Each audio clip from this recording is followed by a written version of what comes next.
Don't you forget it. Vibe blowing at the J. Got the loud jumping at the pay.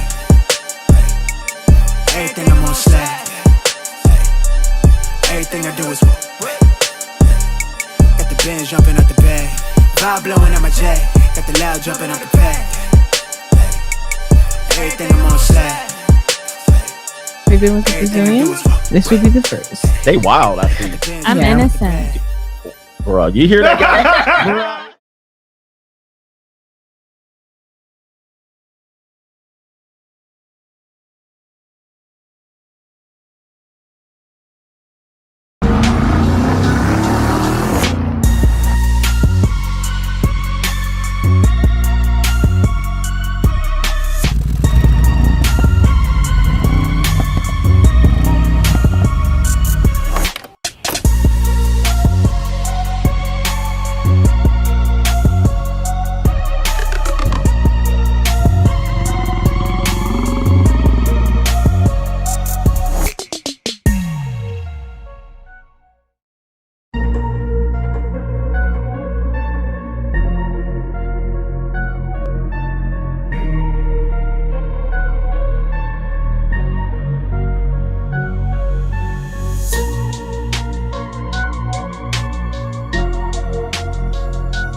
Better boss up, nigga.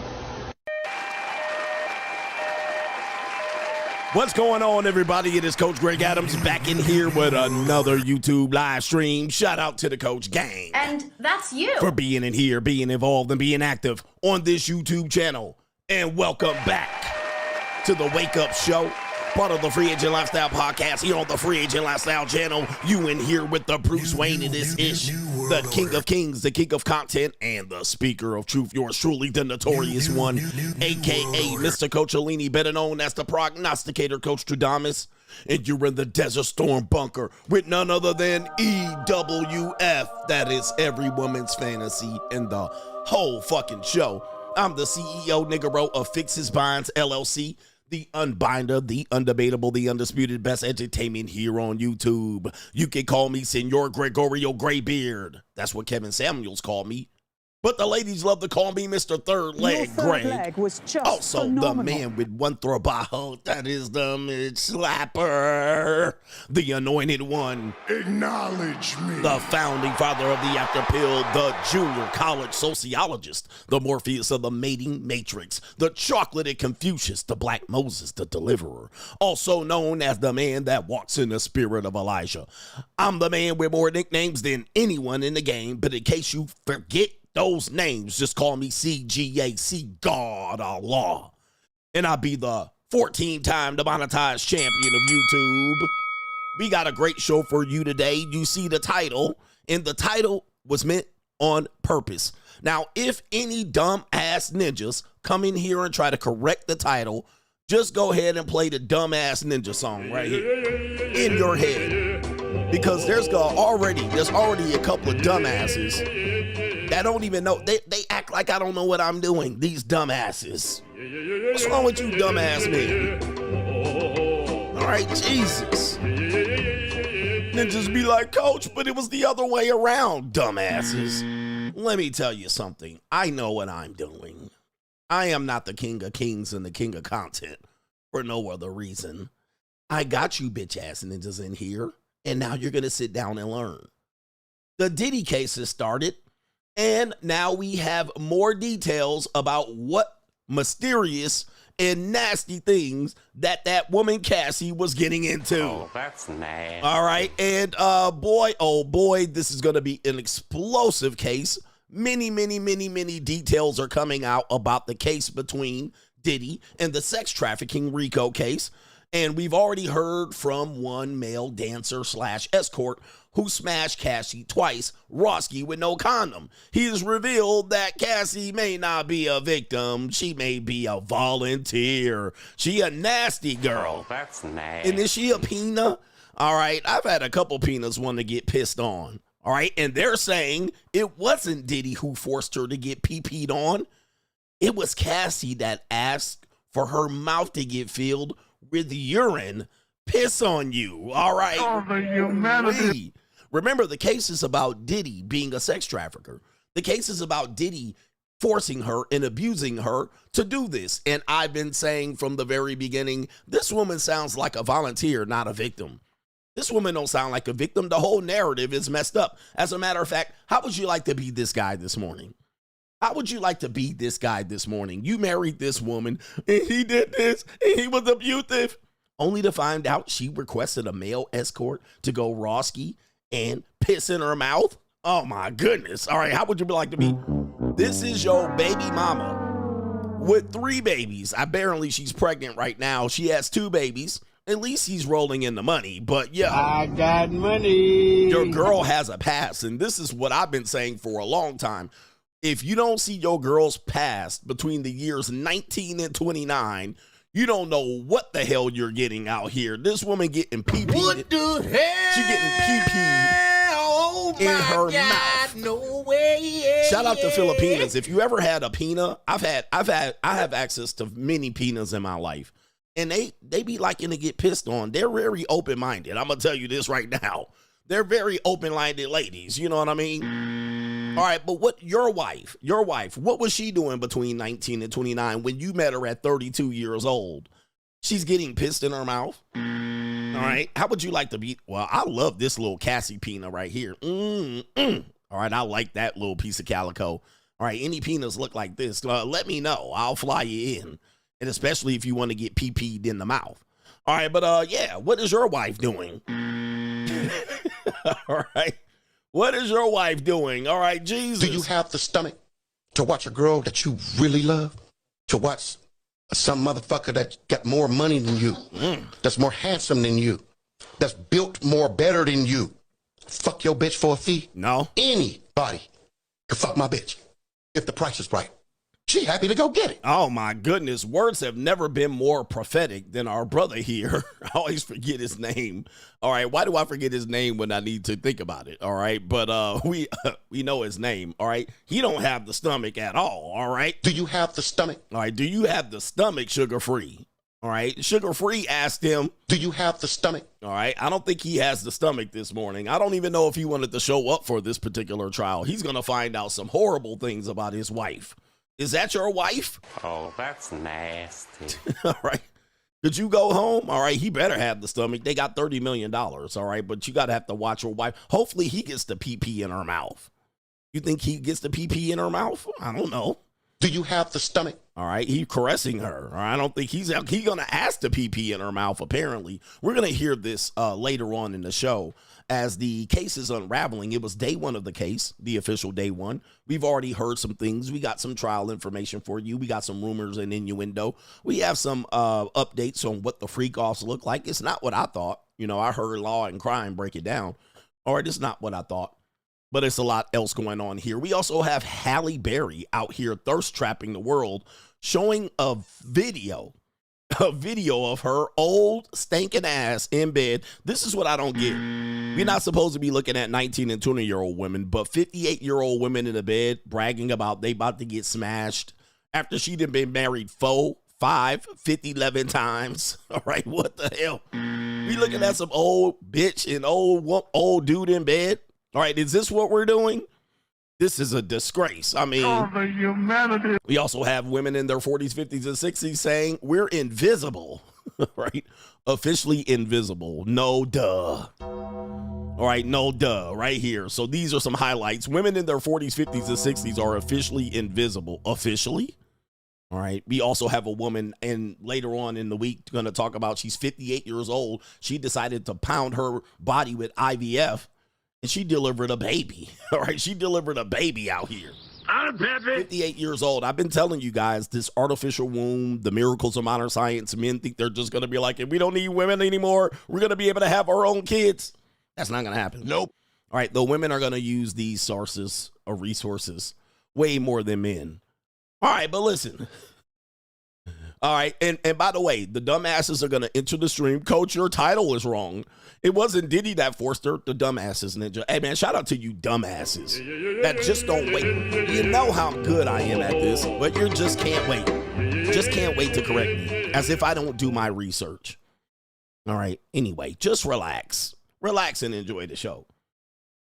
But to contribute to today's show, $ the Notorious CGA on the Cash App. It is Venmo, Coach Greg Adams TV. It is PayPal, paypal.me/Coach Greg Adams. And that is near the top of the description box on the Free Agent Lifestyle channel. And you can super chat by clicking the link on the top of the live chat on the Free Agent Lifestyle channel. Do me a favor, man. Hit the like button.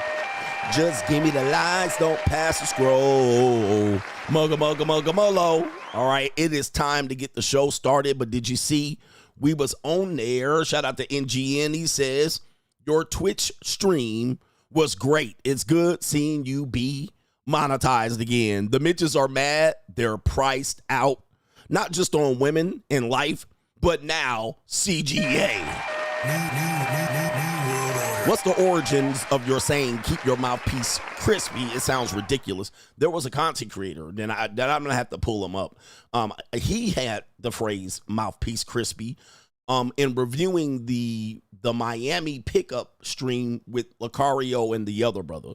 All right, and so he was saying keeping your mouthpiece crispy. I want to put some respect on his name and try to find out his name. Let me see if I can find it out real quick because, you know, I like respect put on my name. But let me see if I can pull it up. Let's see here. Lucario pickup in Miami. And he reviewed, what happened was he reviewed the video that I reviewed. And and then he made a video. I reviewed the video and then he reviewed the video later. And he actually had a very funny breakdown on the video. So just looking it up, it is difficult to find.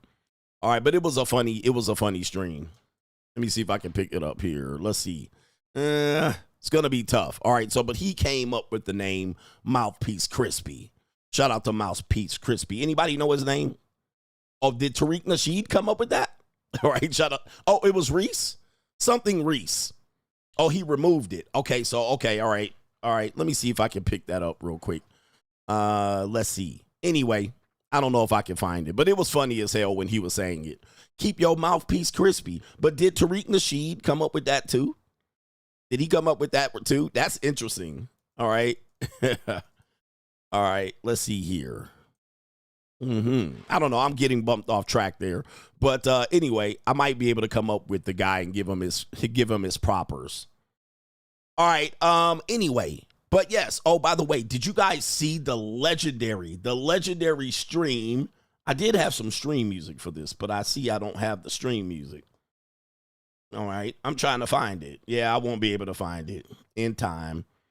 But did you guys see the stream? We'll do this stream right here. We'll do this epic music stream right here. That's what we'll do. Did you see me over on Twitch last night? Shout out to y'all that joined me on Twitch.tv / Coach Greg Adams. NGN is talking about it. I believe that my son was watching. I streamed on YouTube, and basically what I streamed on YouTube was this to get you guys to go over to Twitch. And my son was saying there was some bitch ass ninjas over there complaining why he ain't doing the show no more. All right. They, people catch on slow. It's going to take everybody a week to realize what's happening.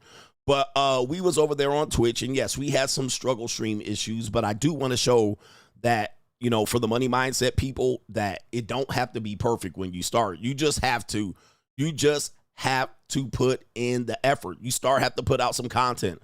You can later on fix the imperfections and learn and grow, but you just have to start putting out the content. Okay. When you put out the content, you can grow an audience. You don't put out content and wait till it's perfect. You're going to wait. You're going to be waiting forever. And by the way, check out the results. You are now joining an elite group of streamers. Top 2% of streamers on our platform.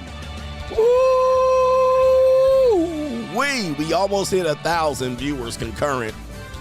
All right, and it don't take much to be a legend out here. All right, it didn't take much. Almost 1,000 concurrent in our debut show of CGA IRL, and guys, dude, it was difficult. Let me tell you, it was much more difficult than I've experienced. I've done vlogging. I've done, edited content. I've done, videos on demand. I've done live streaming.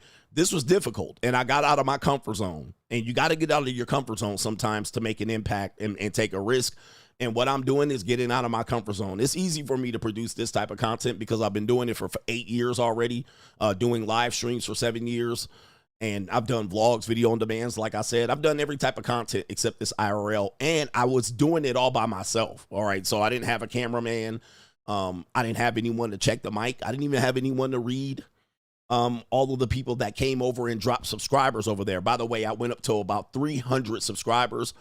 And if you know that, that's remarkably different than subscribers here on YouTube. You actually get paid for subscribers over on Twitch. All right. But I'm top 2% on the platform, bruh. Hey, man, it is going to be, and it's monetized.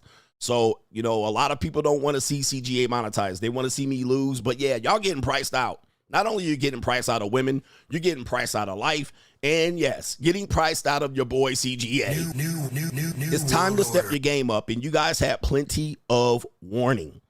All right, plenty of warning. And see, he says Twitch doesn't pay for views. They pay for subscribers. And I got 300 subscribers over there. Shout out. All right, shout out to all the brothers that subscribed over there. And if you want to get up over there now. Let's go. You're getting priced out. You're getting priced out in every single way. And I'm hearing a lot of Negro males, specifically with dating. You guys are getting priced out. I'm telling you, life is about to whomp y'all's ass. All right. I've been warning you to get over on the money mindset, warning you to get over on locals. And you're going to see inflation across the board, even with your boy old CGA. Inflation everywhere. And the message is to be sold, not told. All right. It is what it is. He says CGA Twitch is mad strict. Anesthesia boss. There's no red pill over on Twitch. The red pill is being left over here. There's no red pill over on Twitch. Okay. Okay. The red pill's being left behind over here on YouTube. All right. My new life going forward is Boss Up 2025. I got nothing to worry about. Boss up, There's no red pill over on Twitch. I'm going to say it again. The red pill is not being discussed over on Twitch. All All right, so we're leaving that over here, and they can demonetize me over there. We're living the boss up lifestyle over on Twitch. Boss up, nigga. Okay, we're living the bossed up. He says, what's the difference between locals and Twitch? Locals, listen, look at these ninjas complaining. They scared. What's the difference between locals and Twitch? Brothers, click the fucking link. Look at these guys, man. Look at they scared. Look at these niggas scared. They scared, bruh. They don't want to boss up. Boss up, They scared. They are scared. All right. I mean, men don't know what to do. They're like, what are we doing? It's earth shattering. They don't want to move. Hey, boss up. Boss up, nigga. Click the link. We're not discussing red pill over on Twitch. All right. We're leaving it over on YouTube. We're not worried about the red pill over on Twitch. You're watching me live CGA IRL boss up. Boss up, nigga. All right. Look at these niggas. They scared. I'm shattering their very earth right now. They don't know what to do. Red pill rage is dead over there, brothers. We ain't doing no red pill rage. Woo-wee. Look at them. Just go click the link, bruh. These niggas want me to hold their hand, bruh. It's Boss Up 2025. Boss up, What's nigga. the difference between... Unbelievable, bruh. Yo, we about to get it going on over here. Hey, look, NGN's talking about it. You guys are getting priced out. You guys are not wanting to move. You gotta move with the flow. Boss up, nigga. You gotta move with the flow. All right, there's no red pill over on Twitch. If you're expecting me to do red pill and debate feminists and rage out on skeezers, it's not gonna happen, bruh. It's not gonna happen. Come over here if you want to see the brother live his real life over here. Your earth is shattering. They don't want to level up. You see them? They stuck. They stuck. By the way, I posted over on locals, and niggas won't click the link. They won't click the link. They'll just ask me over here, what's the difference between local and Twitch? How about you click the link? Click the link and find out. All my platforms are completely different. Hey, check this out here. All my platforms are completely different, but you would find out if you click the link. By the way, there's a guy over here on... Hey, what's up, guys? I'm going to review this video. This guy right here, I'm not going to review it today because we got so much going on. His name is Chad Foster Explores. He's over in the Philippines. Shout out to the Philippines again. What kind of fuck you give me? Okay. Okay. And it says Chad Foster Explores. He says men are getting priced out in dating in the Philippines. As I told you.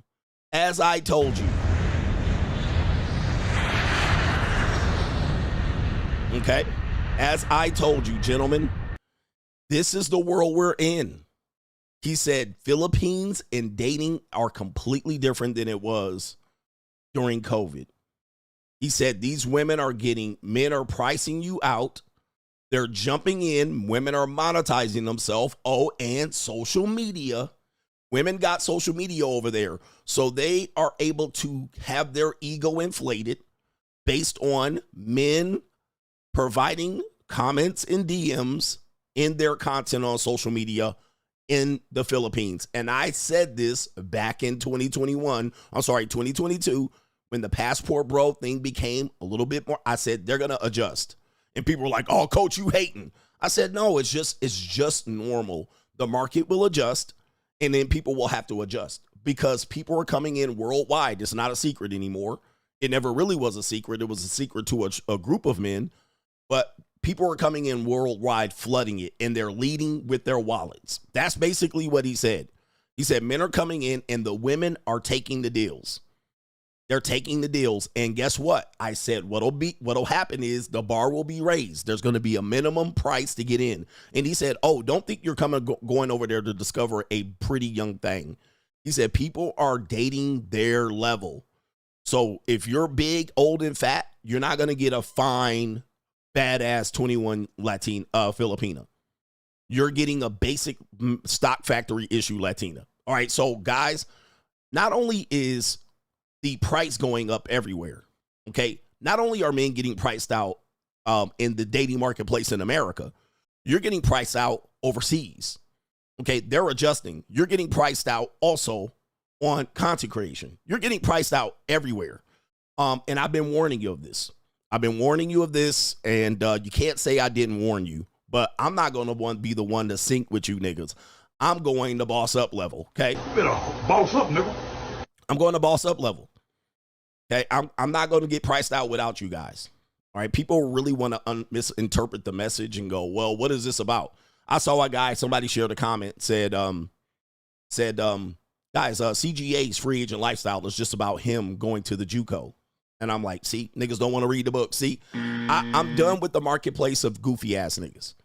I'm done with this marketplace. I gave you 7-8 years of trying to spell it out for you, talk slower, deliver this particular message in a slower way. But y'all waiting for Kevin Samuels to come back. Nobody's going to save you. I told you these niggas are going to get priced out and they're going to crash out. They're not going to know what to do.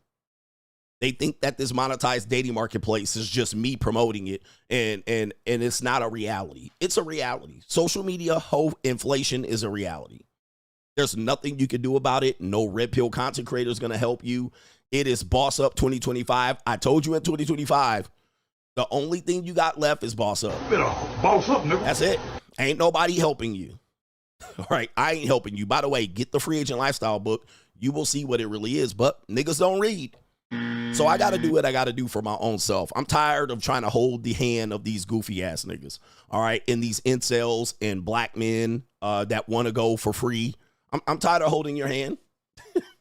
It's time for me to go a little bit further past these people. All right. I don't need it. We got great platforms over on Money Mindset on Patreon. We got a great group of people on Locals.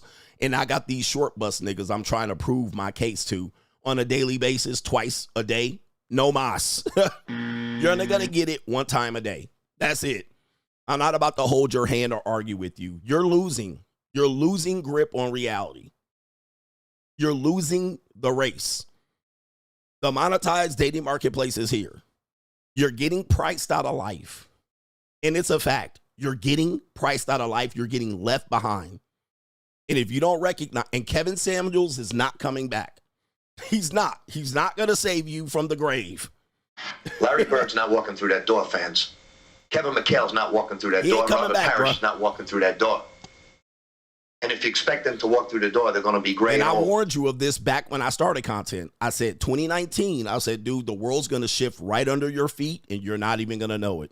And you're going to be playing the game of how do I keep up? How many stories do I have to tell you? You're getting priced out of life. It is what it is. Too bad, so sad, motherfucker. Hey, it is what it is. Que sera, sera. Kiss my whole black ass. Better boss up, nigga. All right? It's a fact. All right? If you want to try to have somebody debate this out, it ain't going to help you. All right? Anyway, that's the rest of the show. But let's get into this part. It's Doom and Gloom CGA.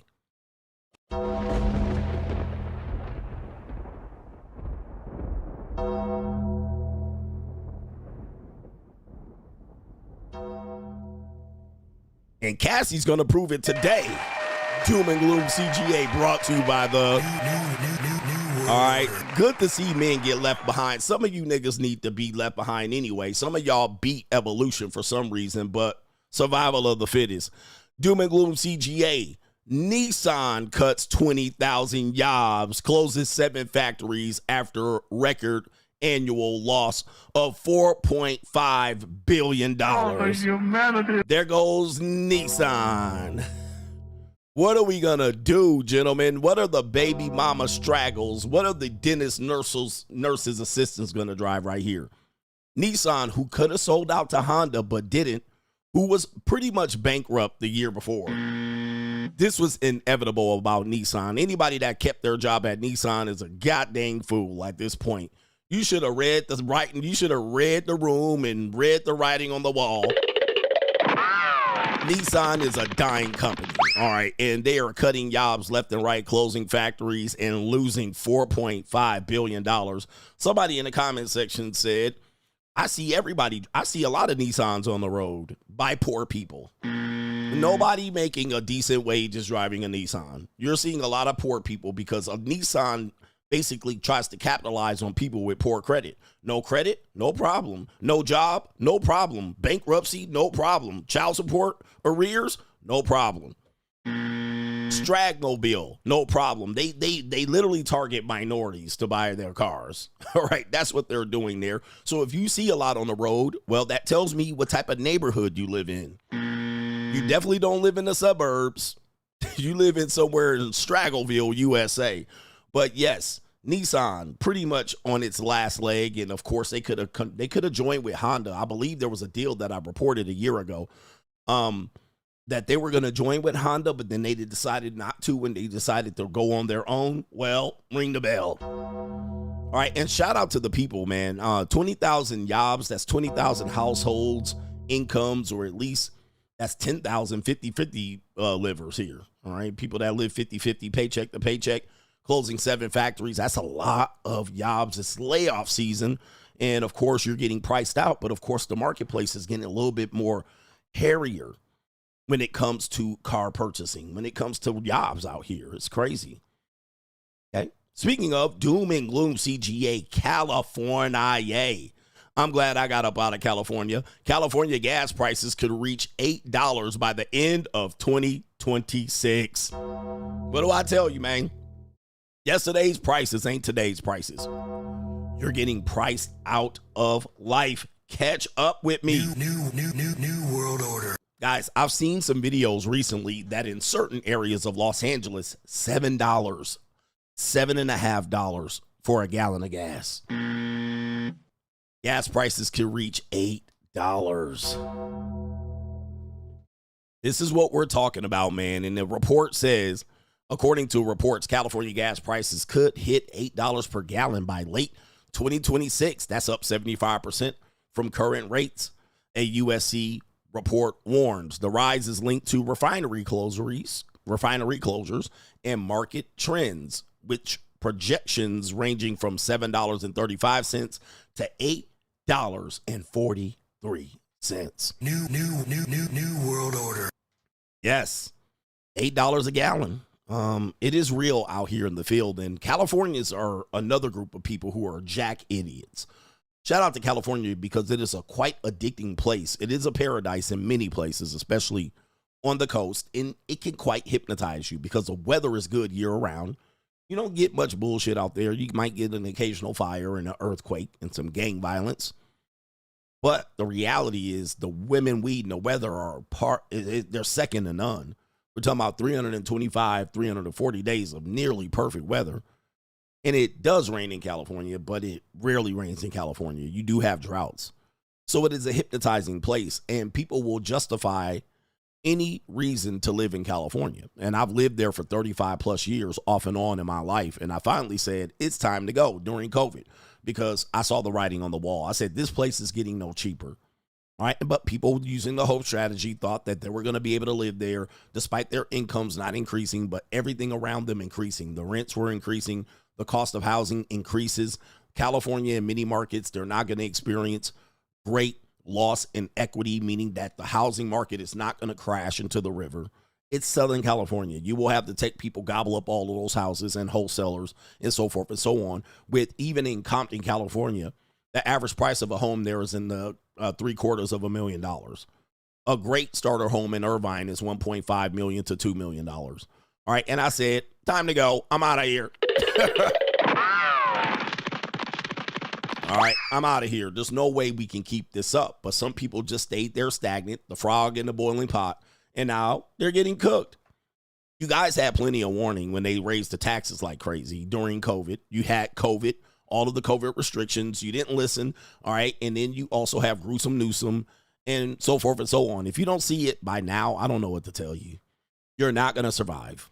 You're not going to survive with the income you're making there. So it's, California has the greatest exodus percentage of any state in the union. And of course, these jack morons go everywhere else and fuck up everything else in sight when they get there, thinking that they're going to find a California in another state. They're not going to find it. All right. California is pretty unique in terms of weather and women and certainly the weed, but shout out to Kendrick Lamar. But yeah, man, it is getting to that point where you're going to get priced out of life. By the way, I showed you that clip of the legacy guy going to Costco shopping, and he spent $1,200 every 2 weeks, and it was in Southern California, Westlake Village to be specific. All right, $1,200 every 2 weeks So if you're not going to go there and hustle, do not go to California, please. I have people ask me, well, should I move to California? Do you have a job? Right? Are you an entrepreneur? Do you have a hustle? Do you have clients? If you don't, stay your ass clear away from California. Your ass is going to end up in Barstow. You're going to end up in Bakersfield. You're going to end up in Riverside. That's where you're going to end up. All right, so be careful out here. Get on it. Speaking of, maybe if you learned how to clean, maybe you could keep a good job. Well, let's take a look at this robot in action. All right, we don't need the music. But Rosalinda, your yob, Rosalinda. All right, Rosalinda, you're next. Humanity. All right, the migrants. All right, what is Smokey Robinson going to do? He can't fuck the maids. He can't fuck the robot maids. We're living in the future. The Jetsons here. All right, here comes Elroy. New daughter, Judy, Jane, his wife, and Rosie, the robot maid here. Oh, the humanity. All right, yes, indeed. Cleaning up. New world order. All right, are they folding clothes? All right, holy mackerel. I think I need to get me one of these. What are the Filipinas going to do when they get nurses to do this? All right, man. Y'all getting priced out of life. And yeah, I hope you learn how to operate one of these things. Maybe you know how to train and operate them. I don't know. All right. Getting priced out of life. All right. You better catch up with the real world. You were like, I'm on the job market. I want to get a job. All right. Oh my goodness. All right. If I can find one of these, I'll be in good shape. All right. I just press the button and let the damn thing clean up. Smokey Robinson's on life support right now. He's like, does it have a punani hole? Does it have a fupa? All right. Does it speak Spanish? Does it speak Spanish? All right. We have Ron DeSantis entering in here. Shout out to Ron DeSantis. He even knew Ron DeSantis used one of my phrases during his presidential election. I can't remember what it was. Oh, he said Millie Mouth. All right, it's not exactly my phrase, but of course, when I say it, it gets popular. He calls somebody a mealy mouth. All right, I was like, Ron, are you Coach Gang? Maybe Ron DeSantis is Coach Gang. But Ron DeSantis said this, as a lot of homeowners are concerned that they're getting priced out of their home by paying lifelong real estate taxes, right? Property taxes. Most people, when you buy a home, the traps of buying homes is that your property taxes are going to be lifelong. Not only are your property taxes going to be lifelong, they're increasing along with what? Your insurance. These are the people that say buying a home is the best thing you could do. Well, 80% of people that have recently bought homes in the last 2 years express some sort of regret. But Ron DeSantis, in light of this, Florida House passing a $5 billion tax reduction plan, which is record-breaking, historic, permanent, and immediate, in which they're trying to save their citizens from taxes and relieving burden of them paying lifelong taxes and being taxed unfairly. And it says right here, the bill would lower Florida's state sales tax by 0.75%, and the bill would also reduce other sales taxes by the same amount: commercial rent, electricity, new mobile home purchases, and coin-operated amusement machines. They're going to reduce taxes there. But Ron DeSantis wasn't a fan of this. All right. He was not a fan of this at all. Okay. What he wanted was to get rid of property tax. All right. Shout out to Ron DeSantis for this groundbreaking move right here. New world order. This is Ron DeSantis looking to help the real people, the people who bought property, and to give them what they rightly deserve. Florida Governor Ron DeSantis floats the idea of getting rid of property taxes in the state of Florida. This would be historic. New world order. It says if you own your property free and clear and you still have to pay taxes, you don't own it. What? Now, excuse me. When I said that, I had people disagreeing with me. Coach, I disagree. What's there to disagree about? Pragmatically, logically, it's true. Even if you paid off the mortgage and you're still paying property taxes, you don't own it. I don't know why people argue. I don't know why people argue me. New world order. Now, the reason why he's saying this is this was his solution to the tax burden problem in Florida. All right. And so he was saying, listen, this is all nice and everything, but what we should do is that we should actually get rid of property taxes. Now, they would be one of the only people to ever do so in my mind. But as I said, gentlemen, you don't own your house. You don't own it. You're a lifelong renter. All right, even if you pay it all free and clear. Let's hear from Ron Desantis. Own your property free and clear. I think to say that someone that's been in their house for 35 years just has to keep ponying up money, that is not. You don't own your home if that's the case.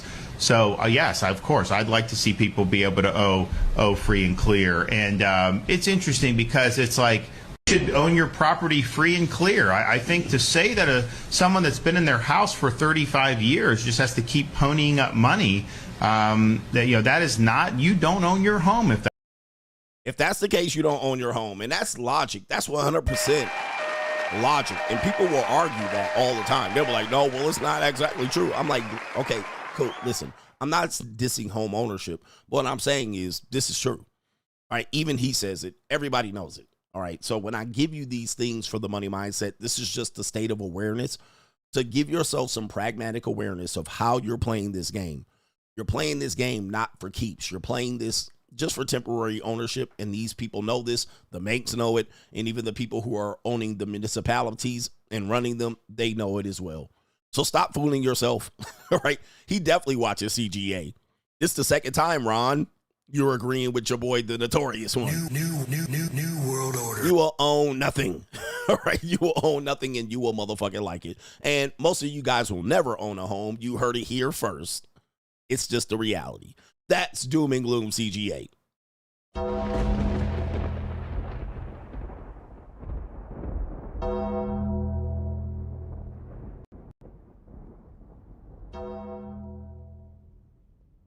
Doom and Gloom CGA. All right, shout out to our brother NGN. As a Gen Z viewer since 2018, your Twitch streams are very entertaining and reminds me of your weekly money mindset and local streams. The advice your son is giving you on IRL streaming is great. Give him a raise, and you need to brag more and earned it. Shout out to you, man. Yes, man, it was fun to do it. And as you can see, you got to see how my son helps me behind the scenes, right? You get to see, you saw in real time on the stream how he helps me behind the scenes. Shout out to Rosie. Yo, coach, congrats on your Twitch success. I'm going to check you out when I return. Got no time during the night. The Colombian JUCO keeps me busy. Baddies. I don't even want to go back to Miami. LOL. I'm going to show receipts on the next JUCO stream. Congrats again. And boss up, Mitches. Boss up, nigga. Boss up, Mitches. Yes, indeed. Shout out to you. NGN, why are pro-black so racist? They mad at Elon Musk for bringing in white South African refugees to the U.S. At least they actually work hard and produce value. Wow. Shout out to our brother Look at my Elon. African American over here. Look at him. Are you the greatest? You know what I'm talking about? I did see that there was a lot of South African refugees coming here to be the next African Americans. Why are pro-blacks mad that Africans are coming over to America to make a better way? They're white Africans, but right. I thought they wanted immigration. I thought immigration was racist. Like, if you were against immigration, I thought that was racist. But it's now the white people are coming over and y'all don't want no parts of it. Hypocrites. Shout out to our brother. It is Sheldon CPR. Black man saving myself. Save yourself, gentlemen. Nobody's going to save you. Oatmeal Danny says for the Jasmine Rice Fund. We got our brother here. Joshua Moon says, shout out to the mods for dropping the link. Ninja was lost. And he says, Nissan, give Nissan in California gas prices another Undertaker bell. He says right here that my gas station job looks more and more secure by the day, especially with no electric cars. I don't think the EV car thing is going to take off. Some people drive EVs. Shout out to the EV simps. All right. I used to go after the EV simps, and they used to be mad as hell. All right. But California was going to bring the EVs in, and everybody was like, no. And now they see the gas prices. They're like, oh, my God. All right. No, I don't know what to do. The Dark Side Foundation. Happy Tuesday, coach. In the last week, I made $7,000 between stock and crypto. Cassie is proof that every woman has access to a clean up man. I'd rather boss up and get on the lifeboat known as the free agent lifestyle. Let it sink. The Twitch stream was dope. Shout out to everybody for joining me. Cassie's husband's waking up to rumors of her guzzling someone else's PeePee, urine. And does he have the stomach this morning? Do you have the stomach? Does he have the stomach? Imagine your wife, you married a woman. You found out when she was 19, 26 years old. She was drinking piss voluntarily.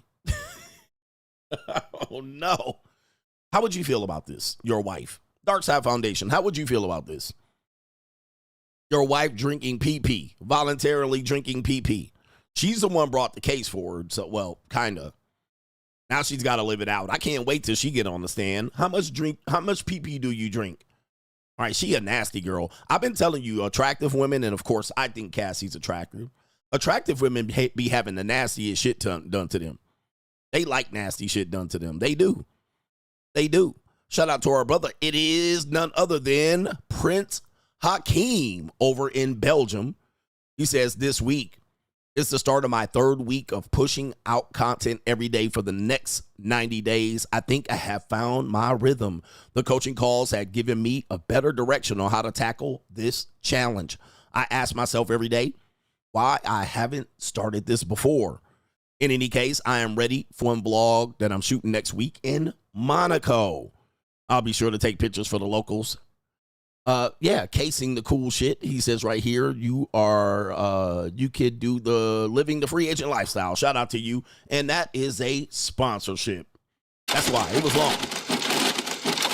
I got tired at the end of that. But shout out to you right there. Hakeem is doing a YouTube channel, and he's been pushing out content doing what we call the 90-day challenge. And I'm doing the 90-day challenge right now with Twitch. Right? And people are wondering, where is this going? What are we going to do? We're not going to evaluate it until 90 days. Really, 30 days is the first part of it, but we always challenge you. Go on monk mode. Start for 30 days. Remember, when you do something, you're basically making a shift in the earth in order to make it a habit. And people around you are going to have to adjust. When you first announce it and first start doing it, and you do it 1 or 2 days, then they think that's the results. So they're like, well, it didn't work. It did work. You don't know what's going to work until you really put in the effort to do 90 days. You're not going to know. But shout out to everybody over there that joined me over on Twitch. All right. I'm a top 2% Twitch streamer. All right. As an old ass man, as a dirty old ass man, as a matter of fact, Juco Joe, congrats on your great first Twitch stream and 11 more. Had to give you a small token of appreciation and give you your flowers. Pause. Send me out with this right here. Do you have the stomach? Yes. To watch a girl that you really love? Joe. To watch some motherfucker that got more money than you. More money than that's you. That's more handsome than you. More handsome. That's built more better than you. Yeah. Fuck your bitch for a fee. Anybody can fuck my bitch if the price is right. She happy to go get it. Yes, indeed. All right, H Everyday says, I heard you talking about houses last year on a stream, and a real estate person I knew said she disagreed with you. Right there, I knew you were on to something, and come hella high water. He says, the shit you joked about is coming true. Please, I think you could write the right word there. But he says, shit that you joked about is coming true. A real estate person says, I disagree. I like when, by the way, I like when real estate people disagree with me. I only tell you what's real in real estate. I don't tell you, like, there's stuff you can argue with. It's not much opinion. All right, I do have a real estate background. It's not very long, but I do have a real estate background. I did dabble in mortgage sales. I dabbled in real estate agencies. I did people's leases. Like, people would want a lease. I did their lease.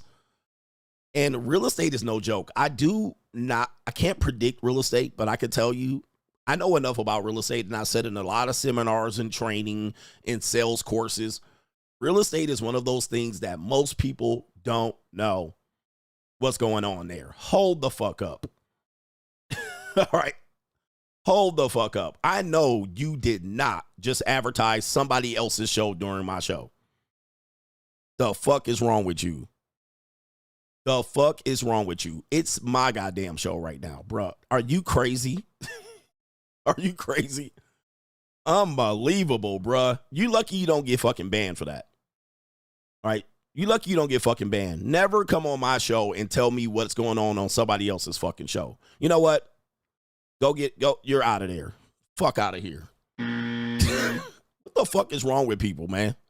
I swear to God, people are insane, disrespecting you and shit. Get the fuck out of here. Unbelievable, man. Jay Mack is in the building. Shout out to Jay McGee. Says, what up, coach? Been a minute. But he says, I've been doing what you preach and I've been bossing up. Just started my first 6-figure job. Ninjas better boss up in 2025. Boss up, nigga. Shout out to you. Shout out to you. Right? He's starting his 6-figure job and him winning out here. Shout out to you. And Philip Thomas says, I left a comment over at Chad Foster's because I am boots on the ground in the Philippines. He says, most of these guys that give money online have no means or intentions to travel to the Philippines. And to me, this is the problem for those that travel frequently or retire there. Shout out to you. All right, so the guys online giving the girls money. Oh, by the way, those girls that get money online from guys, they also have boyfriends over there. They also have boyfriends. All right, but 100%, gentlemen, it is a real thing over here where the men are struggling with the fact that you think the internet is different. All right, the internet is different. Hey, the internet is different in the Philippines. And I said that in 2022. I said, no, it ain't. They got Instagram too. In Brazil, they have everything but OnlyFans. All right, they can't get OnlyFans. All right, but when they do, they'll be able to get it because the only reason, well, they do have OnlyFans, but they can't start an OnlyFans because they need an American bank account. They need an American bank account. But guys, the borders, there's no more borders. As long as you have a passport and the internet access and a social media, there's no more borders. The borders are closed. Yes, they are messing with the numbers. I saw it was over 2,200 people. So, you guys have to understand that when you guys are looking for a strategy to make it, oh, it's better over here, it's better over there. And it's better if you visit, but when you visit, you're tricking. All right, just to be honest with you, when you're visit, you're tricking, but there's no more borders. All right, the issues you have with women, you're not going to eliminate it by just hopping on the plane. All right, so we still have the same internet. We still have the same, the borders have been erased. The only places you can't go that are hot right now are in some places of Mexico and some places over in Russia. But the Russians can move to other countries like Latvia and Bulgaria, and you can still get access to them, Ukraine, and this type of thing. So what is going on with the numbers? Boy, look at these numbers dropping, all right? It was 2,200 people in here, and YouTube is really fucking with the numbers. All right? They messing with the numbers. But, gentlemen, it is bad. And maybe it was that one guy coming in here doing that bullshit, and it just went and skedaddled over there. All right, so as you can see, once he put that in the chat, you're seeing what's happening with the numbers. All right, so it's crazy. Or I don't know what's going on. All right, but this is what happens. This is why you don't let people jump into your goddamn chat advertising. But look at what is going on with the numbers dropping like crazy, 500 in about a couple of seconds. So I'm not sure what's going on there. Maybe YouTube is doing something. We don't know. But let's get to Straggle and Sniggle Theater. Like, ride with me if you ride with me, you can slide with me if you feel like 550 on the 5 sticky, come get high with me, that's a deal, right? Straggle and Sniggle Theater. All right, let's get into it. All right, Straggle and Sniggle Theater, what do we got going on here? We have Straggle and Sniggle Theater. We have the first video out here, and we have a black man's lucky day. All right, the black man's lucky day, he finds a midget. All right, shout out to the brothers that like a midget. All right, let's see what you got going on here. Play the video, a black man's lucky day. is there a guy over here? Hold up. We got somebody right here already. Your title is wrong. Here we go. Look at these niggas. Your title was wrong. His name is G-Man313. There he is right there. Your title is wrong. Dumb niggas again. Dumb niggas. All right, shout out to you dumb niggas. Here again early. Nigga shit. Dumb nigga. Hey, G-Man, you're a dumb nigga. Dumb nigga. G-Man, dumb nigga. Niggas are dumb. Dumbass. Why don't you just wait for the stream, you dumb nigga? Dumb nigga G-Money. I told you these goofy niggas are gonna show up. You a dumb nigga.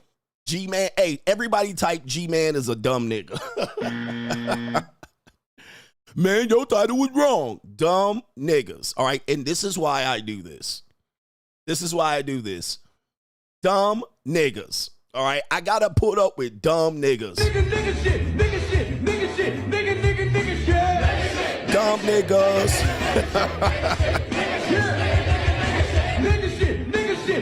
Dumb niggas. Niggas are dumb. I'm telling you, man, they the dumbest niggas in captivity. They ain't even in captivity no more. Niggas is dumb. I'm telling you, man. You got to put up with these niggas. Big dummy. Anyway, Straggle and Sniggle thing. I told you they're dumb. All right. They're going to come in here and do that. Dumb nigga. All right. So here we go right here. Here we go, you big dummy. You big dummy. He ain't even listening. They just want to come in and be right. Straggle and Sniggle Theater. We have G Money here. The best day of his life right here. G Money's best day. Yeah. Oh, is there a guy over here? Ooh, wait, what about him? Who is that? Do you think that he's hot? Girl. You do? Okay, wait. Hi. Yo, what's going on? How are you? Yo, what's up? Oh my gosh, come over here, come over here. Hey, I'm gonna call you back. Can you come here for a second? What's up? How are you? What's going on? Oh, what's up? Have you ever heard of the fan bus before? Nah. No? What the hell is this? Okay, so we're on the fan bus right now. I know this probably looks like insane to you, but we're driving around and we're trying to find somebody who's down to get on the bus with our girl Cassie over here. Oh, we thought you were kind of hot, so we stopped to... Wait, so y'all just riding around just asking people who hot if they want to get on the bus or something? Well, you're the first hot guy that we've seen. So what? I just... Like, nah. hey, this real? This is real. So what we want you to do, I'll tell you, is we want you to get on the bus with Cassie today. Have you heard of the fan bus before? Yeah, that brother's starving. Yes, sir, brother. Niggas always gotta show they teeth. Hey, niggas will hit anything for free. By the way, this is fake, just so you guys know. We got fooled in the early parts of the internet in the early 2000s. This guy has done an STI test. He doesn't have herpes.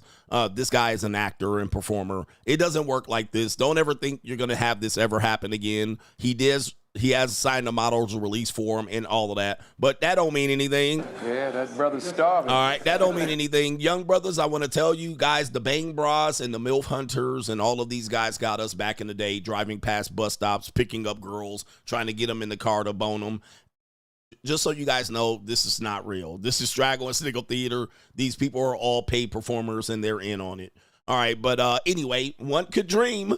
Yeah, that brother's starving. All right, one could dream, and of course, they picked the right one. Look at these jeans, bruh. That is crazy right here. Hey, yo, chill, son. Hey, yo. By the way, who's clapping this midget? I mean, like, I kind of heard of it, but I mean, like...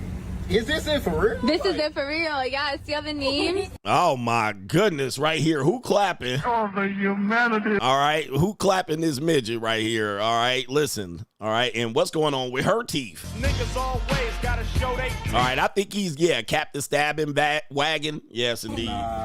I mean, like, I gotta see some. I mean, like, can I at least, Yeah, stand right here. Oh my goodness, she thick. Oh, the humanity. All right. Yeah. Oh, you even said a 360. Yeah. Okay. So. Woo wee! Look at all that wagon she dragging. I mean, like, I gotta Oh see my something, goodness. y'all. Oh my. I don't know if I can show this on YouTube right here. Oh, the humanity. Who going then? Who going? All right. You might be on the list if you go in there. All right, Straggle Sniggle Theater here. There is a phrase we call about at the JUCO. We call it the spectrum. All right, the spectrum is real. We're going to learn about Cassie being on the spectrum. The spectrum is Cassie being somebody that participated in orgies, in trains, voluntarily, and then coming out here being a regular woman, even to the point of getting married. So for all of my JUCO guys that laugh when a woman is on the JUCO and says that she wants to get married, Cassie is an example of the spectrum that I tell you about. Yes, you can still get married and be a JUCO or a former JUCO. Okay, just because you're a JUCO doesn't mean you're JUCO for life. You can go get married at a particular point. Just because you got a train ran on you and you drunk piss doesn't mean you don't want to have children and have a husband in the future. And I try to warn you of that, is that women live on a spectrum. We also have women that live on a spectrum that goes into the monetized dating marketplace, or they go into OnlyFans or Pron. What'll happen is they will start doing it for free and initially transfer into monetization. Same thing's happening in the Philippines. All right, so we have this woman out here, a white woman. Where the white women at? The spectrum is real. So this woman here says, hey, before I start getting trains ran on me for fees, I did one for free. All right, so she's going to tell us how it happened, and she's with Adam22 and his wife, Lena the Plug. It was not on camera. Would it have been an enjoyable experience? I think so. Like, I've been before off camera. Ooh, tell us about that. That's like 5% of stars have ever been in their private life. Wait, no, it's such a up story too. It's kind of funny. Well, I that had was fun. good. Yeah, no, Okay. I had a lot of fun. I just used to be like a back in the day. All right, not a surprise. She used to be a what back in the day? Hey, where the white women at?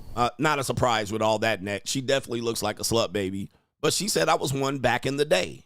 Not today, she's not. She says she's mahi-mahi now. I used to be one back in the day. That's the spectrum. Okay? So he even says it. Most of the women actually did this. A few of them did it for free. Most people do it for a fee. Let's continue.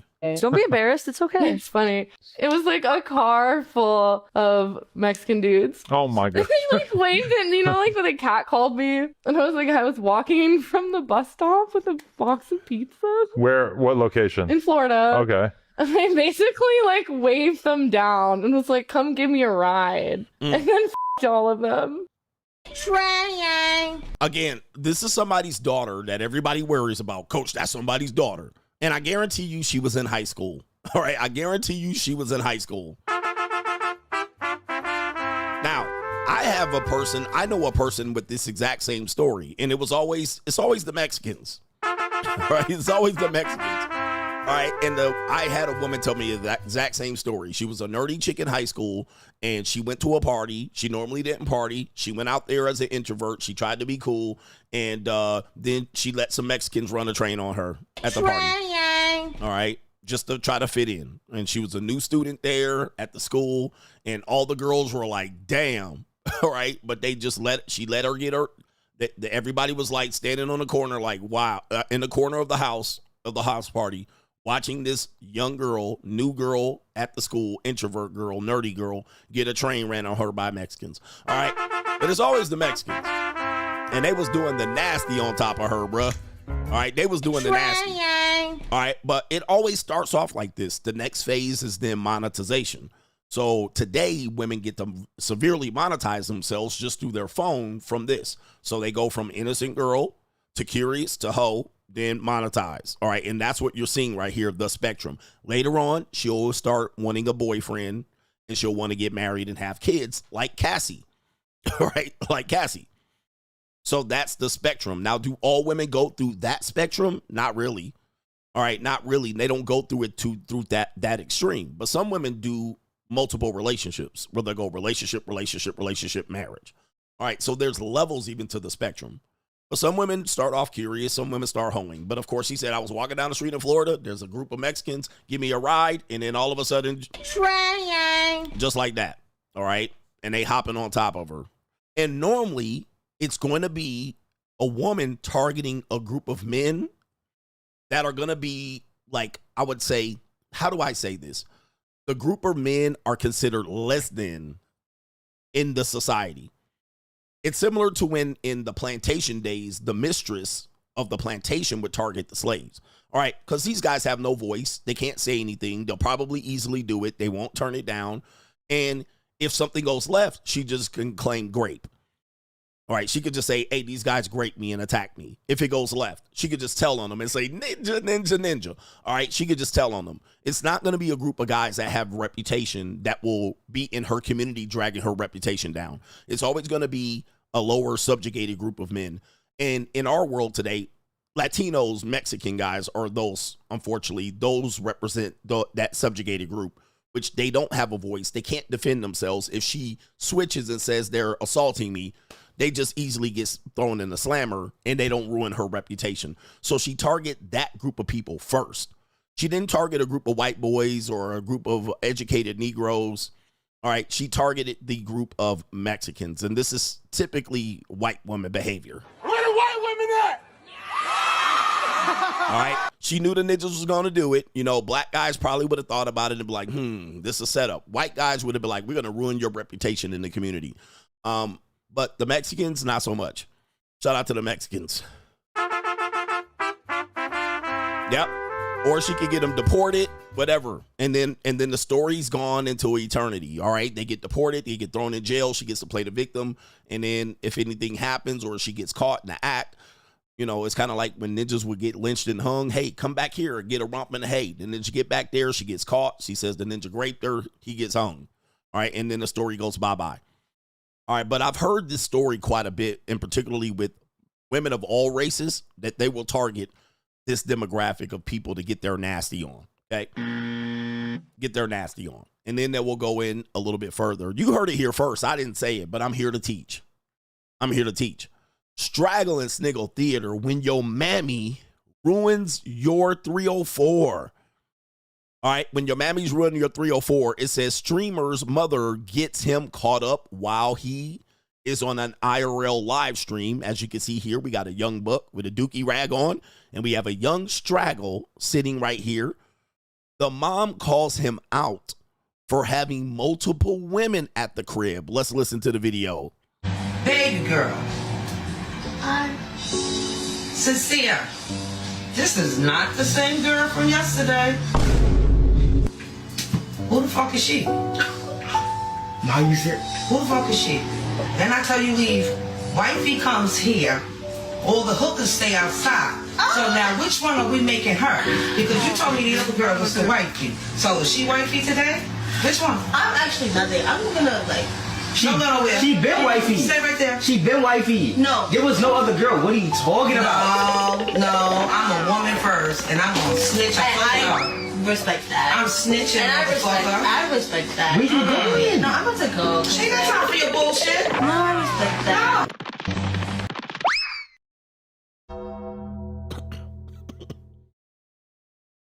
Damn. That's some grade A cock blocking. That is some grade A cock blocking from his mammy. All right. Damn, dear mama. And somebody said, mammy jealous of her son husband getting action from these young skeezers. Woo-wee. Twin mattress activity. You can see the twin bed back there. He gets it for free right there, but the mama ain't let him. Oh, my goodness. All right, this is a shame here. This is terrible. Wow, not even looking out for the son. All right, hey, protect the son like Jaden Daniels' mammy. Wow. She said the holes are for outside. All right, goodness, the holes are for the streets. In these streets. All right, who thinks the mom is right on this one? All right, let me see here. Who thinks the mom is absolutely right on this one? Is mom right? All right, for cock blocking the son. This is crazy right here. All right, right, wrong. All right, we're going to put up a poll right there. Holy moly. All right, I'll play it again for the people who didn't see it and the people who think my title is wrong. Baby girl. Sincere. This is not the same girl from yesterday. Who the fuck is she? Why you said? Who the fuck is she? Then I tell you leave. Wifey comes here. All the hookers stay outside. So now which one are we making her? Because you told me the other girl was the wifey. So is she wifey today? Which one? I'm actually nothing. I'm gonna like. She been wifey. Stay right there. She been wifey. No. There was no other girl. What are you talking about? No, I'm a woman first, and I'm gonna snitch a fuck respect that. I'm snitching, and I respect that. Where you going? No, I'm about to go. She ain't got time for your bullshit. No, I respect that. Oh. Oh, my Lord. All right, at least Mom saved them from a strag right there. She seems like a decent strag, but my. I'm going to live at home long enough. This is when I hear when dudes say they live at home. I know you ain't getting no pussy. All right, there ain't no way. Not with your mama sitting there. All right, but shout out to Jaden Daniels, mammy, for helping him out for the cause. All right, what do we got here? We got Straggle Sniggle Theater. We have this guy right here that has a question for black men. All right, and this is the question I've had, but of course I'm a black man, and I know. PSA, $2 Sneeko has this to ask. PSA to all my African American kings. Why the fuck do you guys choose the most chopped white bitches on earth?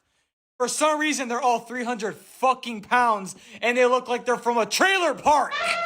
Bro, you're not dating a snow bunny, you're dating Big Chungus! Somehow half of you guys out there are looking like this. You see a beautiful black queen like this, and then you choose a crackhead bitch like this! Is this what you want to fucking see on your honeymoon, motherfucker, huh? Oh. Is this the fucking shit you want to see on your honeymoon, huh? You want to fucking, you want to fucking buy a wedding ring that fits around your waist? PSA to all my African American kings. Oh, no. Okay. All right. Listen. This is just a joke. It doesn't happen like that. I see brothers out here with nice pieces of calico. All right. That's just a stereotype. All right. And we got one more. Straggle and Sniggle Theater. I'm going to move this one over here. Straggle and Sniggle Theater. We have a guy out here in a skit. This is a good comedian. His name is Malik Basil. All right. Funny guy on Instagram. Go give him a follow. He says when she knows everybody in the city. Have you ever been in this situation? Hey, you can't come in here. Nah, what you mean? Bro, you can't come in here. We fill the capacity. What you mean for? Man, I'm saying you cannot. Jeff, what's up, baby girl? How you doing? Why you didn't tell me it was her, bro? I ain't know she knew that. You go ahead and get in there. Yeah, you know you good, She a baby. baddie, too. You gotta meet my girl. This is my girl right here. Deal, Jess. What's up, man? How you feeling? Oh, Jesus. Hey, bro, it's crazy. Hey, this is my girl right here. Hey, you go. Yeah. Do you have the stomach? I'm going to tell you, man, a lot of you guys think that y'all going to just find a girl that nobody knows. I'm just telling you, it's not going to be like that because... But I know you too, man. I've known you for a long time, and I know that you like hoes. Yeah. Wow. Y'all like Now, hoes. wait a minute. And y'all think y'all going to just find some woman like a diamond in the rough that nobody knows. Nah, bruh. Everybody done had this woman. I'm going to tell you. Especially if she's attractive and she's older. If she's older and attractive, believe me, she been ran through more times than the Holland Tunnel. All right, yo. And shout out to Malik. Oh, come on stage with us? Hey, my girl shy as hell. She'll never get on stage, bro. She's shy.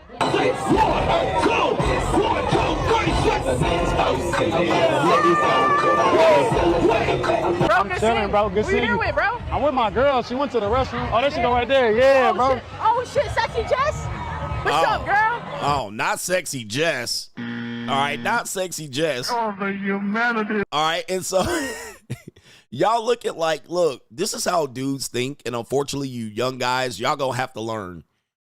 There's no more diamonds in the rough. All women have been discovered. All women know somebody. You're not gonna just meet somebody in your city that nobody knows. There's nobody, man. Even the nerd girls now, even the nerdy girls, everybody knows them, especially if they out here. So just know. You're going to wait for somebody to be fine and attractive. Everybody knows your girl. And look at sexy Jess. Oh, the humanity. She like, shh. Do you have the stomach? They just don't have the stomach. They just don't have the. Oh, nah, you act like you don't know a nigga now? What's going on? It's you right here? You know him? He looks familiar, but... Yeah. He's one of your tricks. He's one of your tricks. So this woman definitely been mahi mahi. That's crazy. Oh shit, we got special guests in the building. What up, Jessica Lynn Diaz in the building? What's that name? Oh, not the whole government name. Hey, this next one for you. What? Oh.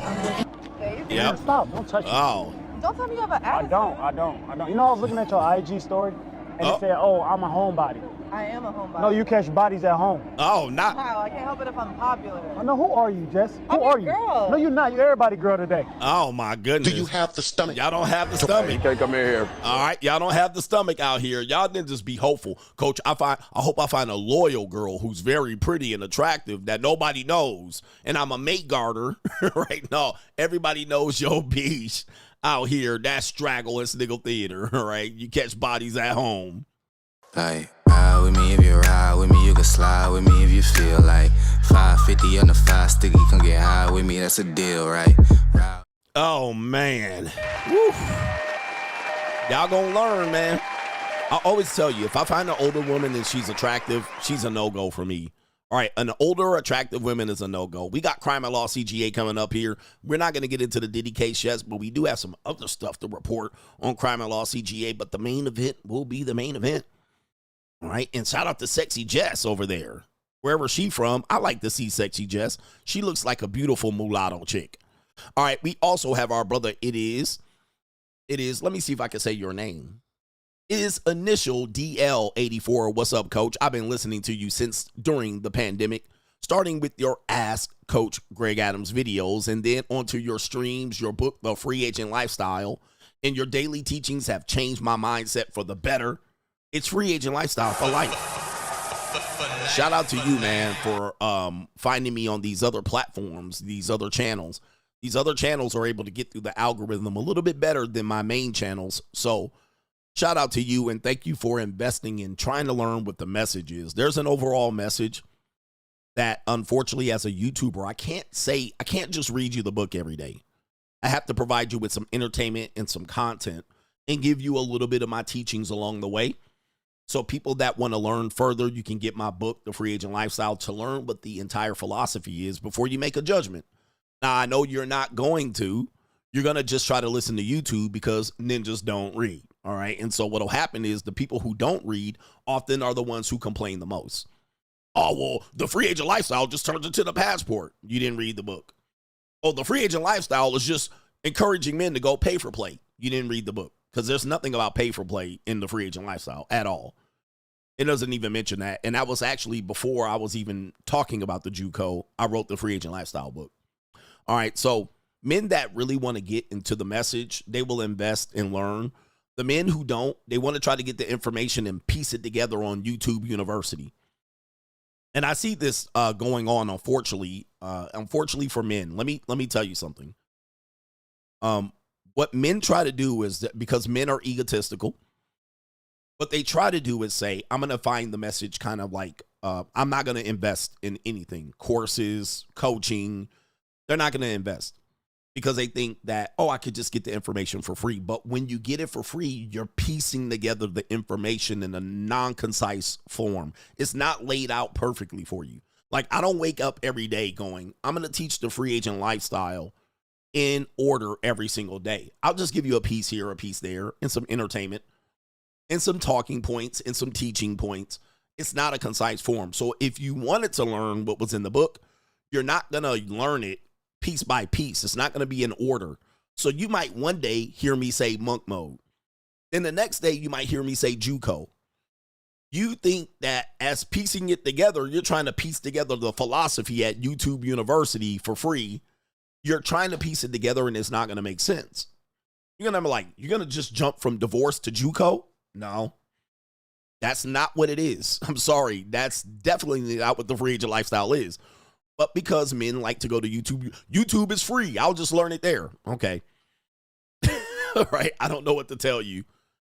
I'm starting to learn that most people are a waste of space.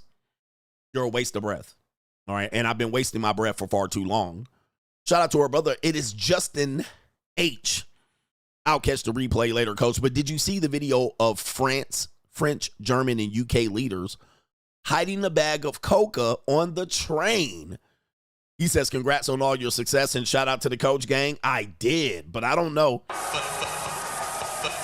don't know if I can show that on YouTube, but I did see it. Trying. But it was because you can't show certain things on YouTube. So I was like, I'm not going to show it, but I did see that there were some people on the train. It was the French president and there was a couple of other people getting on the train and they were greeting each other. But it was kind of like an impromptu meeting. It wasn't a scheduled meeting. And there was a baggie or something on the table. I don't know what it was. But he hit it. And he was looking guilty as a motherfucker, boy. But, ooh, that coca. Trying. Whatever it was. It could have been a napkin or a toilet tissue. I don't know what it was. But I did see it. I didn't share the video, though. I didn't share but I could have put that on Doom and Gloom CGA for sure. He says, I'm only 23, still learning plenty. Yes, indeed. Shout out to Tranisha. Growing up, meeting the parents meant something, and you even dress well for the occasion. My Gen X mom said, men can't bring 304s to his mama. I'm a anti-hopeless romantic. Mama was having integrity. Good for her. Shout out to you. And what does the poll say? Some people thought mama was right. Yeah, you're right, man. They ever say, they say certain women are certain type of women you can bring home to your mama. The hoes, you're not supposed to bring home to your mama. You're not supposed to bring hoes to your mama. So mama was like, don't bring no hoes to me. My mama used to say that too, but my mama used to say, don't bring no white women to me. That's what she wanted. My mama, yeah. Hey, where are the white women at? And anybody that's black knew that. If you grew up in the 80s, the 90s, the 70s, a lot of black mama said, just don't bring home no white girl. What did I do? Where the white women at? All right, I brought home lots of white women. All right. Sometimes, Jedi mind tricks, you don't, if she wouldn't have said anything, I might have brought home a sister. All right, but she kept saying, don't bring home a white woman. And I was like, Hey, where are the white women at? All right, but mom, you sent me to a high school that had 93% white women. I'm just saying. Hey, where are the white women at? All right, but it was what it was. Right? Shit, maybe if she said nothing about it, I brought home a gordita. But I brought home lots of white women. I just said, hey, where are the white women at? And I was just like, hey. I am so happy and grateful that the Lord has blessed me to play in some snow. And one black woman I brought to the house, she caught an attitude, and my mama said, never let her come back. All right. And so I brought home this black woman, and I don't know what was wrong with her. She was going off about something. It wasn't very loud, but it was enough for my mother to recognize that there was some disturbance in the force. And my mama said, don't bring her back. Don't bring her back. So it is what it is. Shout out to H Everyday says, Cassie is a prime example of a woman who will always stay afloat if she's pretty and nasty. Beware the 9s and the 10s. They have very low self-esteem because they never fit in and are willing to try it first just to get it out of the way and quick to say it ain't that bad. Yes, indeed. Shout out to you right there. 9s and 10s. Listen, women that are highly attractive, and people are like, Coach, you never dealt with women highly attractive. Guys, I mean, you didn't watch the Twitch stream yesterday? I showed you a bunch of people. Like, I'm not going to give you even the clue. All right, you guys figure it out. But women that are considered highly attractive are very insecure. All right, their insecurities are raging. So they are very apt to deal with high levels of abuse. High levels of abuse. It is crazy. Like, they get the whole choking, the spanking, the spitting down the throat, the pissing on. They get that really early. Really, really early. And some of them are prone to have experienced childhood abuse, right? Childhood sexual abuse, because I dare say people with problems consider them attractive when they're young, right? Because they could probably be pretty in the face when they're young. So they're highly prone to be touched on and stuff like that. Don't mean the ugly kids ain't going to get it either, but people tend to look at them and sexualize them in their youth, thus opening them up to being abused early. Then when they get older, all right, it just prolongs. It just goes with the flow. They end up wanting to do the nastiest things and deal with guys. And then they go for the bad boys, a.k.a. Cassie, bad boy president, that continues this level of what you call abuse. And the woman is already trained to take this type of abuse, right? They're already trained to take abuse during sex. So it is something, but to the point where they'll look like they're enjoying it. To the point where they look like they're enjoying it, in which we're going to get into the Cassie details later on in the show. She's enjoying it. Yeah, it's crazy. It's crazy, crazy, crazy. Shout out to H Everyday says, you heard the mammy say, I'm a woman first. Yes, men pay attention. Even your family will throw you under the bus, then double back to introduce you to her new friend, and the bitch is washed. But she says she likes you. It's a lie and an admission of guilt. Shout out to you right there.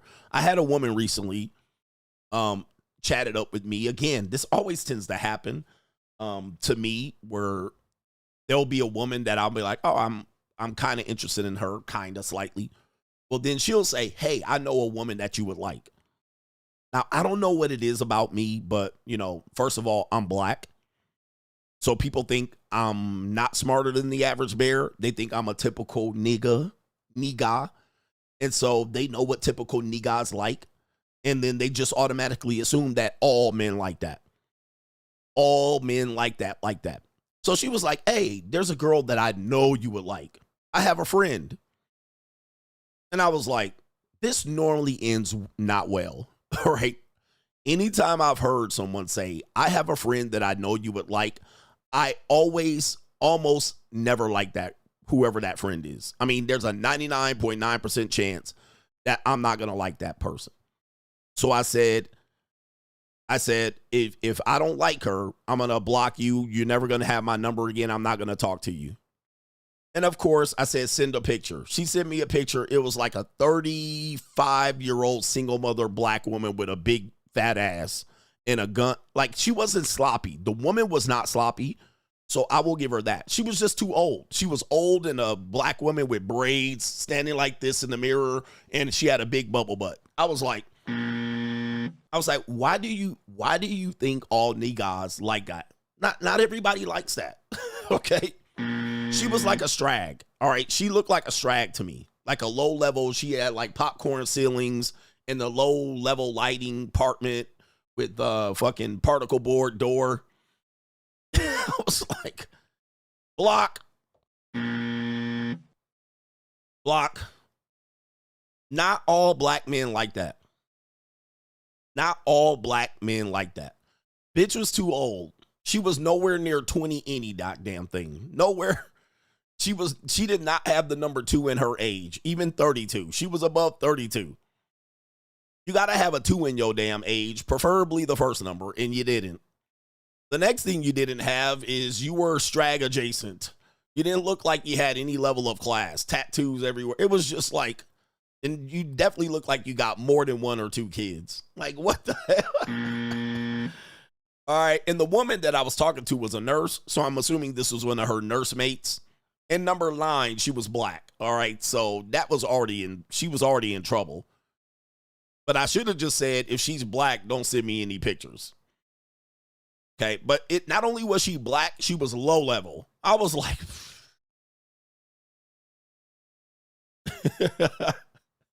like, why? Every time this happens, people think that black dudes are just desperate and take anything. Like, there's dudes that watch me and they just think I'm over here desperate for anything. Like, I'll take anything. For some reason, your scarcity is not my scarcity. They think your scarcity equals my scarcity. I'm operating in a whole different echelon. Some dudes just don't know it. You guys think that we're all operating in the same echelon where we're all the catfish of the dating marketplace and we'll take anything. I don't operate like that. I haven't operated like that in over a decade. All right. So I pick what I want and I position myself in life to pick what I want. So I don't just take anything just for the point of pleasures of taking anything. I don't just fuck women for free just because she's available. I've turned down a lot of available free women. All right. Lots of them. You're like, nope. All right. But you guys will put your raw dick in some of these women. All right. And I'm like, hell no. I wouldn't even wear a condom with this woman. I don't even know if I could get completely aroused. I probably couldn't finish with that woman. I probably could not even finish. I wouldn't even want to finish nutting, all right, with that woman. And y'all think that, like, I'm going to just take it because, oh, it's offered up. Hey, it's free. Nah, no thank you. No thank you. I pass. I'd rather go over here and go get something exactly how I want it and go ahead and drop a little fee over there. I'd rather do that any day of the week than to take some slop. Take some slop. All right, I'm not just taking slop, bro. Y'all can do that if you want, but it ain't gonna be me. All right, shout out to Martin Mohammed. Shout out to you. He says, Coach, I really respect your intellect. Last week, you briefly got into how one develops their own philosophy through taking bits and pieces of various books. Can you go deeper in it for me? Hold on for a second, sir. Wait a minute. Where is it at? Hey, yo, chill, son. Hey, yo. But I can go deeper into it. Most philosophy is an organization of information that you collect over time. All right. So, you know, I've read many, many, many books, unlike a lot of people who watch me that don't read. All right. And then criticize my message and you ain't read the whole book that's been available for 6 years. But for me, I read a variety of books over time, and there's pieces of information that I take. There's pieces of information that I took from people, and I've took those life lessons and developed my own philosophy. Now, this is also your life experience too. You guys meet people, you're networking with people, and they tell you something, and you're like, I'm going to remember that. And then you write it down. Then you apply that to your life. And then you continue to do this over your entire life. Okay. And then you develop your own way to operate. This is your operating manual. And so I encourage you guys to not just read my books and take bits and pieces from it. You read other people's books and take bits and pieces. I've never read one book where I said, I'm going to copy all of that. I copy bits and pieces and I throw away the stuff I don't like. In fact, when you read books, you don't even have to read it from cover to cover. Just read parts of the book that you think would benefit you. Leave the rest for something else. That way, then you can operate. You have an operating manual, and every man should have a philosophy. My philosophy, obviously, is the free agent lifestyle. Okay, some other people's philosophy, outwitting the devil or sexual transmutation, whatever it is. And then you can write a book. You can develop your own pyramid of success. When you coach, coaching philosophy. Every coach has a philosophy. They always preach this. If you want to be a coach, you have a philosophy. And your philosophy is what you fall back on when you experience adversity, when you experience the shift in your life, when you want to make a change. You always operate back onto your philosophy. And this is why. This is why. The reason why you want to do that is because when you go through trouble or you go through a point where people start questioning you, second guessing you, or when things that you're doing aren't working, but you believe in it, the philosophy brings you back to understand, hey, listen, you believed in this at one point. Thus, when you want to go forward and make a change, when you want to go forward, you got to stick to your guns. As they used to call it, you got to live by the sword and die by the sword. And sometimes people want a perfect philosophy that is infallible, that is unshakable, that is unsinkable, that is undebatable. There's no philosophy that doesn't have a weakness. So you have to accept the weaknesses in your philosophy and have things that you can overcome it with. Okay, I know there's a weakness here, but I'm going to overcome it here. Like, for instance, a coaching philosophy. I'm going to run the 2-3 zone. Is the 2-3 zone a perfect defense? There is no perfect defense. So you accept the weaknesses of the 2-3 zone. I'm going to give up 3-point shots and long rebounds, but I'm going to overcome that by recruiting people that have very long arms that can accommodate for that.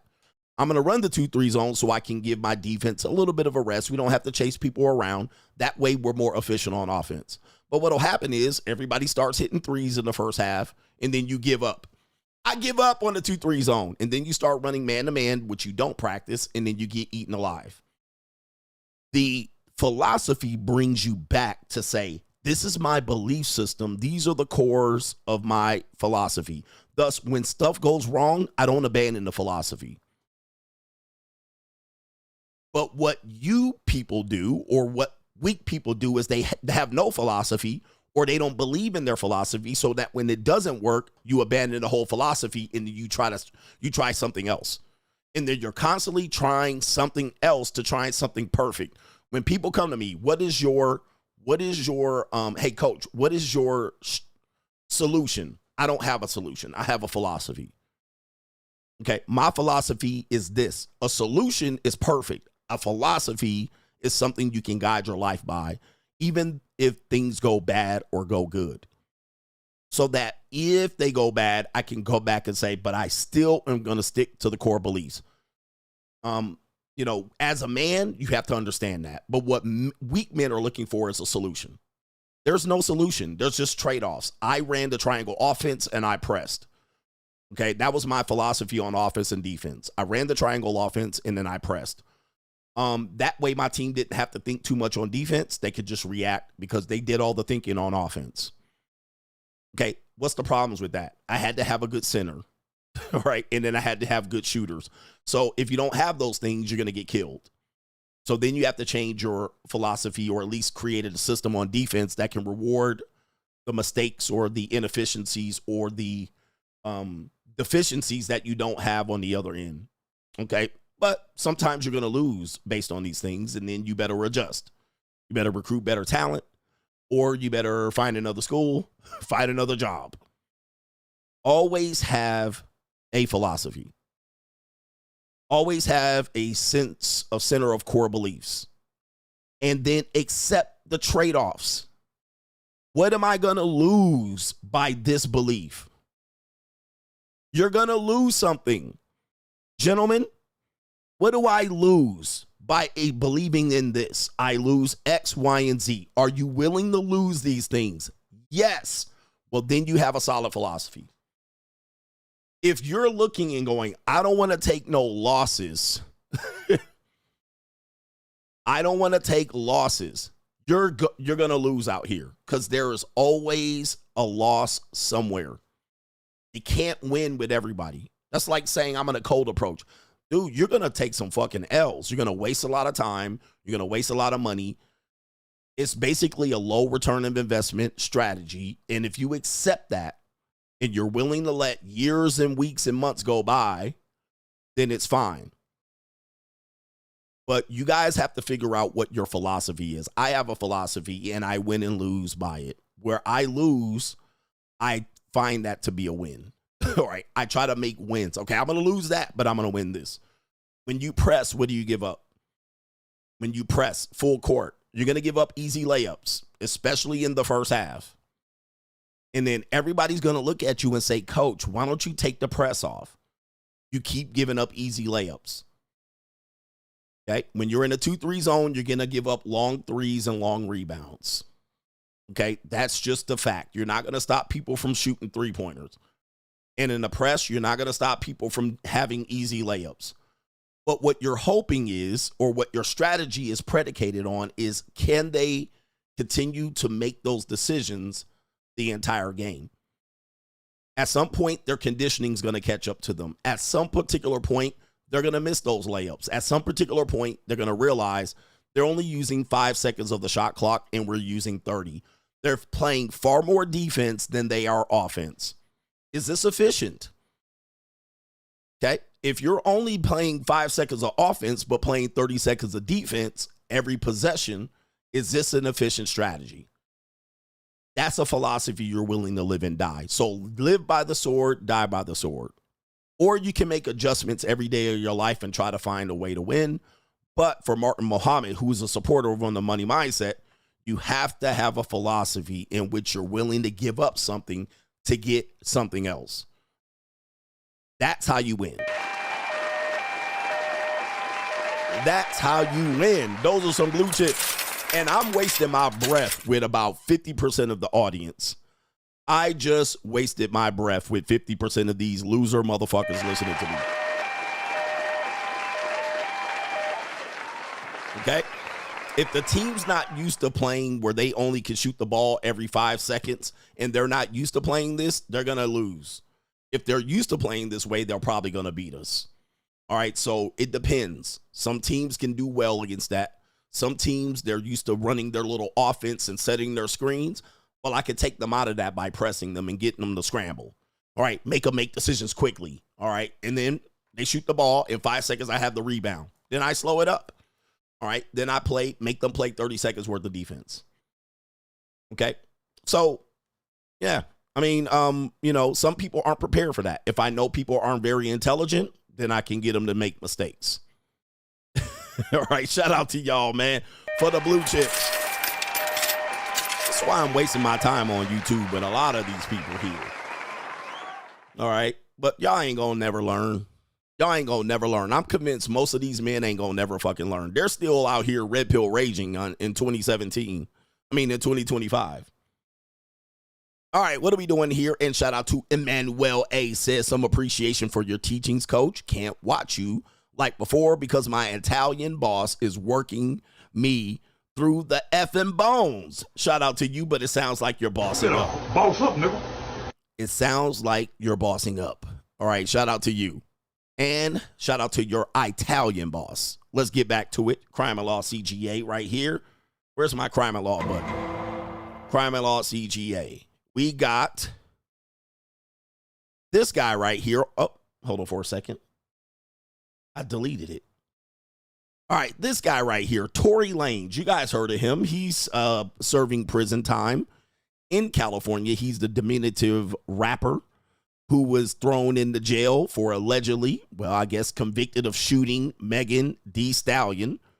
And as I tell you, if you're a little guy, prison is not for you.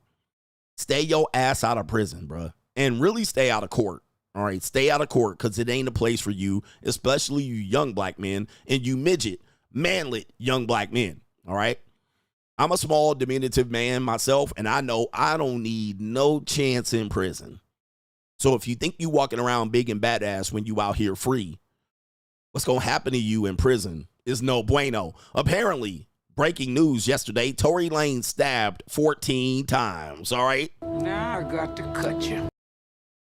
14 times. All right, and so people think he's innocent to this day. Based on the information that I received, I don't think he actually did what they said he did. But on the Tory Lanez Instagram page, it says Tory was stabbed 14 times, including 7 wounds to his back. Damn, they got him in the back, 4 to his torso, and they out here with the damn shiv. Now I got to cut you. 2 to the back of his head and 1 to the left side of the face. Now I got to cut To me, that tells you, gentlemen, they was trying to send him to the Undertaker. All right, he is not supposed to be here. That's definitely Undertaker activity. Both of his lungs have collapsed, and he has been placed on a breathing apparatus. All right, he is now breathing on his own despite being in pain, very much in pain, and he is talking normally in good spirits and deeply thankful to God that he is pulling through. He also wants to continue to thank everyone for their continual prayers and support. Sheesh. Now I got to cut you. That sounds like essay activity right there. The Shawshank Redemption right here, man. I'm going to tell you, brothers, this is bad news right here. Young brothers, do not have your ass in court and in prison. Stay up out of there, man. And all men pay. So this is a case where he was getting some free punani and it turned into payment punani. And he's in jail getting cut up and shanked up. Now I got to cut you. Yeah, man. Living better now. Coogee sweater now, man. Listen, stay up out of court, man. Stay up out of jail. All right, it was free punani. Now it's pay punani. He's right here, 32 years old. He suffered wounds across his body, collapsing his lungs.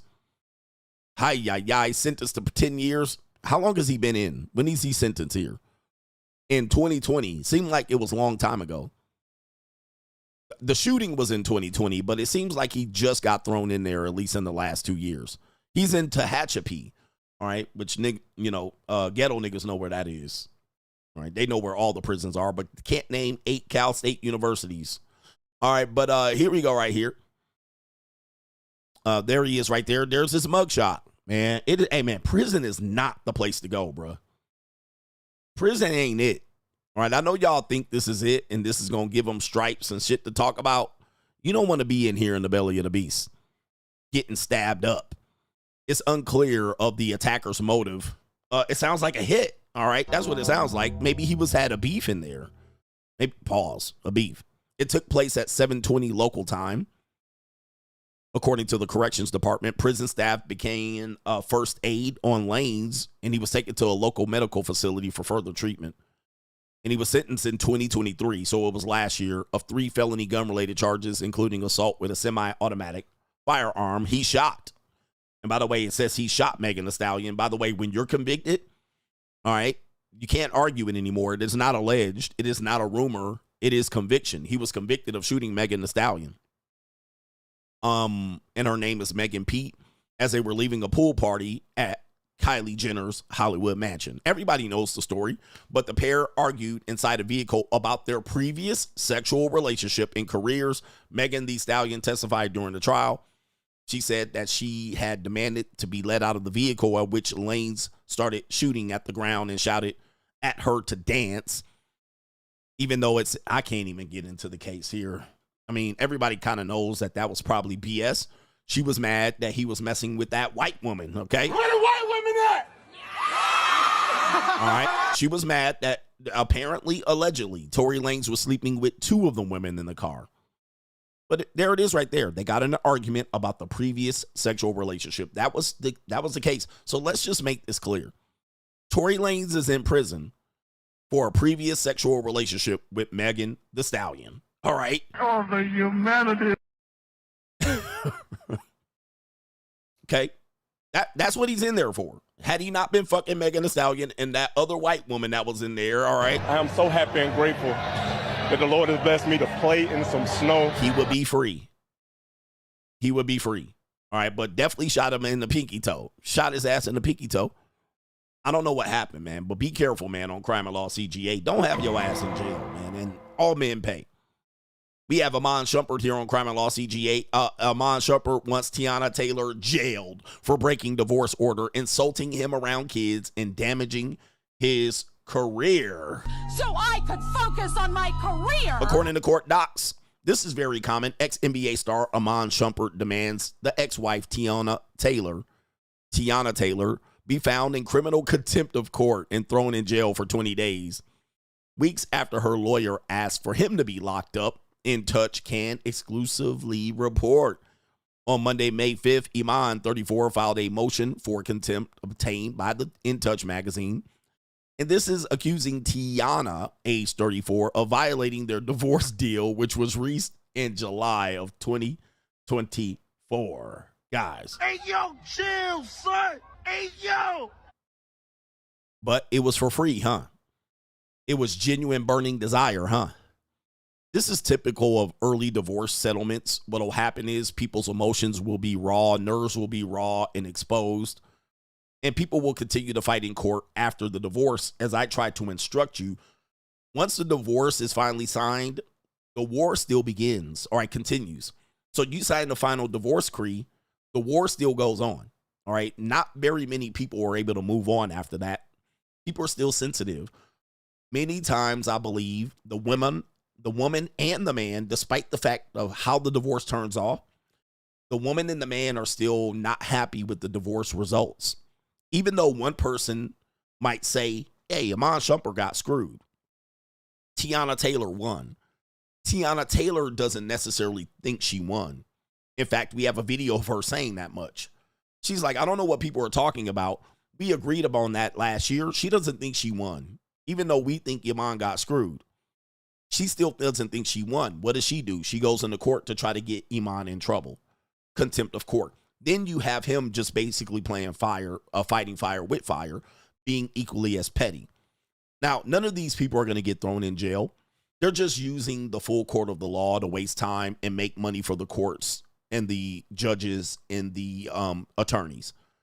So they're like, I'll file this, I'll file that. The judges get paid, the court clerks get paid, and the attorneys get paid because these two people can't move on.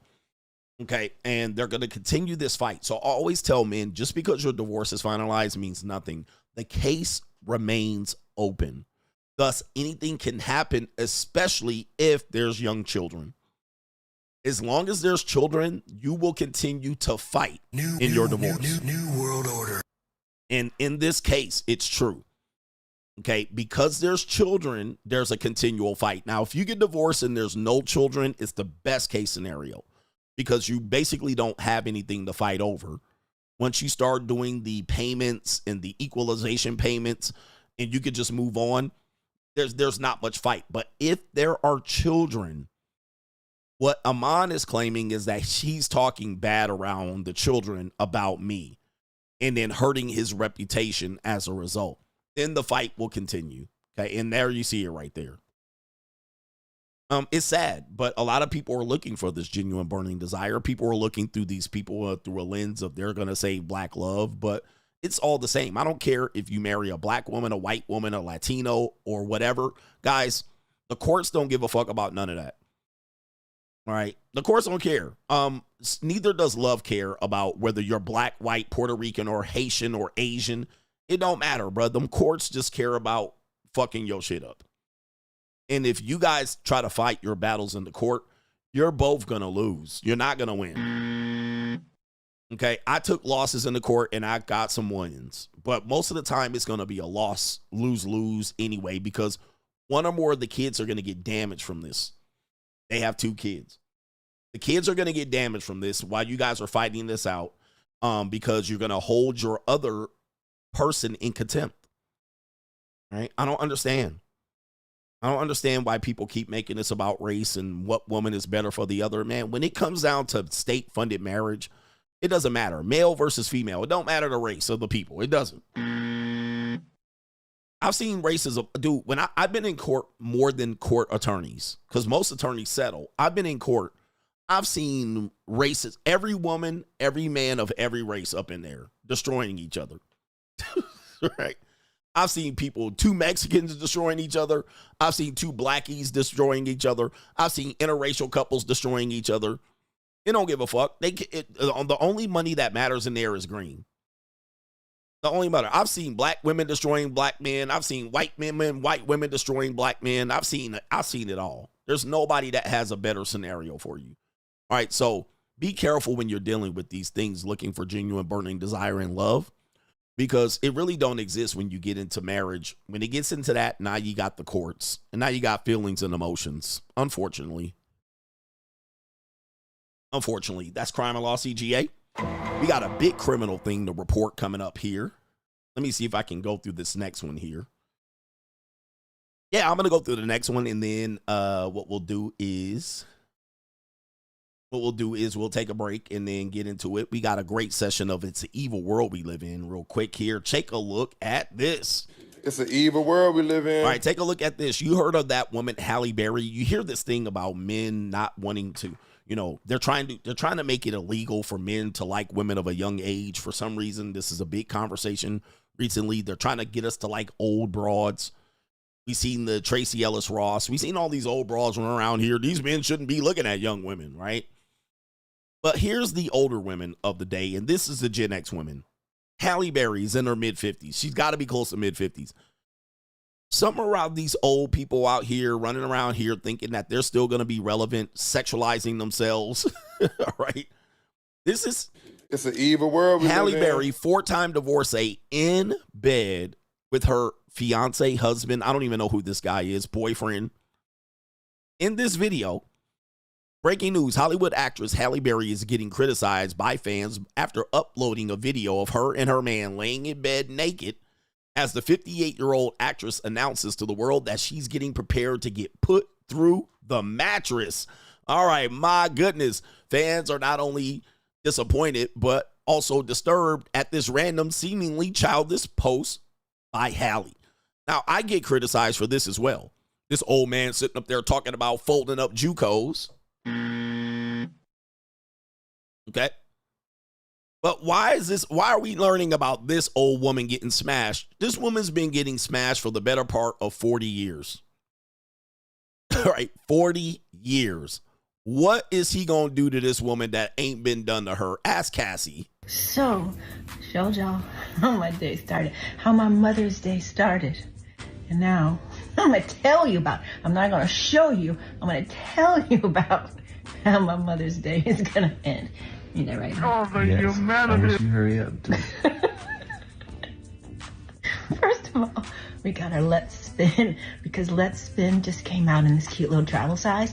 And so since we're in Cannes, France, I traveled with it for the first time. And we're about to give it a spin. Oh, the About the humanity. Cannes van.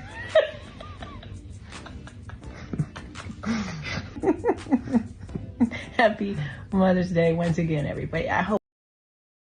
Is this lube? Is this CGA? He's like, oh, that's a light skin. Well, that does kind of look like me, but it more looks like KT King. KT King, is that you? And that's you. All right. Is this woman advertising for old woman lube? Are we talking about lube here? This is some one nasty broad. Oh, that's nasty. Why are we can we have some 19-year-old women up here? All right. Nobody wants to hear no 58-year-old woman talk about no lube. All right. What the hell, bruh? I ain't trying to think about Halle Berry getting smashed. Hope all of you are somewhere spinning. Oh my God, I ain't never been so happy to have Mother's Day come to an end. They love black men smashing old broads. All right, the minute the black man smash a young broad, it's a crime. We supposed to be smashing 58-year-old women. Bruh, what in the world? Why can't we just smash 20-year-old women? All right, there's nothing illegal about it. There's nothing wrong about it, but I'm supposed to be out here going, put some lube on your little roast beef curtains so I can smash this old soggy, this is just this. To wrap you in my warm embrace. Yeah, I want that young monster ball coochie, not 25 years later. All right, All right, where the fuck? So, showed y'all how my day started. What's going on with these old bras sexualizing themselves? All right, stop it. Nobody want to hear these old wine breath ass, garlic breath ass women sexualizing themselves. Give me some young broads. It's an evil world we live in. For real. Then they mad at us for going for some young punani. What the fuck? This is crazy. All right. We got a woman that says right here, women that are 40, 50, and 60 are officially invisible, and not enough lip filter and Botox is going to help them. Let's hear what this woman has to say about her dating prospects out here. Anyone else out there in their 40s like me who feels kind of invisible? Like, I'm not as cute as I was in my 20s and 30s. I'm definitely not as fit as I was in my 20s and 30s. I don't have as much hair as I used to have. It's literally falling off like the top of my head.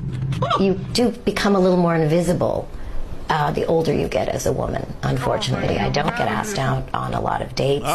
I never get asked out on dates. I don't. Not a surprise. You know, if it's being 55 in Los Angeles or if it's just a strange town. What is the biggest confidence killer for women over 50? Men over 50. They never look at you anymore.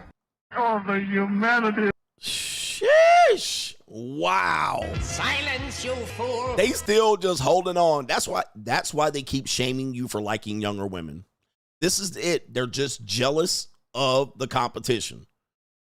She's worried about men over 50 looking in at her. Look at this woman. Silence, you fool. So I never back down. Gentlemen, let me go full screen on this. Never back down from liking younger women. Never back down. Guys, you deserve it. You deserve a young woman in your life. Yes, you do. All right. All right. You got to never back down from liking younger women, because this is what they want you out here doing. Chasing around Halle Berry's old ass. They love it. And they love your old ass chasing down this Skeletor right here. Silence, you fool. And rubbing old lube on these old bones. Bruh, nah, man. Young women for life, bruh. Young women for life. I don't care, bruh. You're not going to have me out here smashing this, bruh. You ain't going to do it. Coach, you old. Yeah, but I worked hard, nigga. I worked so hard so I didn't have to smash this or this. Young women for life. All right. Every time I see shit like this makes me just happy. I be in some young punani. 19 too, bruh. 19 is 19 is legal. Yes. All right. Yes. 19 is good. All right. Or this. What are you going to do? 19 or this? 19. Any day of the week. Oh, the humanity. Any day of the week. When I was 55, I felt like I was starting to fade. I felt like I was starting to go invisible. I felt dismissed. I felt ignored. I felt like I was washed up. When I was 15, I started modeling, and it was a very hard thing to walk away from. Then around the age of 45, I started noticing that the way I was perceived was slightly different than what I had become used to. And then I would put photos of myself in bikinis. All of a sudden, I started getting the influx of, "Are you a little desperate there, Grandma? How about..." Yeah, I mean, bruh, I work way too hard to be dealing with the woman on the right. But you cover up and But the woman on the left is 19. spare us the look of your poor aging body. I was sort of getting relinquished to the invisible women category. Is there anyone else out there in their 40s like me who feels kind of invisible? Silence, you fool. All right. And so there's going to be some black women out here, but black don't crack. I still got it. All right. Shout out to you, Nia Long. Move along. Move along, Nia Long. They said Halle Berry still got it, but everybody else rebuked Halle Berry for this. Silence, you fool. All right. They rebuked Tracy Ellis Ross. All right. Shout out to you. All right. You old broads out there, you old bag of bones. Go get you a YN. I ain't worried about it. Go get you one, because I'm going to be with somebody just right. And I got a lot of special friends out here. I just wanted to say thanks. I'm glad you came along. Partner, I want to sing a song just for you. 'Cause you're my special friend.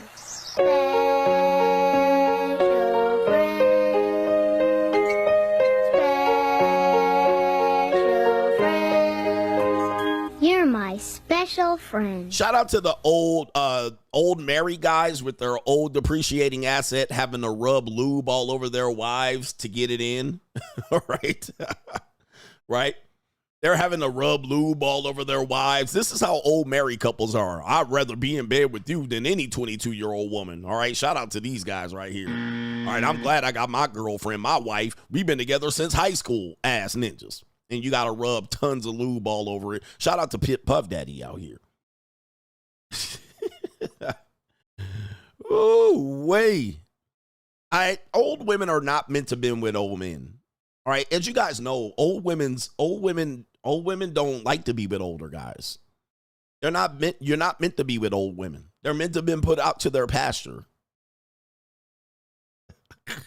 You're not meant to be walking around with an old woman. You still can have kids. She can have 0 kids as an older guy. You're meant to be like, she meant to listen. I'm going to say something egregious here.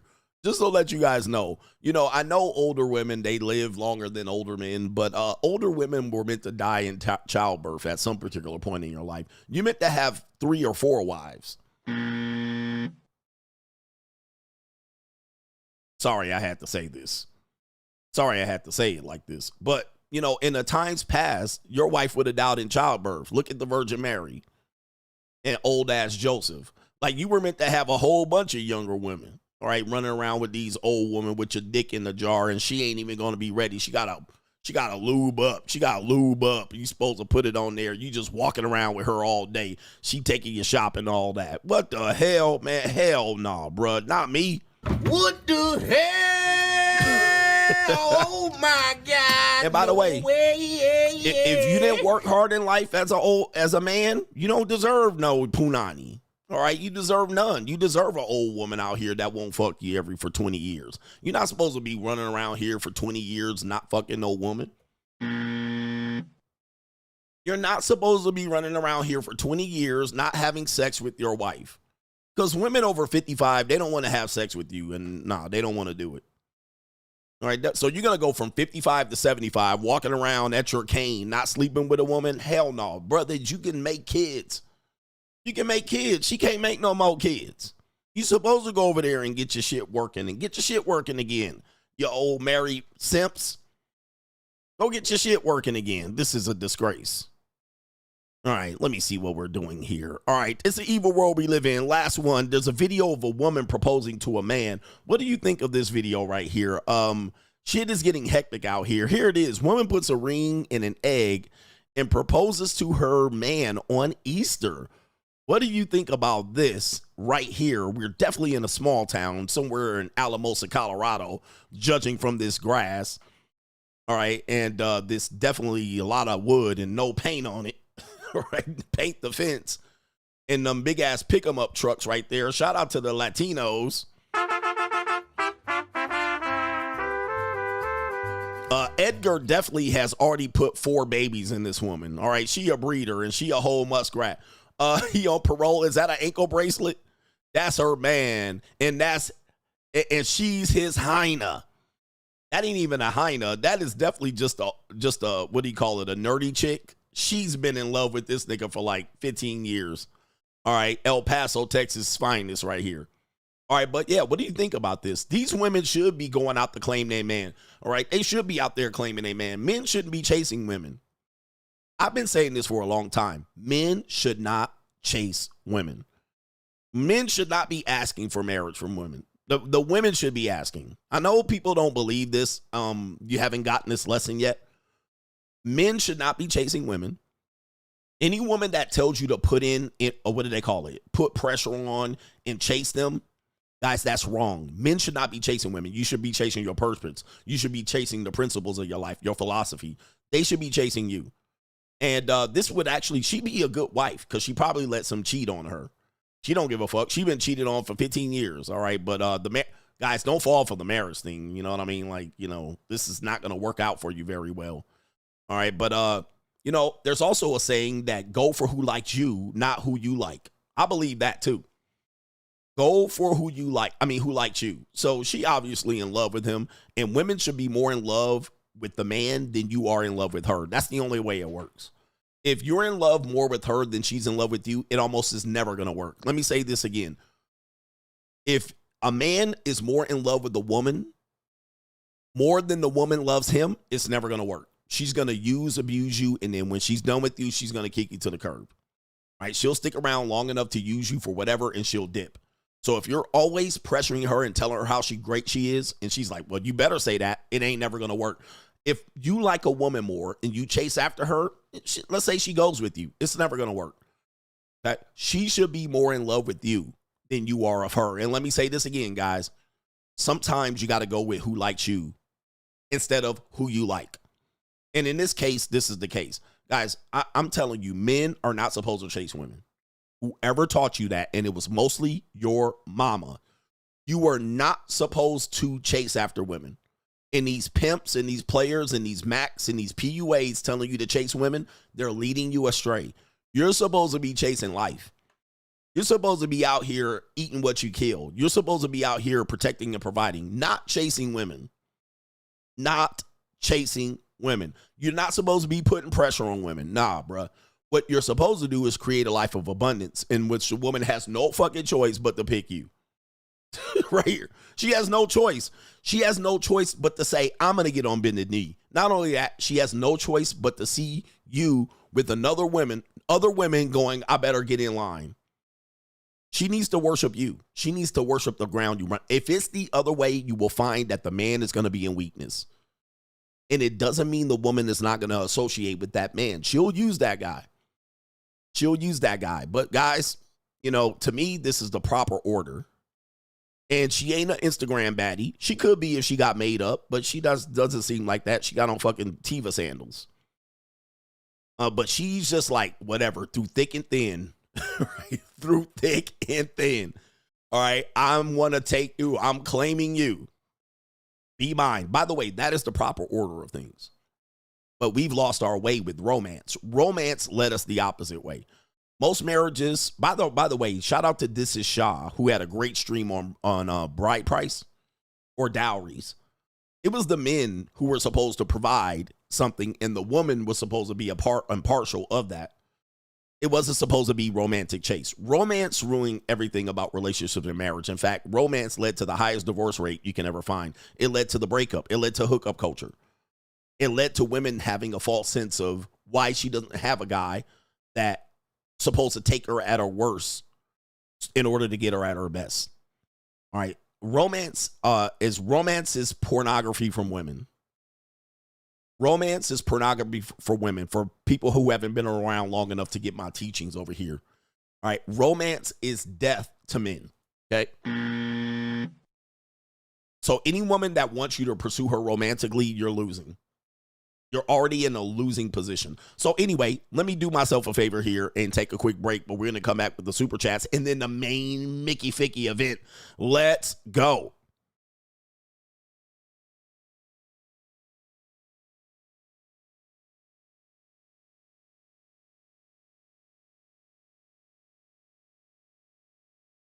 Has the modern dating landscape confused you? Have many of the standards that you heard, you're kind of tired of hearing about, and you're wondering, what does it all mean? Well, look no further. Join us talking about the monetized dating marketplace right now on Locals, and it is CoachGregAdams.locals.com. You can create a free account to join the conversation between the Coach Gang members, but also on Sunday, we do a live stream demonstrating all aspects of the monetized dating marketplace, and coming soon in 2025, you're going to have access to a sample of the monetized dating marketplace course where you can get information related to how to participate in the monetized dating marketplace and or how to understand it, so you're not out here spinning your wheels trying to figure out how you're going to best deal with the monetized dating marketplace. Listen, everything and every aspect of dating is monetized. We just want to relieve the frustration that you might have about it. So the best way to do it is make a free account right there on Locals, CoachGregAdams.locals.com. You can get access to those live streams, but create a free account. Just join the conversation. I am the only one covering this conversation from this point of view. And yes, I am ahead of my time. Get ahead of the information before you're priced out. Okay, I'm back. I don't know what happened there. Quick question for women that see a woman proposing to a man. Just quickly here. They see a woman proposing to a man. What are they going to say? Get up. You're degrading yourself. You're embarrassing yourself. Right? I want you to ask yourself that. Most women would say you're degrading yourself. You're embarrassing yourself. Get up. Now, question. Why aren't men seen as degrading themselves or embarrassing themselves when they get on one knee? Answer the question. Why aren't they seen as desperate when men get on one knee? Uh-oh. Somebody answer that question, ladies. Ladies. You got the answer here? All right, why aren't men considered degrading and being desperate when they do it? Just wondering. You're degrading yourself. Get up, girl. But a man supposed to be degrading and embarrassing themselves? You see how they look at things when you flip it? All right, how they look at you when you do it? Beta, we got our brothers and sisters of the struggle here. Shout out to our brother H every day has this to say. He says, yes, Ninja, have a philosophy. This is why white folks have the community they have. It's not perfect, but repeated improvements on the original concept will have a lasting effect. The L's, not very diverse neighborhoods, not melanin, and a lot of cancer, but high tourism, low crime on the surface levels. There's trade-offs. Okay, have a philosophy. What is a basic philosophy of America? It is the Declaration of Independence, the Bill of Rights. That's the philosophy. And they'll never get rid of it. The Constitution. That's the philosophy. Anytime you want something done, everybody goes back to the Constitution. Okay, what does the Constitution say? Now, whether you agree or disagree with the Constitution, that's your problem. It's still going to be the document that presides over America until communism comes in. All right, it's not perfect. And there's trade-offs. There's stuff that you have to give and take. But the Constitution is the philosophy of America. Anytime you want to do something, they're going to always revert back to that document. That's how you have to guide your life. It's not going to be perfect. There's only trade-offs. There's no solutions out here, gentlemen, and no one's coming to save you. Triggerverse, shout out to Cassie, guzzling the Dubai soda with a bowl of chili. Also, you hear the 60-minute Australia news finally reporting AI dating. The face of it is an old, soggy, high-calorie white woman. Shout out to you. You'll have to send me the clip. We got to win this race. Paul says he's tuned in. Shout out to Prince Paul over on the Cash App. Appreciate you for being here. Appreciate you for being here. Young men, listen, youth is wasted on the young. Youth is wasted on the young. Young men just flounder around for many, many years, and I did the same thing. Looking, what you think is you're invincible. All right, it ain't going to happen to me. All right, I'm better than that. Young men think they're invincible, so they just go out there and just like, I'm going to thug my way through it. Gentlemen, you're not going to be young very long. Or I'm just letting you know, young is a very short part of your life.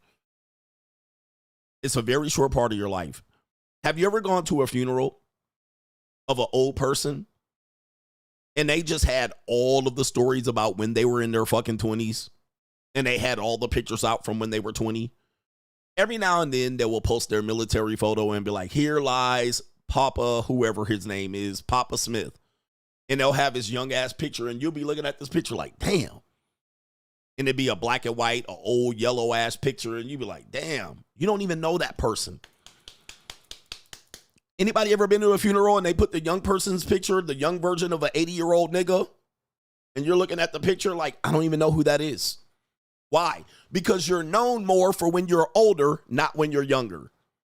Youth only lasts for so long. You're only in your 20s for a decade. Now you're fucking 30. Okay? Now you're 40. You're 25. You're 40 in 15 years. Now you're old. Okay? So you're going to be older way longer than you're younger. And nobody's going to talk about what you did in your fucking 20s if you last to 80, 90s. Okay? But the person you see, if they put the young person, the young military photo on the old nigga that's dead, you be looking like, I don't even know who that is. You don't know them. That person was existed in a small vacuum. You knew that person is old your entire life. Your entire life, you knew the old version of that person. Always think about this, all right? You're going to be older way longer than you're going to be younger. So don't think that you're not going to be old at some particular point, and you'll be fortunate to get to old. If you think 40 is old, wait till you're 80. But you're going to live from 40 to 80 as an old motherfucker. All right. But you're only going to live from 20 to 30 for a decade. All right. For sure. Funny how time flies when you're having fun. Matter of fact, girls that meet me now that are in their 20s, they see a picture of me in my 20s and they are flabbergasted. Like they're flabbergasted. They're like, that's you? They were like, you look so innocent. They're like, this a woman was telling me, she was like, damn, she was like, yo, younger pictures, you look innocent. She was like, now you look older and wiser. And she was like, the younger version of you, I would have finessed you. I would have been just trying to finesse you. She would say, essentially, she was saying, I would have had no respect for you. But she sees the older version of me and she's like, oh, he looks wiser. He looks like he has it figured out. He looks like I can learn from him and to be a mentor. She was like, the younger version of you, I would have had no respect for. And that's just how it goes. That's just how it goes. That's how people look at you, unfortunately, especially women. But she was like, oh my God. She was like, that's you? All right. So, and that was only 20 years ago. It was only 20 years ago. Really 15 years ago, to be honest with you, if you really want to know. It was only 15 years ago. So a beard goes a long way. A beard goes a long way. Gray beard goes a long way. By the way, this is your boy CGA as a younger man. Let me see if you can put this up here. This is me in my 30s. Right there. She finessed the older version too? Nah, she ain't finessing the older version. All right, because listen, anytime you waxing off a 20-year-old, she ain't winning. All right? Anytime you're in your 50s or late 40s and you waxing off 20-year-olds, bruh, that little money she getting is a drop in the bucket. Drop ski in the bucket. All right, I'm winning that one all day fucking long. All right, let me tell you something. Because how many 40-year-old niggas waxing off 20-year-olds? Early 20s. Early 20s for pennies on the dollars. She ain't finessing nothing, nigga. That's a I gladly will part ways with that money. I'll be like, here. And she's like walking away like, oh my God, I really finessed them. All right, now, if I was in my 20s and she walked away with that money, it would be a finesse. Because that would have been all my little money. All right, but I'll be like, here. I do like this. I'll be like, and she walks away like, oh my God, I'm really finessing him. $250. Go ahead, yeah. Don't spend it all in one place. Yeah. Meanwhile, I could be fucking Halle Berry, but I got a woman here that's 24. Who's winning that?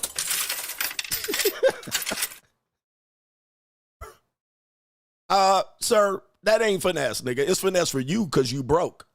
All right, but for me, have a nice day. Meanwhile, you fucking 55-year-old women talking about, they ain't gonna finesse me. And I'm like, go ahead, ladies. Hey, I'll be like, go ahead, have some fun, all right? Finesse me. Finesse more of me. Why don't you come tomorrow and finesse me? Why don't you come tomorrow? Why don't you spend the whole weekend and finesse me? All right? She run out there like this. She like, gotta get my bag and run. I'm really getting tired of you finessing me every day with your young punani, all right? This is really terrible. I really feel bad about you finessing me tomorrow too. All right, Jesus. All right, how about you come finesse me some more?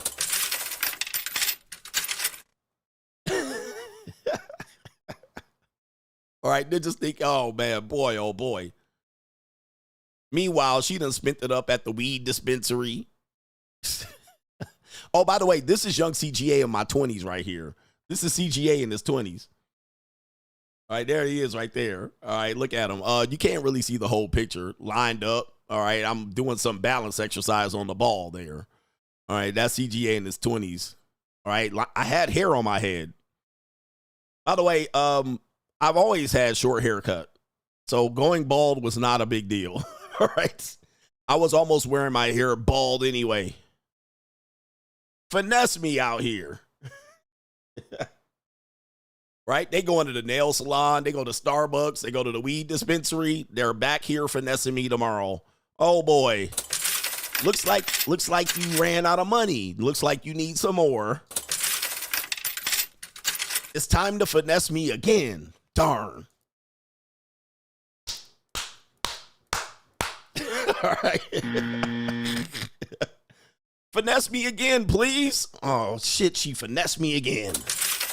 Shucks. Or I could be boning Halle Berry. I could be this guy right here. I could be this guy. Oh, shit, man. I'm tired of these young women finessing me. All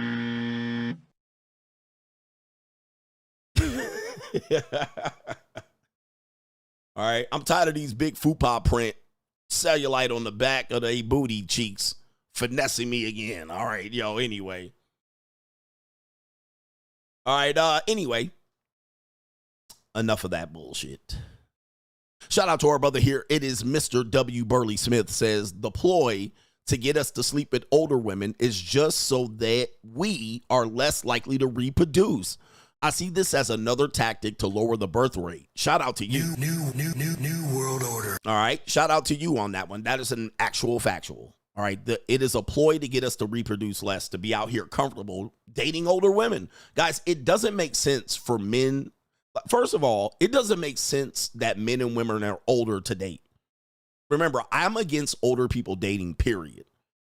Like, older men and older women dating does not make sense to me at all. In fact, it is a fairly new concept for older men and older women to be in a dating marketplace.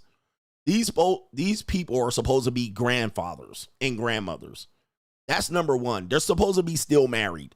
These people are 4 times married and divorced. So older people dating is a dumb concept to me to begin with. Now, older women dating is even more dumber. More dumber, yes. Like, why are these older women out here floating in the marketplace still trying to be competitive? Y'all supposed to be grandparents, bro. Just go sit the fuck down. Stop looking for romance and the love of your life and your fucking soulmate. Go sit the fuck down. All right, so that's number one, and that's number two. Older people dating, you're not supposed to be dating. You're supposed to be grandparents. Number two, older women dating makes no sense at all. Then you're trying to get men to do well in life to make them attractive partners for a woman in her late 40s and 50s. Why? You're not going to have families. You're not going to have kids. You're not going to do anything to help yourselves economically. At least the man isn't. He's going to become a government mule from an old washed up woman. It doesn't make sense. For the next 20 years, he's going to fuck her for 2 years and then spend the next 20 years with her getting no punani locked down. Like, it makes no sense. Then why would a man work as hard as he does in life to get to this pinnacle in life in his 40s to just deal with an old broad? It makes no sense. Can he have kids, viable seeds, great stable families? He would actually be able to produce something positive for a community, not just rescuing some old washed up woman. And what about a widow? Guys, widows does not count here, bruh. We're not talking about widows. That would be common sense argument. It's a widow. She had a husband for 20 years. She wants to have another. We're not talking about widows. We're talking about old washed up women that took their husbands to divorce and had kids by 3 different. We're talking about those women. You know what the fuck I'm talking about. Why would a guy be encouraged to work so hard to end up with an old broad? It makes no sense. So then this man that has the ability to reproduce multiple times all the way into his 80s has to deal with some IVF woman or a woman that had her kids and grandkids. It doesn't make sense. It doesn't make sense. Give me one good reason. And I actually was critical of a lot of men in this space. I won't say names. Why are you marrying old people? Well, this person promotes marriage, but why are you promoting old people getting married? What is the point of old people getting married? It doesn't affect the economy positively. It doesn't affect the families positively. It just rescues this old broad from her own impending financial death. That's the only thing it does, and it benefits the man very little.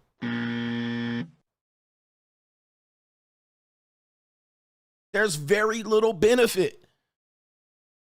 Then you still got the young broads running around here with young niggas and pookies.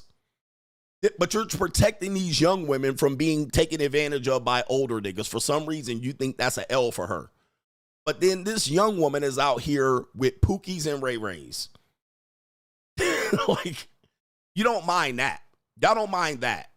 Let these young broads deal with these pookies and ray-rays and hoe on. That's fine. Soon as the old man comes into the conversation that can provide stability, children, family. No. We're not going to let that happen. It doesn't make sense. I've been very critical of older people dating. I don't think older men should date. I don't think older men should date, especially older women. Right? Especially older women. It is no advantage to that guy to date an old soggy broad unless she's a widower or he doesn't want to have any more kids and he wants to settle down and he just is giving up on life. He gave up on life. He said, fuck it. What is the point? Dating is a young person's sport. Dating is for young people, not for older people. And when I say young, anybody over 32 as a woman dating and any man over 40 seriously dating, you need your head examined.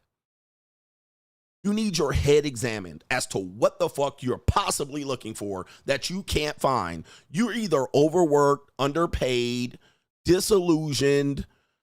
I don't know what you're looking for. Y'all still out here single? Out of all the places you could have met a person, you're going on Our Time app, Tinder, Bumble, and Hinged. What are we doing? Dating is a young person sport. It is meant for younger people to learn from. And by the way, dating is not meant to be long-term. You should not be long-term serial dating at really any age if you wanted a perfect society. But what is the point to be always dating 5-6 years? It is not meant to be the case. Oh, by the way, anybody that wants that says they're good at dating is a red ass flag. That's another red flag. Oh, I'm good at dating. I perfected dating. How is that possible? How is it possible that you're good at dating? That should be a red flag. Meaning that you have no intentions of taking dating for the purpose it's supposed to intend. Finding somebody to be with. You're not dating if you're perfected it. You're fucking. All right. You're fornicating. You're having a good time. You're hooking up. It just has nothing to do with dating. So dating coach is an oxymoron. If the guy's perfected it and he is not married, how the hell is he providing dating coaching? You're providing fucking coaching. That's what you're doing. You're not dating. You're just out here finding ways to fuck up the sexual marketplace by turning good women into bad. So dating coach is another oxymoron. What the hell you got a dating coach? A matchmaker would make sense. Like an old broad that's a matchmaker and she has a husband. But if she's a single matchmaker, how the fuck are you going to that person? She can't even match herself up. She can't even match herself. Like, what is wrong with you people? Listen to me, man. I'm the president of the United States here. Come on. I'm trying to help y'all understand, but y'all too dumb to realize it. But I'm the smart one. Older people are not supposed to be dating, period, point blank. It doesn't make sense at all. Tranisha says, how would you feel if you were a blue pill Disney fantasy type guy and followed your advice on coming to America and try to get in good with the pops? And he knows his daughter is a nasty 304 pass around and the dad deceived you into thinking that the daughter is a good wife. This happened all the time, by the way. New world order. This happened all the time. Guys, you guys don't realize a lot of men pawn their daughters off because a lot of men did not want to finance their daughters anymore. Okay, so getting good with the pops and you found out the pops lied and he provided you with a lemon. A lot of men used to do that in the bride price back then in the arranged marriage days. Okay. You guys don't realize a lot of fathers that you're meeting, they're not going to tell you what their daughters need in terms of, they're just going to let you fall in love with the daughter so he can get the daughter off of the dole. There's a funny kind of skit that goes around where the husband's returning the daughter saying she's too expensive. Okay, but the fathers are like, get this bitch up out of my house. All right, she eating me out of house and home. And you're like, I really love your daughter. I want to ask for her hand in marriage. He's like, go ahead. And she a used up skeezer. All right, this shit happens all the time. He's like, get rid of this bitch. She's 27 years old. Take her. Take her. Don't even, hey, what can I do better? I love her. Okay, yeah, you love her. Get rid of this broad. I'll pay you to get rid of her. I'll give you land, sheep, cows, motherfucking eagles and scarecrows and farmland. All right, I'll pay you to get rid of her. The dowry. Shout out to This Is Shaw. Go to his channel. He's talking about dowry. He's talking about dowry. Let me go ahead and pull him up here. We're going to get to the main event. Don't worry. She ran through. She got damaged goods. She a skeezer. She was doing romps in the hay. All right, yeah, she good. She a virgin. I tested her out. T.I. style. All right, but this is Shaw right here. This live stream, the dowry debate. He goes back and looks at newspaper articles talking about how before there was romance, there was a dowry. And men looked for women that the father provided a dowry. Okay, over beauty. The commodity wasn't beauty. The commodity wasn't romance. It was dowry. All right. So men look for women that had that particular aspect right there. Yeah, that happened all the time, Trinicia. Women were sold as bum goods, used up goods. They used to call them damaged goods. Okay, 100%. All right. Oh, she damaged goods. What did that mean? She was unable to be sold. She was unable to be sold under the title other than salvage. Domenico Conyo says, I started watching you a couple of weeks ago, picked up the Free Agent Lifestyle book, and it truly changed my life. It's sad that people can't invest in themselves. Facts. That men can't, and particularly black men. But men don't want to invest in themselves. Men believe they're owed the answers, and you're not. NGM, Mitches, and PUAs, and trad cons to CGA. So what you're saying is tricking Passport Bro and letting Western society something in your philosophy, and you think it's okay to teach young men to adopt this immoral mindset. Shout out to you. I'm a little behind to play the sound effect. I think you meant letting Western society fall. All right. One thing you're going to learn about me is I'm not trying to save society. I'm not trying to save the world. I am the Bruce Wayne of this shit, but I'm not Batman. Okay. I'm not trying to save the world. I have no moral integrity to the world. You guys have ruined this shit. I didn't start the fire. Now, unfortunately, you have me with a microphone. Okay? You have me with a microphone and with the talent and skills to be a great orator. You fucked up. All right. And you fucked up. You got guys let men like me slip through the cracks. And now I'm here to tell you guys to straighten up and smarten up. But I don't care about your society. I don't give a fuck about the black community. I don't care about black marriage and love rates and rates of births. I'm not trying to save it. I don't give a fuck. All right. What I'm trying to tell you is save yourself at this point. That's the only thing you could do. All right. So yes, I don't care about saving America, the migrants, or saving white people. And I don't care about all that. All right. 100%. So, y'all fucked up on that one. A lot of y'all be like, but what about ruining society? I don't care. Right? That is not my problem. That's y'all's problem. Y'all better do this shit. But I didn't say. All right. Hey, it is. New world order. That's y'all motherfucking problem. All right. I don't care about the Bible and the church and saving the moral code of fabric of society. All right. That's what y'all want to do. I ain't saving it. All right, we need to save these young women from these old predators. Hold on for a second. We're going to play it. You can talk about me all the fuck you want. I don't give a fuck. Yeah. I got mine, goddammit. You better hustle and get yours. That's what he is. Bruce Banner says, kudos to your move to Twitch, coach. Boss up season is contagious.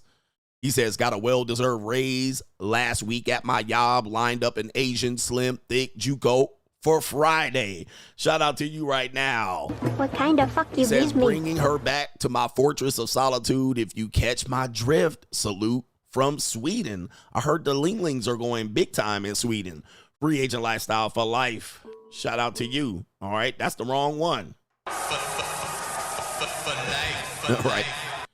I'm using my powers for good and evil.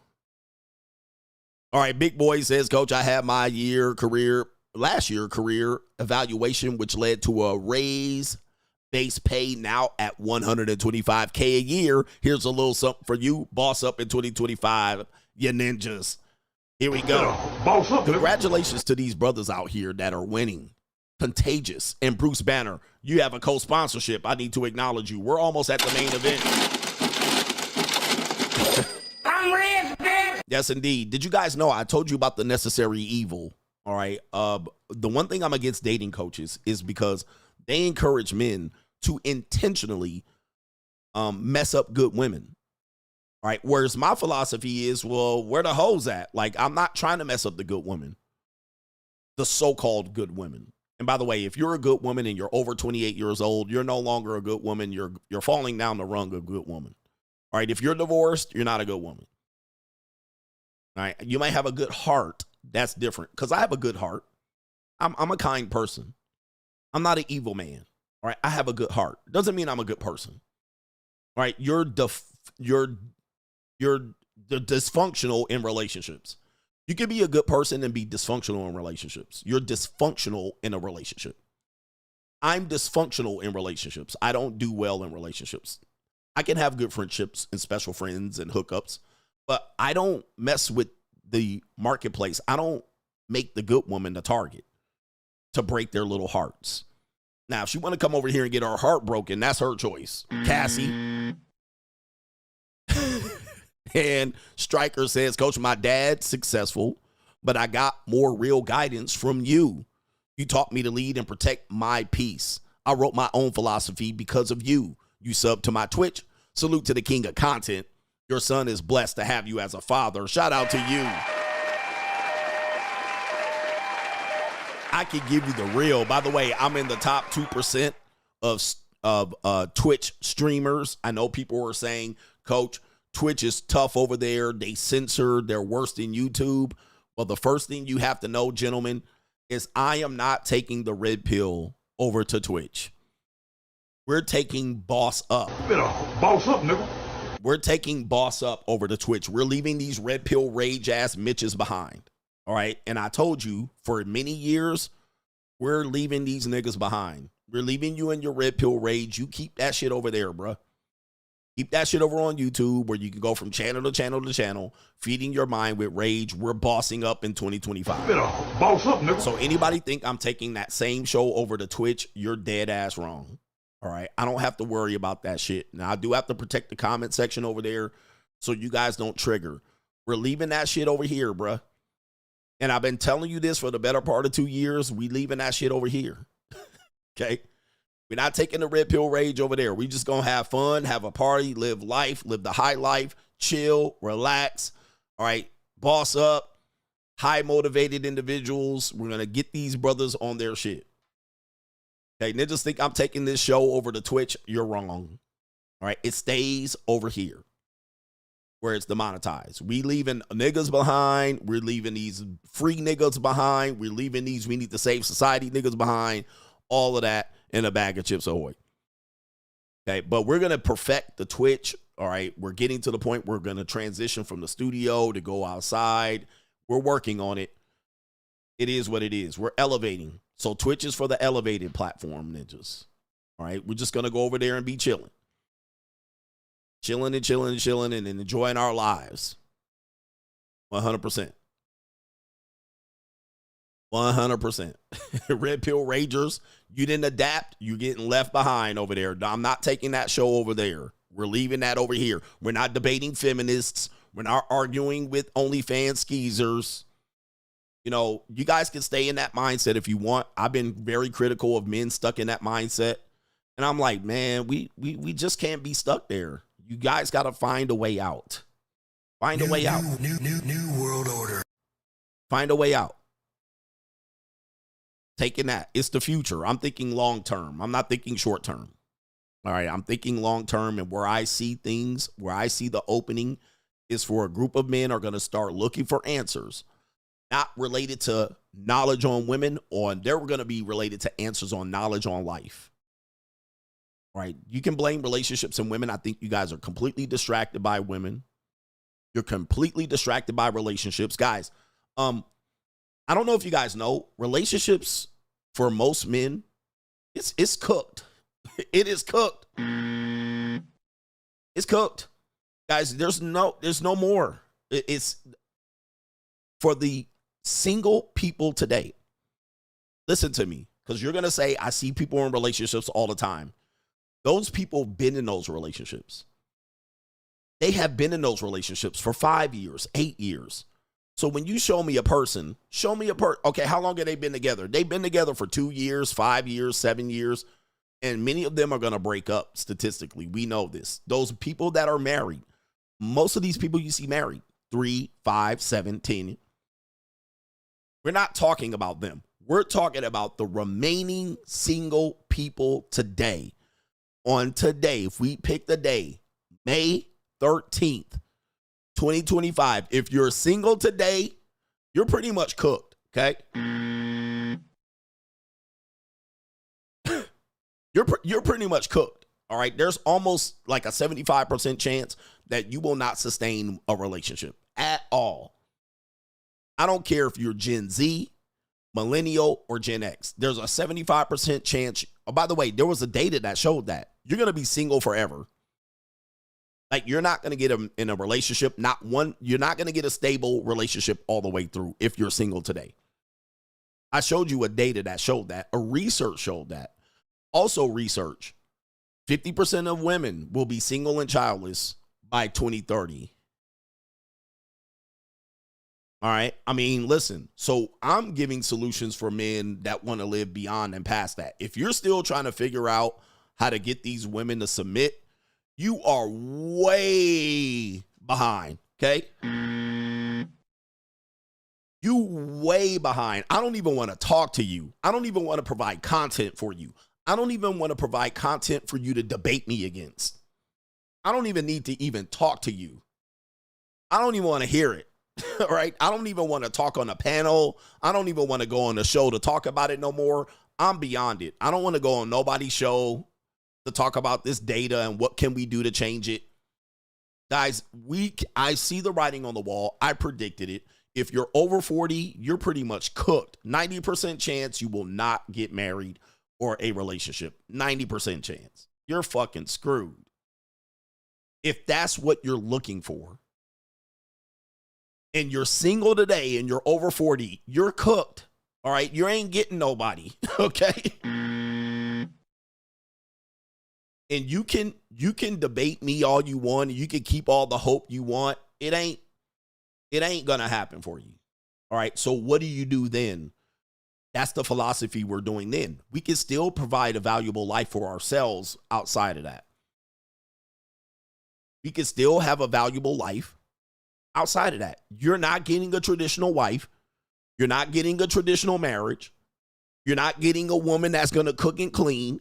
You're not getting submission. You can't even go to the Philippines and get that anymore. Not without paying a lot of money. You're not getting free love and fucking struggle love. It's over. It's over. You're not getting burning desire. You're not getting a woman that hasn't been touched and fucked and poked on. You're not getting any of this. The likelihood of you getting this is slim to none, and Slim just died. And there is no debate. You're not getting a woman to build with.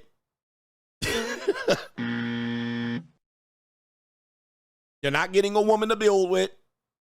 All right, build what? And you're not getting free love or struggle love. It's cooked. I mean, the likelihood of you getting this is slim to none. And there is no debate.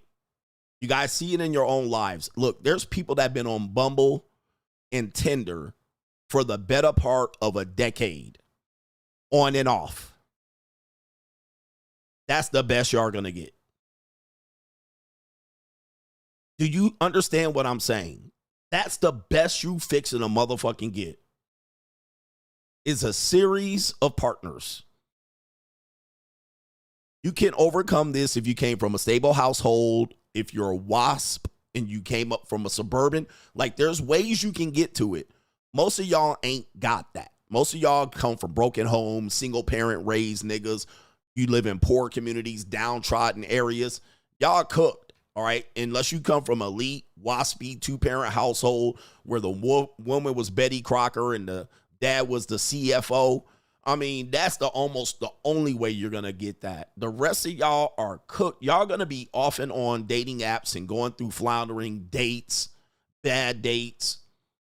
I'm sorry, guys. I hate to tell you this, but somebody's got to tell you, okay?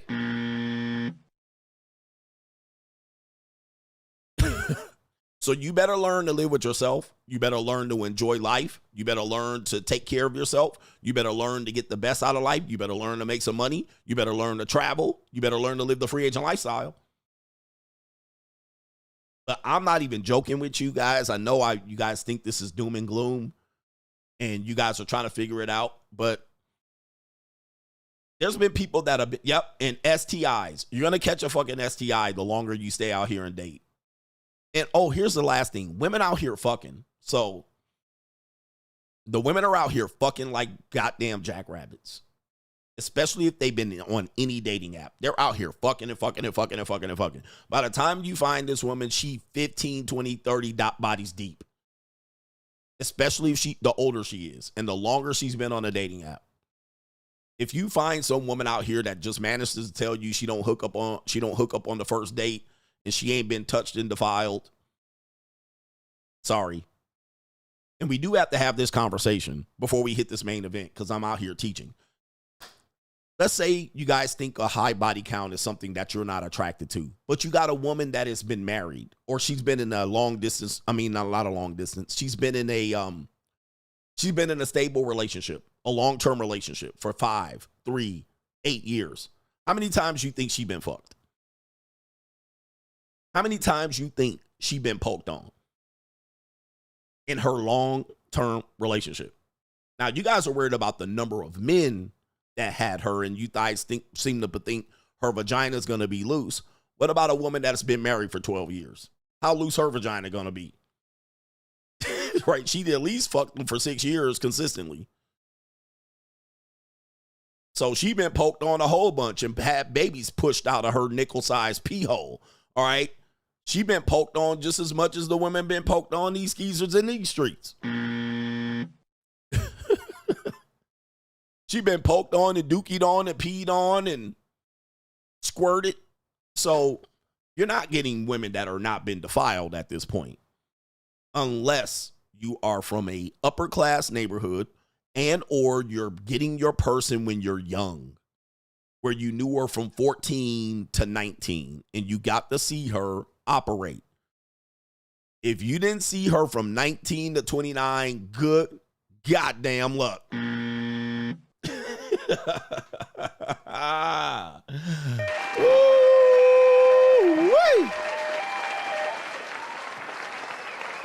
People don't want to hear this, but the point of it all is you better learn how to live by yourself. You better learn how to treat yourself well. And that's what the free agent lifestyle is about. As for men, because women are out here, they know they dirty secrets. They repackage their pussy up and go to church and then masquerade in these little traditional dresses and fool the hell out of you. Okay? You can't even go to church and find women that ain't been poked on and used up with hemorrhoids in the back of their booty cheeks from getting that lining pulled out.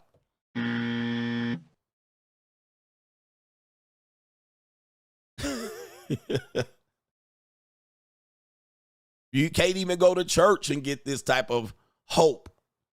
You better watch a woman in church from when she's 14 to 19 and keep a good eye on this bitch and be like, because if you missed her teen years in her 20s, you getting a lean mother. You don't even know what the hell happened to that. Where, as a matter of fact, let's get into it right now. Main event.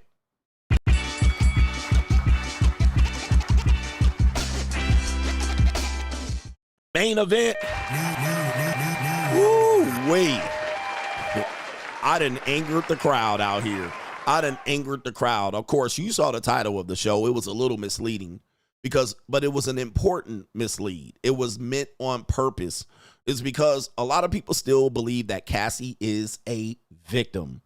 And they indeed believe that she's an abuse victim, all right? I don't believe so, but people believe this, and I've never believed she was an abuse victim at all. I believe she was taking part and partial, volunteering for everything that she did, and she sold out.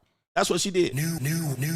She sold out. She sold her soul. She monetized herself. She could have been with any man she wanted. She chose to be with Diddy, right? It's a choice, and I don't believe women in this case are victims at all. All right, I don't believe it. Even if it was my own daughter, I'm like, hey, you chose that nigga. All right, you chose to be off and on. And now at the end of the relationship where she continued to look like she was being threatened, I think that was abuse as well. But we do have to understand she was also a drug addict, okay? I know she looks all prim and proper and she looks like a nice piece of calico. People keep referring to when she was 19, but we have to remember she was with him when she was 28. So she continued to be with him for all the better part of a decade, and that is one nice piece of calico. It was all a choice. To that knowledge, having this knowledge, and by the way, in her 30s, she went on to date and marry this guy and have 3 kids or 2 kids and 1 on the way. Do you have the stomach? This woman is a drug addict. She's an alcoholic, and she was partying. Not just from Diddy, but she was partying as well. Now, let me play a clip here just to show you what we're talking about. The title of this show says, Male Escort says Diddy forced her into being urinated in her mouth. But what we know now is that the male dancer claims that no, it was Cassie that told him to pee-pee in her mouth. Oh, the humanity. All right. Do you have the stomach? Y'all don't have the stomach for this. It says right here, and we'll look at the court transcriptions. New details revealed that the male dancer who testified in the Diddy sex trafficking case and racketeering conspiracy case in New York on Monday, that was yesterday, alleges that Cassandra Cassie Ventura, age 38 years old now, initiated the urination act we previously reported on. So, They definitely said Diddy forced her to do it, but now, according to the transcriptions, oh, that's nasty. It was her that volunteered to do this. Now, it could have been in the order of Diddy. Diddy could say, I like when you do this, because he is definitely a cuck. This cannot be minimized. But she chose this. Oh, that's nasty. Now, it was during when her brainstem or her frontal lobe had fully developed. We do have to realize that young women can be nasty. Trust me. And if you've ever dated a Filipino woman, they like to be peed on.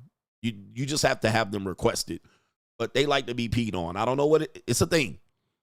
It is a thing. They do feel like that you belong to them when you piss on them as territory. All right, so this is not uncommon. I've actually heard of this, and I won't say now if I participated in this, but I'll leave it to your imagination. It says, earlier today, we shared that the Assistant U.S. District Attorney, Emily Johnson, claimed that 55-year-old Diddy allegedly made a sex worker, his name is Daniel Phillips, urinate on Cassie and in her mouth during an alleged freak-off, leaving her to feel like she was choking. Later, the guy took the stand. Phillips detailed alleged sexual instructions provided by Diddy, who allegedly paid him thousands of dollars and sometimes not a dime. If he didn't live up to the standard of performance. Recalling the alleged urination act, Phillips said, so Cassie was actually the one who asked me to pee on her. They had just come out of the room, and she asked me if I had ever done that before, and I said no. I don't know what to tell you guys. A lot of people are trying to make her out to be some pure, innocent victim. Guys, if you know anything about the dark side, women like this, women be doing some nasty shit. All right, I'm just letting you know. Women be doing nasty stuff. I don't care what you think. She looks innocent and she was only 19. I don't know, man. Women do nasty shit. They watch Pron too. They get deep into their sexual thing and their sexual aura, their witchcraft, their Jezebel spirit.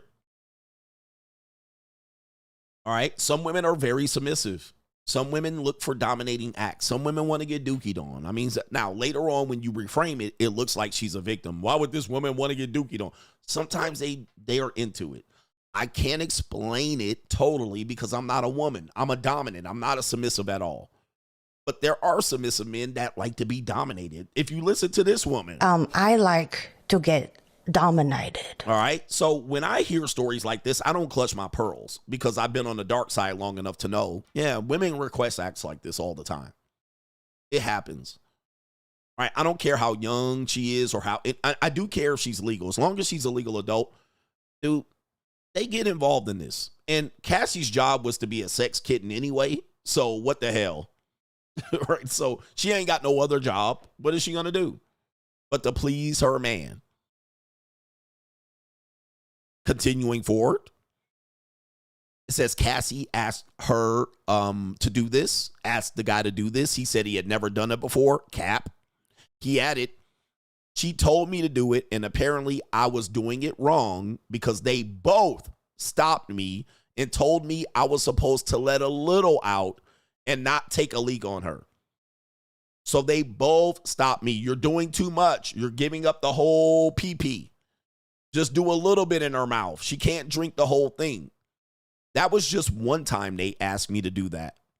During the alleged act, Phillips said Diddy was always standing in the corner touching himself, and occasionally he would tell me to step off or back off because he was going to go get him some. And I would be sitting in the corner watching, and he also allegedly witnessed Diddy probably doing the same thing. The article cuts off. Okay. In this one, Mel Skripper says Cassie asked him to pee on her, but it was Diddy who did something that disgusted him. All right. I've been saying Cassie's not a victim for a very long time. People will not listen to me. Okay. He also made it clear, as far as he knew, that she was supposedly up for the water sports. She was up for it. Trust me, I've met young women that are up for this shit. All right, they're up for it.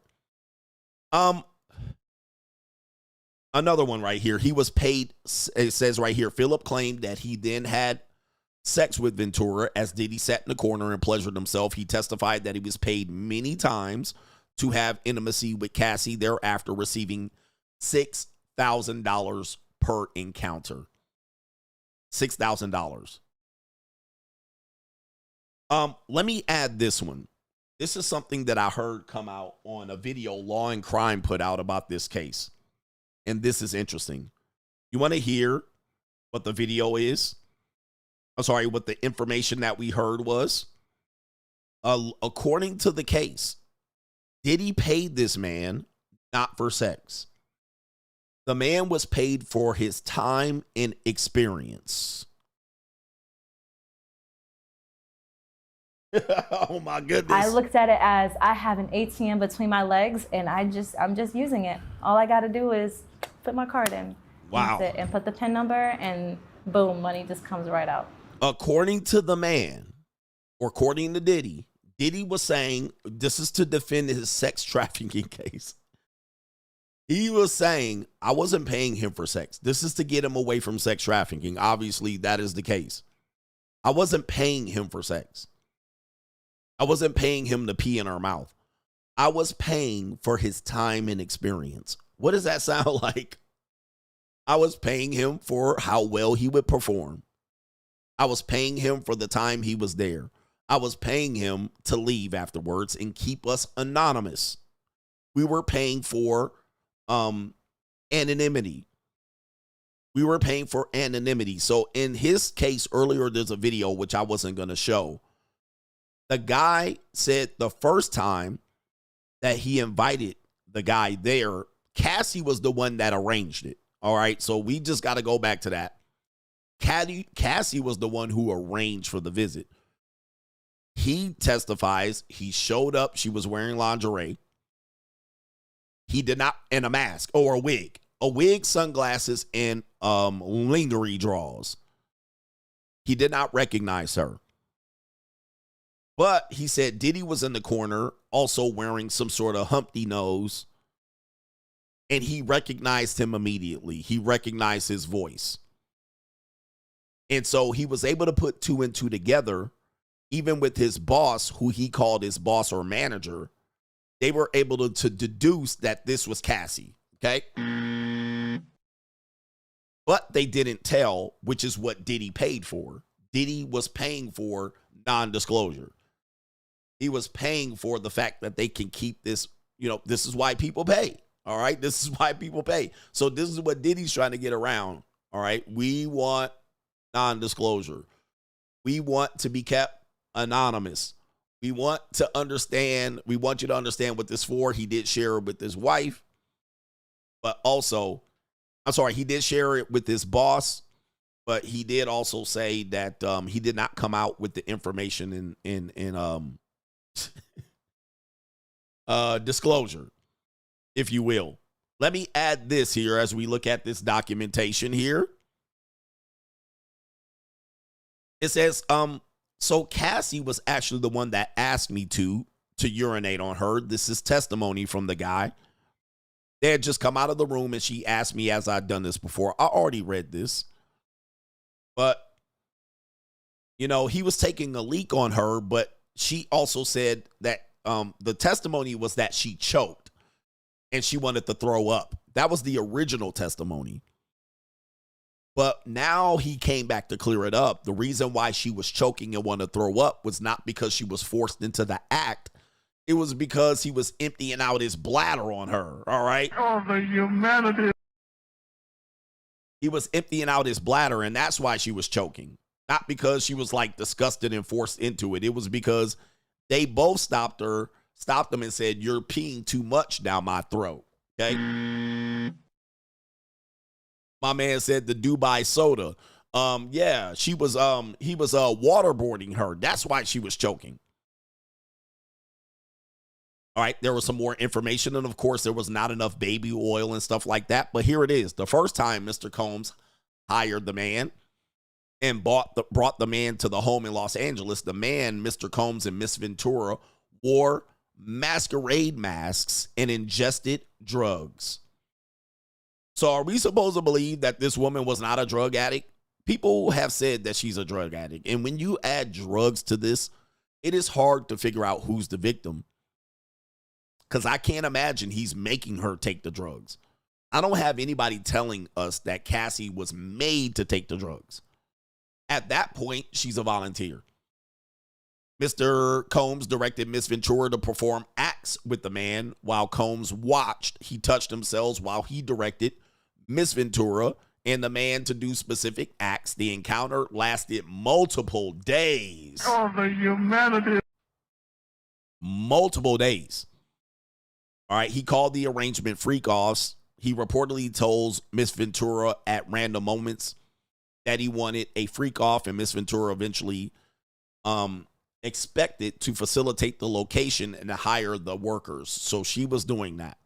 That's why she knew so much information. He wanted to keep it our little thing and our little secret. They went to hotel suites all over the country. And many times they did this hotel suites because the kids were at the main properties. So this is a reason they use hotels. And also you use hotels as to, you can keep it a little bit more discretion when you're not using your main mansions. Obviously, if you're going to a big mansion in the homely hills of Bel Air and everybody knows where you're living, it could have a safety risk to it. All right. There was some damage to the hotel.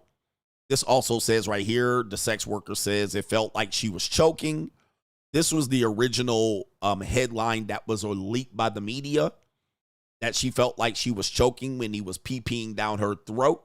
But now we know, and he cleared it up through further testimony, it was because he was emptying his bladder. Okay. It says the dancer testified that Diddy directed the role play between them, pretending that they just met at the airport while complaining about a lack of baby oil during the sex. And so the baby oil is a big thing that obviously is going to be a big thing about the case, because they found dozens and dozens of bottles of baby oil. So they want to show that there was an intent. Then it says right here, we have more testimony. Male dancer, he said to give them my phone number, and I did. Cassie called me and asked for a photo. Then the attorney general says, then what? The male dancer says she called me to go back. I did for a few hours, and then a few times after that. Was Combs present? Yes. Any other location? The dancer says the Essex house, his residence, I believe, at the time in the West End, I believe, of New York. It says, what name were you to say you were there to see? I guess Black is the name. Okay. Male dancer says, I would send her vulgar text messages. Like what? The male dancer says, you want me to say it? Give an example. I text, I want to F you right now. How often did you use baby oil? Every time. The male dancer, Sean Combs, said, we didn't have enough baby oil on. He says, y'all slow down, separate from each other. One time he tried to have us role play like we had just met at the airport. We weren't good, so we skipped that part. Okay, so we got role play here. What direction did Mr. Combs give you? He told me to step off and back off. How many times, if you were told to urinate on Mrs. Ventura? The defense objected, and the judge overruled it. They told me not to do it at all once. What happened afterward? They'd leave me waiting for hours. The whole thing might have taken 10 hours. 10 hours of sex. Now, at any point, don't you think this woman would be able to allow to relieve herself? 10 hours off and on of pleasuring this woman? 10 hours of baby oil? It wasn't just like, listen. Most of you guys got 15 minutes of sex in you. Most of you guys have a round of sex, maybe 15 to 35 minutes. This guy's going 10 hours of off and on sex. Jeez. Hey, bro, come on now, dog. Come on, man. 10 hours off and on. This woman doesn't seem like a victim, in my opinion, of any level of abuse right there. That's drugs. That's sex rage. That's also, she doesn't have a job either. So her job is to do this. And she knows this. Let's continue. Male dancer, they were headed to Essex Hotel. They said go in 30 minutes.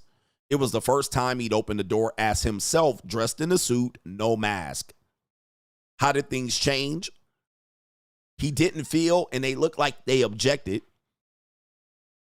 According to another piece of transcription here, the Attorney General says, who, if anyone, recorded?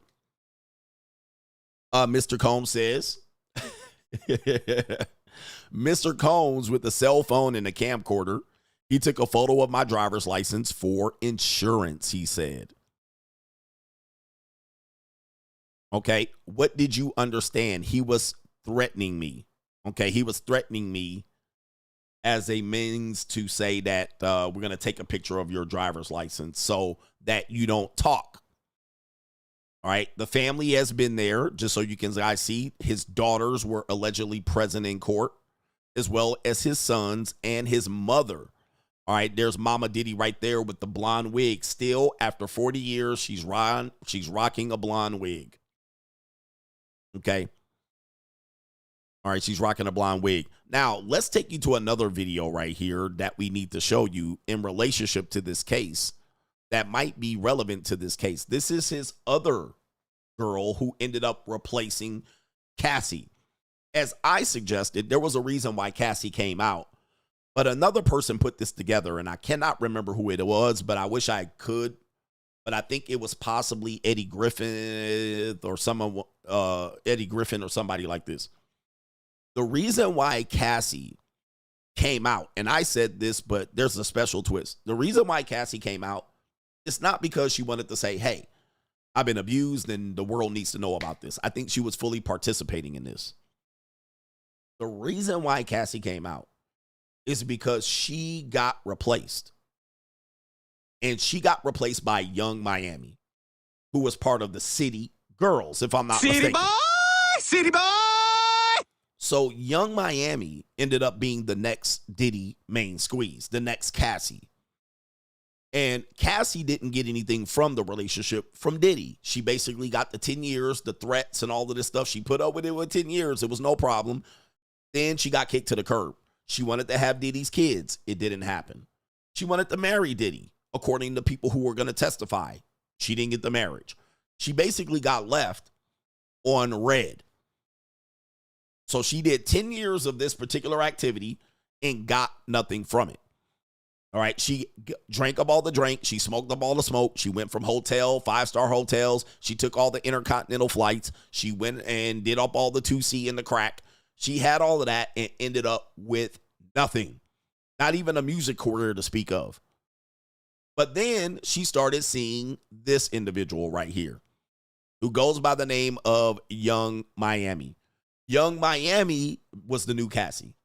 She was the new 2C girl. She was the new runner. She was the new woman that would participate in these freak-offs.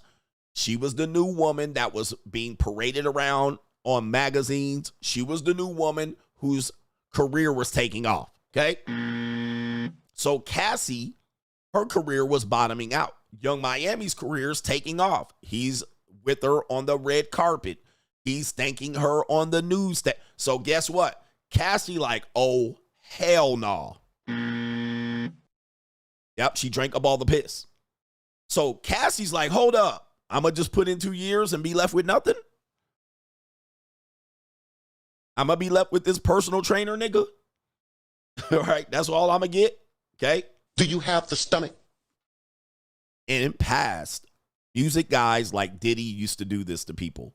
So Diddy is not the only one that used to use up women and consume them and chuck them to the side.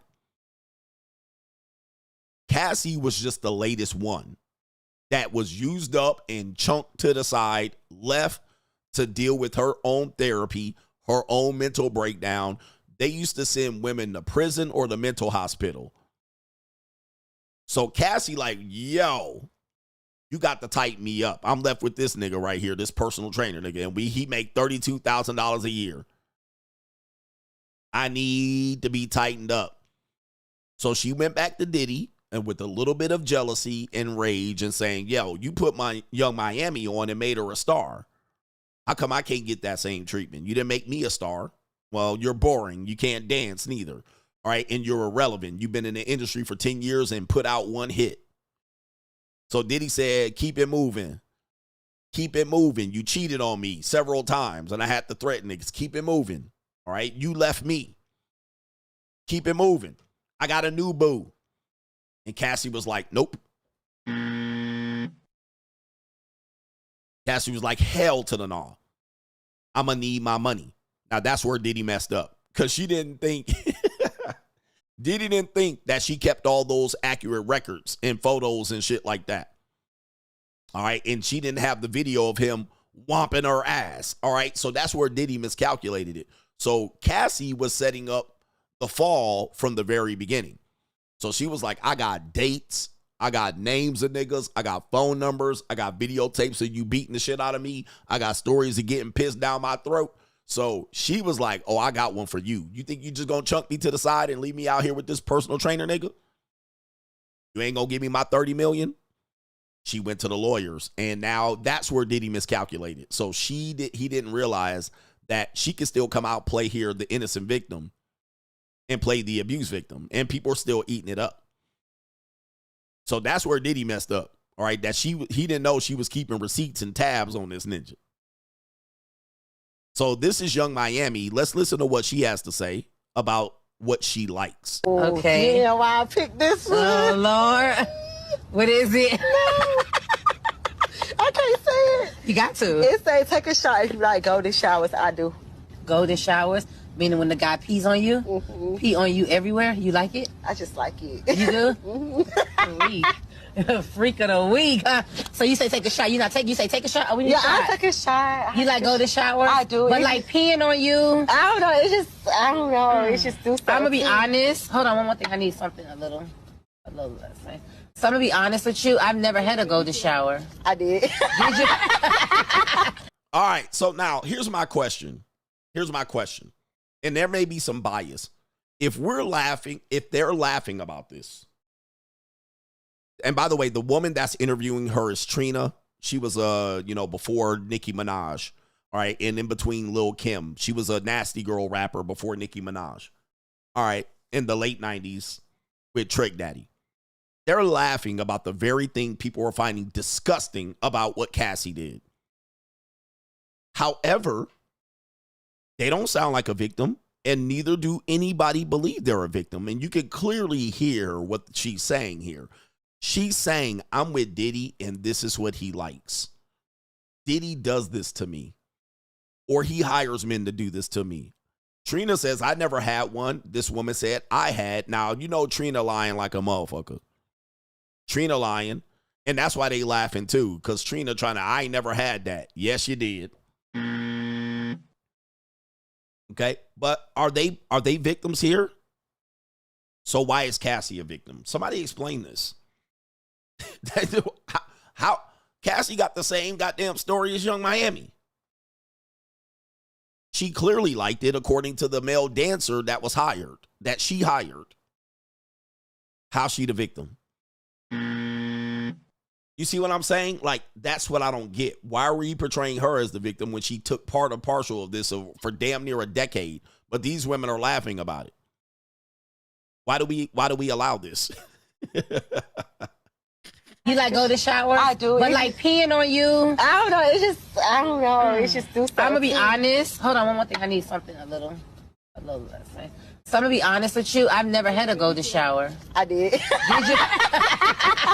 I've never had a golden shower. Like, I've given one. Oh, is that the same thing as squirting? Or yeah, they say that. I don't know. But I don't had a golden shower, and I like it. I give them. All right. And so, We even have her saying, wait a minute. Ooh. My bad. I give them. You would be mad surprised what women are doing out here. I knew a woman in her 20s that said she was hired by dudes to give them to, like she would do them, to the guys. The thing is, we do have to understand that when it comes to what women do, you know, it's hard to believe that young women are adults, but they are. 19, 20, 21, 22. And it's hard for these save the woman ass niggas to believe that 19 to 25-year-old women are doing this, but they're doing it. The sad reality is, and depending on what part of life they're in, they are doing it. All right, they're doing it. Sorry. But because people, this is why I tell you, don't go to court with these people. There are going to be people that be like clutching their pearls. Oh my God. But the sad thing is, especially in that industry, but then when you go below that industry to paid workers, and then you go to people who are providing content and content creators, when you go into the Dubai porta potty and stuff like that, and then when you go into women that are with pookiephilia, they're doing it. Then they grow out of it and they show up at your house when they're 28 to 34 and 40, and then they want to get married, and you're surprised. And now they want to get married and have kids, and you're like, she's a good woman, coach. She just been out here saying that she's been abusive relationships. I was in an abusive relationship. She used to bump my head. My last boyfriend was abusive. That's what she said. She was a victim. I don't believe so. I believe she was a full volunteer, and even the court is even determining that she volunteered. So by the title of the video is that the male dancer said that Diddy forced her. We now know that, once again, she was not forced. She asked for it. She asked for PeePee down her throat. It's hard to imagine, but yes. Cassie was actually the one that asked me to urinate on her. I mean, she asked me if I ever done it before. She told me to do it. Apparently, I was doing it wrong. They both told me. Wow. Now, Diddy could walk in this case, but hey, listen, I don't think he does because the jury, there's the jury involved here. This is why I tell y'all ass to don't go to court. Because if you put this hands in the jury, you got people out here that he abused her so much that she wanted to be peed on. Nah. No way. No way, bruh. No in the hell it ain't gonna work like that. Not in my book. Not in my book at all. Let me get to the super chats here. And we do have a little bit of more extra show out here. I do have to prepare for the day. It's hard, man. It's hard. It's hard. The dark side, that's why I call it the dark side. Because when you go over to the dark side, when you come back out to the light side, you can't even see the world the same. You can't even see the world the same. Shout out to Striker, who was the last one over there. So we're going to go to Blue Bag. And somebody tell me why Halle Berry deadbeat ass ain't with them boatload of kids on Mother's Day. That's a good question. Shout out to Striker. Striker said, my dad's successful, but I got more guidance from you. That's a sponsorship. Nikolai Volkov, coach, I wish the Roku had Twitch to check you out, but I guess I will have to use my laptop. Question, do you think the diddler will take the stand? He'd be crazy if he did. And go through multiple cross-examinations. And two, why is the diddler trial not on television like the OJ trial? Because it would sway court of public opinion. He'd be crazy to get on the stand. I wouldn't get on the stand. I don't think he does. That's a co-sponsorship. Yes, indeed. All right. I don't think he gets on the stand. A man supporting men said, don't be like me, coach. Leave them young women alone. Psych. Young women for life. LOL. Shout out to a man supporting man. I believe, people might not believe me, and I might be saying this for my own selfish purposes. Young women exist for older men. Young women exist for older men. All right, 100%. All right, young women ain't for young men. And it's always been like that. It's always been like that. Now, you do have to protect the young people out here, but I know y'all don't want to think that. Somebody said it's a Fed trial, so it's not televised. Yeah, OJ was a state's case. But it is what it is. Younger women, like, you be hard. Now, that doesn't mean younger men ain't going to manipulate older men ain't going to manipulate younger women. That's for sure. But younger women are for older men. And if you want to take this further, look at the marital rate. They'll tout and say, most people get married that are similar ages, and most of them end up in divorce. Right here. Most people that get married and that are dating, they're the same age. And guess what happens? They almost always end in divorce. Now, younger women who get married, their divorce rate is significantly higher. But who do they marry? Younger men. I mean, all the evidence points to what I'm saying. It ain't like younger women are getting married and divorcing older men. They're getting married to younger men and divorcing them at damn near 80%.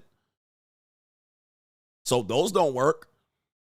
And then the same age relationships, the reason why similar age relationships don't work well for the men is because typically the woman feels like she can compete with that guy. She's on par with him. Now, anytime you're with women, I'm going to tell you 90% plus of women ain't on par with me about any damn thing. But if she's competing with me, it seems unfair because I'm like, I'm not actually competing against you. You're competing against me. So that she might think she's smarter than you. She has more education than you. She has more knowledge of life and experience than you. I believe women have way more experience in life than men. And that goes to the point of 70% of men. Most women live 5 lives by the time a man has lived this one life.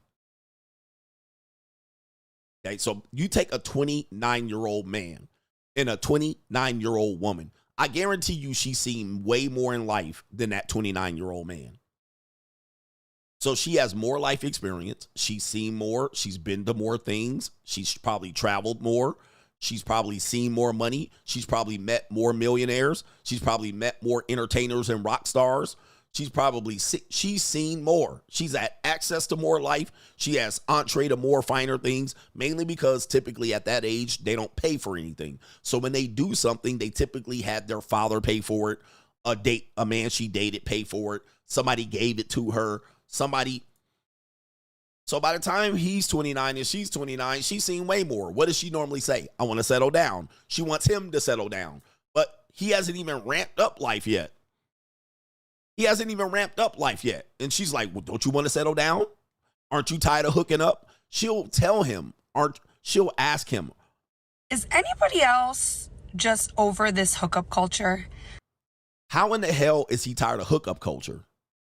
She's tired of hookup culture since 16 to 29. He hasn't barely hooked up, and women don't even think this, but 60 to 70% of men by 29 has not participated in hookup culture. They've had sporadic pussy at best. Her, on the other hand, turned down dick and pussy every day of her life from 16 to 29. Not only that, she's had better seats in arenas. She's been offered free drugs, access to clubs and nightclubs, backstage passes, parties, front row seats at concerts. This nigga, he been up at the top of the stadium watching this favorite performer, if that. He ain't never been on a boat or a yacht. He ain't never been flown nowhere at all at 29. So at the same age, even an ugly woman has had more life than a regular Joe. She's seen way more in life. Even for her father, even if her father provided, well, I never had men pay for me. I paid by myself, or my father took me. Even her own father has gave her way more in life than his father's given him. Free meals, access to certain restaurants, access to social services and welfare, orgies, trains, PeePee parties. This woman has experienced way more in life. Job opportunities. Just on job interviews, some dude just wanted to hire that young girl to see her walk around. All right. Him, on the other hand, he can't get no job interview.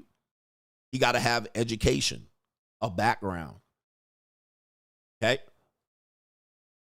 Yep, she's sat in more expensive cars than this guy. All right, so take a woman that dates. You're 28. You're both 28. You've never been in a Porsche 911. You've been in a Lamborghini, but she has. She's been in a Lambo. Depending on where she lives, Miami, New York, LA, she'll be like, oh, I've been in a Lambo. I've also been in a Bentley. I've also been in a Porsche. She'll tell you in all the shit she's been in. She's been in it by 24, 25, 26. I've been backstage. I met a basketball player. How many women have stories of them meeting just some random athlete? Oh, I met this random athlete. He was so nice. Now, let me just reframe this. Most men to meet a random athlete, you would have had to gone to school with him, or you're standing outside holding a jersey, hey, and a pencil and a pen to get him to sign the jersey. He don't even look at your monkey ass if he signs the jersey. On her end, he's at least spit some game at her.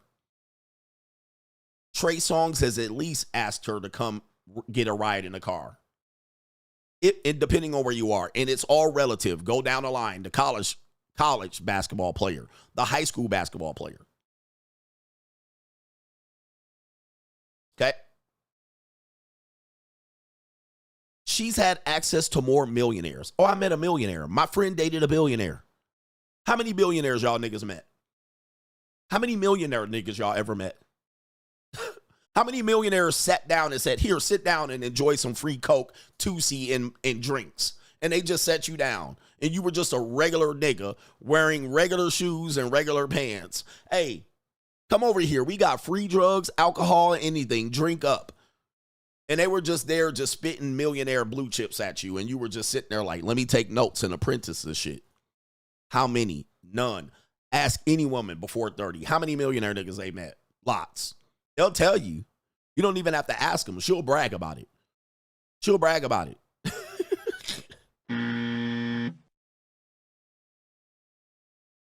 Or weed. Unless you work for one, you don't get access to this type of stuff here. But them, by the time they hit 30, they've been there, done that. People have paid for them to go on helicopter rides, to go on the fucking Mile High Club and get fucked in the bathroom on an airplane. They've all lived a variety of these wild shits that are literally wild shit to you that you have to become.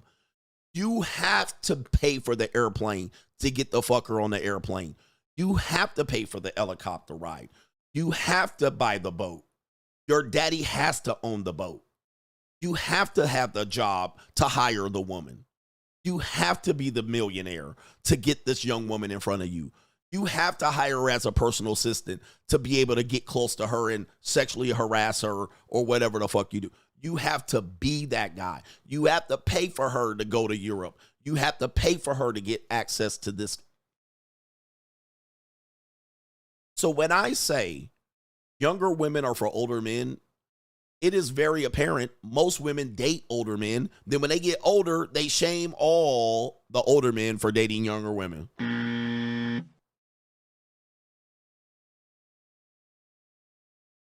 The woman's way more experienced than you. So to the point, she gets to tell you what to do. You need to dress like this. You need to go here. You need to do.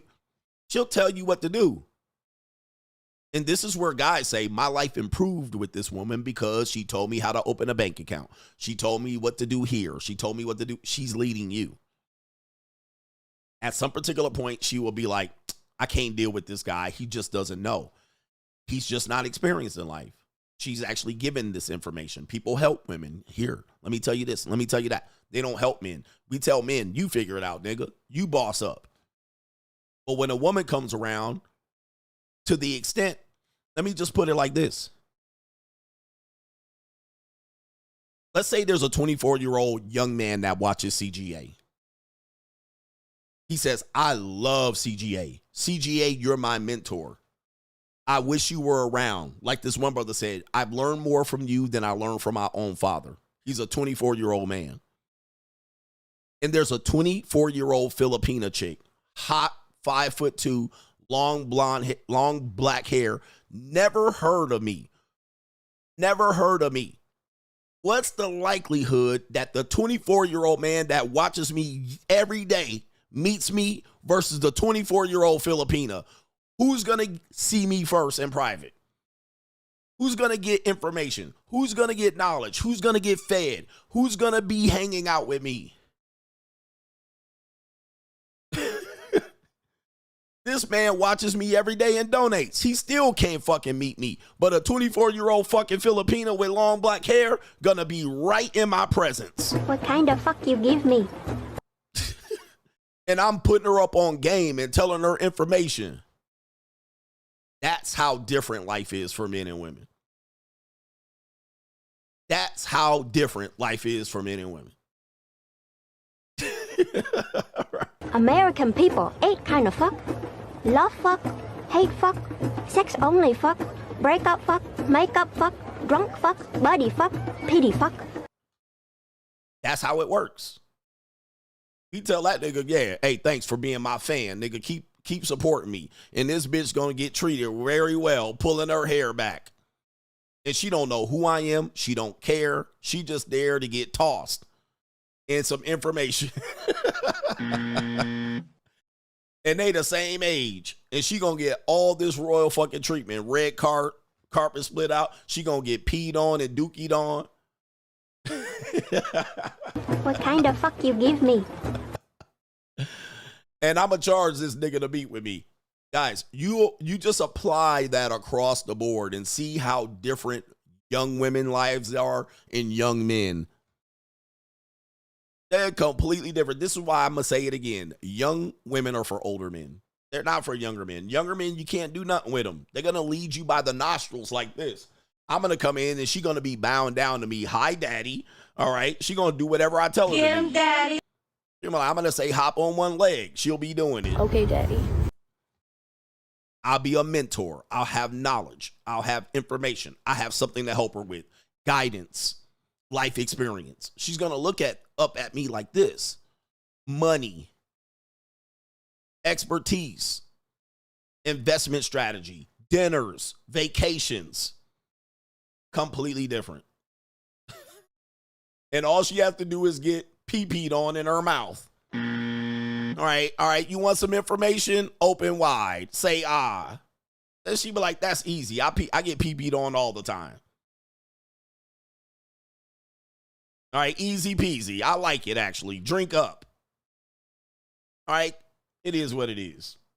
She like, I could trade a little bit of that. I could trade 10 hours of that for access to what you have. Men, on the other hand, they got to become that.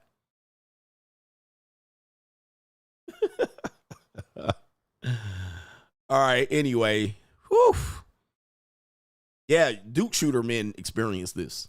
All right, and that's a whole nother culture, because if y'all worried about younger women, these young Duke shooting boys from 16 and 15 on, they already selling to old men, but I don't even want to get into that conversation at all. Hey, yo, chill, son. Hey, yo. All right. Shout out to JC, says the problem with women pursuing men for marriage is that it's just cope. It's still securing the bag no matter how it goes. Women are eternally in survival mode. There is no happily ever after for you Mitches. And he says, my JUCO, after her hearing you speak about men kneeling, said, we didn't invent that ish. Y'all did. In the Middle Ages, a noble man kneeled to a noble woman, but these modern 304s are far from noble. In fact, in European history, it's a sign of supplication, humility, and servitude. But, yep, you're right. And we live today, though. We live today. We live today. But, yeah, you're right. Cobra says, I just want to say, God bless you, coach. Appreciate you, man. Appreciate you. And I just want to say to the rest of you guys, join me on Twitch tonight. We're going to be back on Twitch tonight with some IRL. We are learning and we're improving over there. Twitch.tv/Coach Greg Adams. Click the link. I'm in the top 2% of streamers. My goal is to get in the top 1%. And then maybe in 5 years, I'll be the next old Kai Cenat. No red pill over there. We're going to continue with the super chats and the support. We're at the 3 hour and 39-minute mark. So we got some show left. Ian Patrick says, salute CGA. Keep pushing forward. Thanks, coach. Appreciate y'all for being appreciative of the information we're giving you. All right. We're giving you. one thing about women is that they don't believe that what I said is true. And one of the reasons why is the men they're competing for, they have access to this. So they'll be like, that's not true. The men that I date all have multiple women. The men that I date are all wealthy and rich in sports and celebrities, and they're participating in hookup culture. So that tells you they're dealing with a small percentage of men. They're not dealing with the regular guy when they're young. All right. They're dealing with the guy that has access. So they're like, this is not true. Men be fucking around on me all the time. Men cheat on me all the time. Right? Because y'all dealing with the same small group of men. Then what'll happen is when they're 29, then they deal with the regular group of men. And that's you. Now they're dealing with the regular degulars. All right. And then they're surprised. You never been to Saint-Tropez? You never been on a helicopter? You never been on a plane? You never been outside the country? You've never had you've never hung out with millionaires? You never been to the fucking VIP section of the nightclub? And they'll just be absolutely flabbergasted. They'll be flabbergasted that you have no experience at all. They'll be like, damn, you never been to a hotel suite? They'll be flabbergasted. You never flown yourself to Paris? You never been to Paris? I've been to Paris. Like, you never been on a cruise? And you'll be sitting there like, nah, I never been on a cruise. I've never been to Turks and Caicos. I've never been to Jamaica. You've never done 2C? They'll tell you, dude, like, ask a younger woman, a party girl. She'll tell you all the drugs. I tried all the drugs.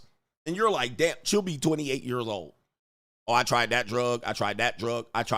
You know what a guy has to do to try drugs? He has to buy them. You never been to Ibiza? You never been to Tulum? You never been to Cancun? How the fuck I'm going to do all of that? I'm a guy working at Jiffy Lube. How the hell I'm going to beat all these places doing all these drugs? But women, on the other hand, they try all the drinks and the drugs and all the trips and the vacations. They've been here. They've been there. Dude, I had a woman tell me, and she was in her late 20s. And she told me, this is why I don't not look at young women as children. All right, I've worked with a lot of these young women. I don't look at them as children. They're young. This woman, I was talking to her. The more I talked to her, the more I was just like, so she had already done feet pictures before I met her. She had already done feet pictures. She said several friends date millionaire and billionaires, and this woman was highly attractive. She also ran drugs for a drug gang internationally, nigga. I was like,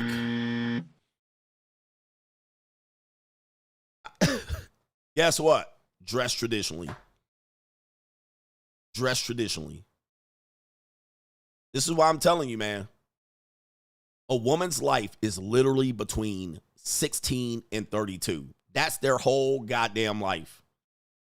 That's their whole life. Anything after that is just afterlife for them. That's the afterlife.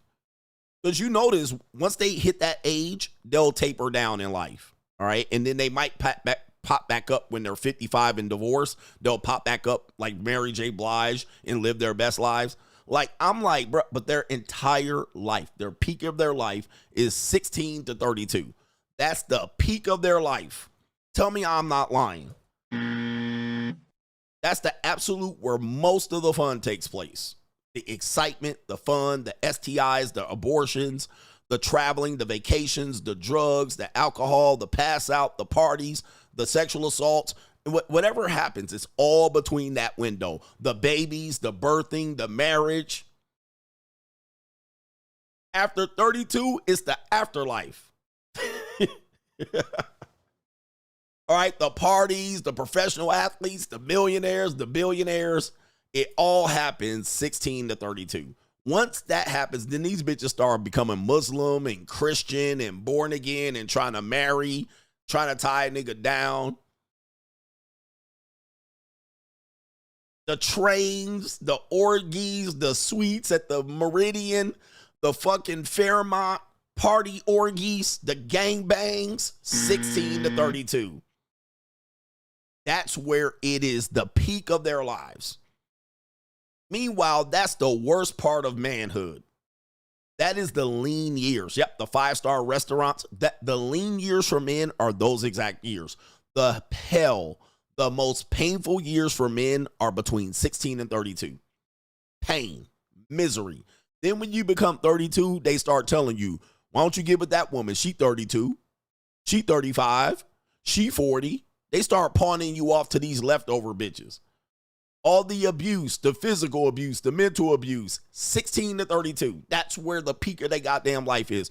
The horrors, the pain, them getting arrested for tricking and johnning and turning tricks, 16 to 32. For men, this is the most painful years of your motherfucking life, okay? Because all you want is a pretty woman to touch your penis. That's it. Can a pretty woman touch my peen? 99% chance that's not going to happen. All right, look at the women in denial. Not me. Not me, Kimmy Cakes. You sound like a Pron star. Anyway, Kevin Sullivan said, what's up, Coach? Coach, you're telling me I get to look forward to using some lube with Nia Long. I can't wait. You get Nia Long for breakfast.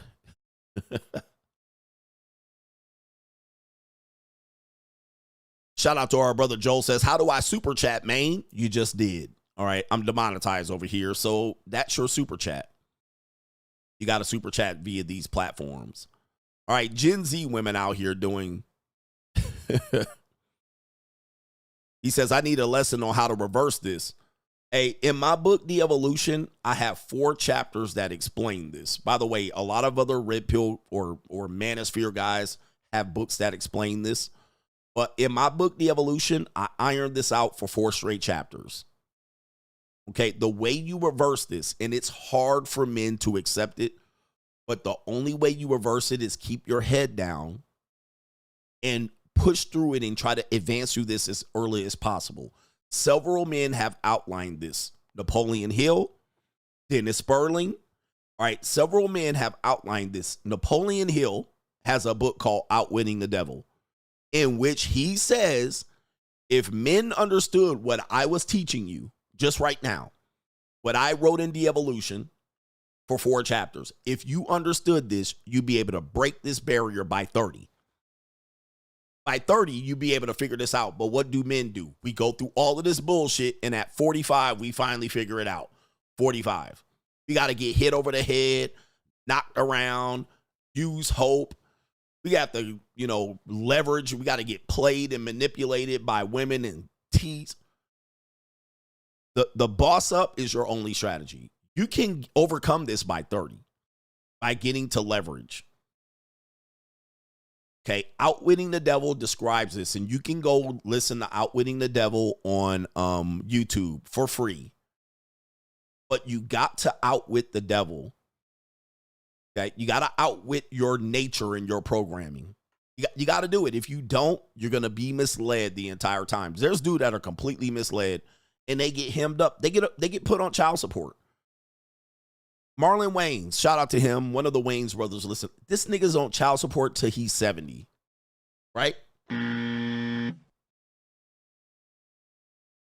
Till he's 70. Still can't fucking figure it out. He finally figured it out. He's in his late 50s, and he's like, I just want my peace. When you hear people say this, they're telling you it took you 55 years to realize what you could have realized by age 30. And this is called drifting. All right. And Outwitting the Devil is called drifting. Guys, go listen to it. And let me tell you something. I'm a social psychologist. I'm a scholar. I'm a modern day philosopher.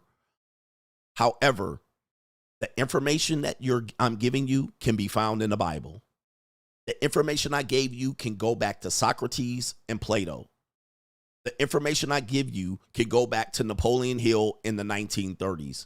The information I'm giving you can be found by great philosophers before me, by men before YouTube, Patrice O'Neill, okay, Esther Vilar, Manipulated Man. There's been many, many, many people over centuries that have drawn this conclusion that tried to tell you motherfuckers, but y'all didn't listen. Not only did you didn't listen, I didn't listen either. And it took us to, boom, hit over the fucking head all the time. The Bible was the biggest warning book for you guys to listen to, and you still ain't listening. Mark Rudolph, Paul Elam, the before YouTube guys, the legendary guys. They've been done told y'all. Yeah, Arthur Schlopenhauer, Marcus Aurelius, they've been done told y'all. And you're still out here looking for love and hope. Just drifting, smoking weed up until you're 35, just out here trying to chase around free pussy like this is going to be your answer. Building with bitches and trying to put them bitches on the track. Tom Likas, another legend. They've been telling y'all and telling y'all and telling y'all. And I'm just the latest edition of this. Tommy Sotomayor, another YouTube legend. Tommy been trying to tell y'all.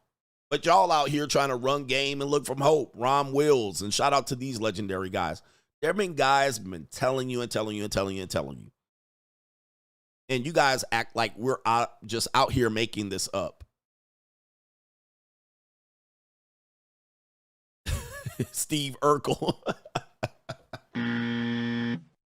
But yes, Steve Urkel. He told y'all, dress up like, he said, become Stefan Urkel. And guess what changes? The woman. Stefan Urkel. No government name. You touched on 2 points. My longest and best relationship was with a woman who chased me, a 4-year and a 6-year relationship. And yes, I was in them guts on average 4 to 5 times a week. Do the math. They were ran through by me. Shout out to you. Yes. Yes, yes, yes. I mean, the longest relationship was an official relationship that I had after my divorce was with a woman that I met her when she was 23. And I was in my late 30s, early 40s. And I was with her for a good 5 years. But we didn't have a relationship. We weren't like official. She was younger. She didn't get manipulated. We stayed around for 5 years. All right. And we did everything. And she was way more in love with me than I was in love with her. Although I respected her. I wasn't in love with her. I respected her a lot. And she kept the pace going. She kept it going. The minute she wanted to not keep it going, she just walked. But that was the longest, most recent continuous relationship that I had. But we were never like official. And she got a lot from it. And she wasn't paid for it to be around or nothing. All right. So, you know, people don't realize that. She got a lot from it. Shout out to Kaylin says, and I got a lot from it too. Kaylin says, what's up, coach? The only way an older man should stay with an older woman would be if he's been married to her for 50 years. That woman also never tried to cheat on him or divorce him. That's it. That's the only way I see older people being compatible, is if they were together since they were young and older. Right? Other than that, it doesn't make any sense. Shout out to No Government Name says, I get what you're saying about men shouldn't chase women to fall in love, but these ninjas, oh no, these women are proposing to Pookie ninjas, not men of means. Should younger women propose to older men if the man is valuable? I say yes. Who has the most to lose in a marriage? Today, men do. So why are you proposing to her? She need to propose to you. Right? She need to propose to you. If you're if you're seen as someone who, and let's just get this straight, by the time you propose to a woman, she sees you of higher value. She sees you as the highest value man that she can get. If she agrees to marry you, she believes there's nobody better than you. Now, is there anybody better than her? Can you find another her? Most times men can't find another her because they cut off all of the other options. This is the easiest path.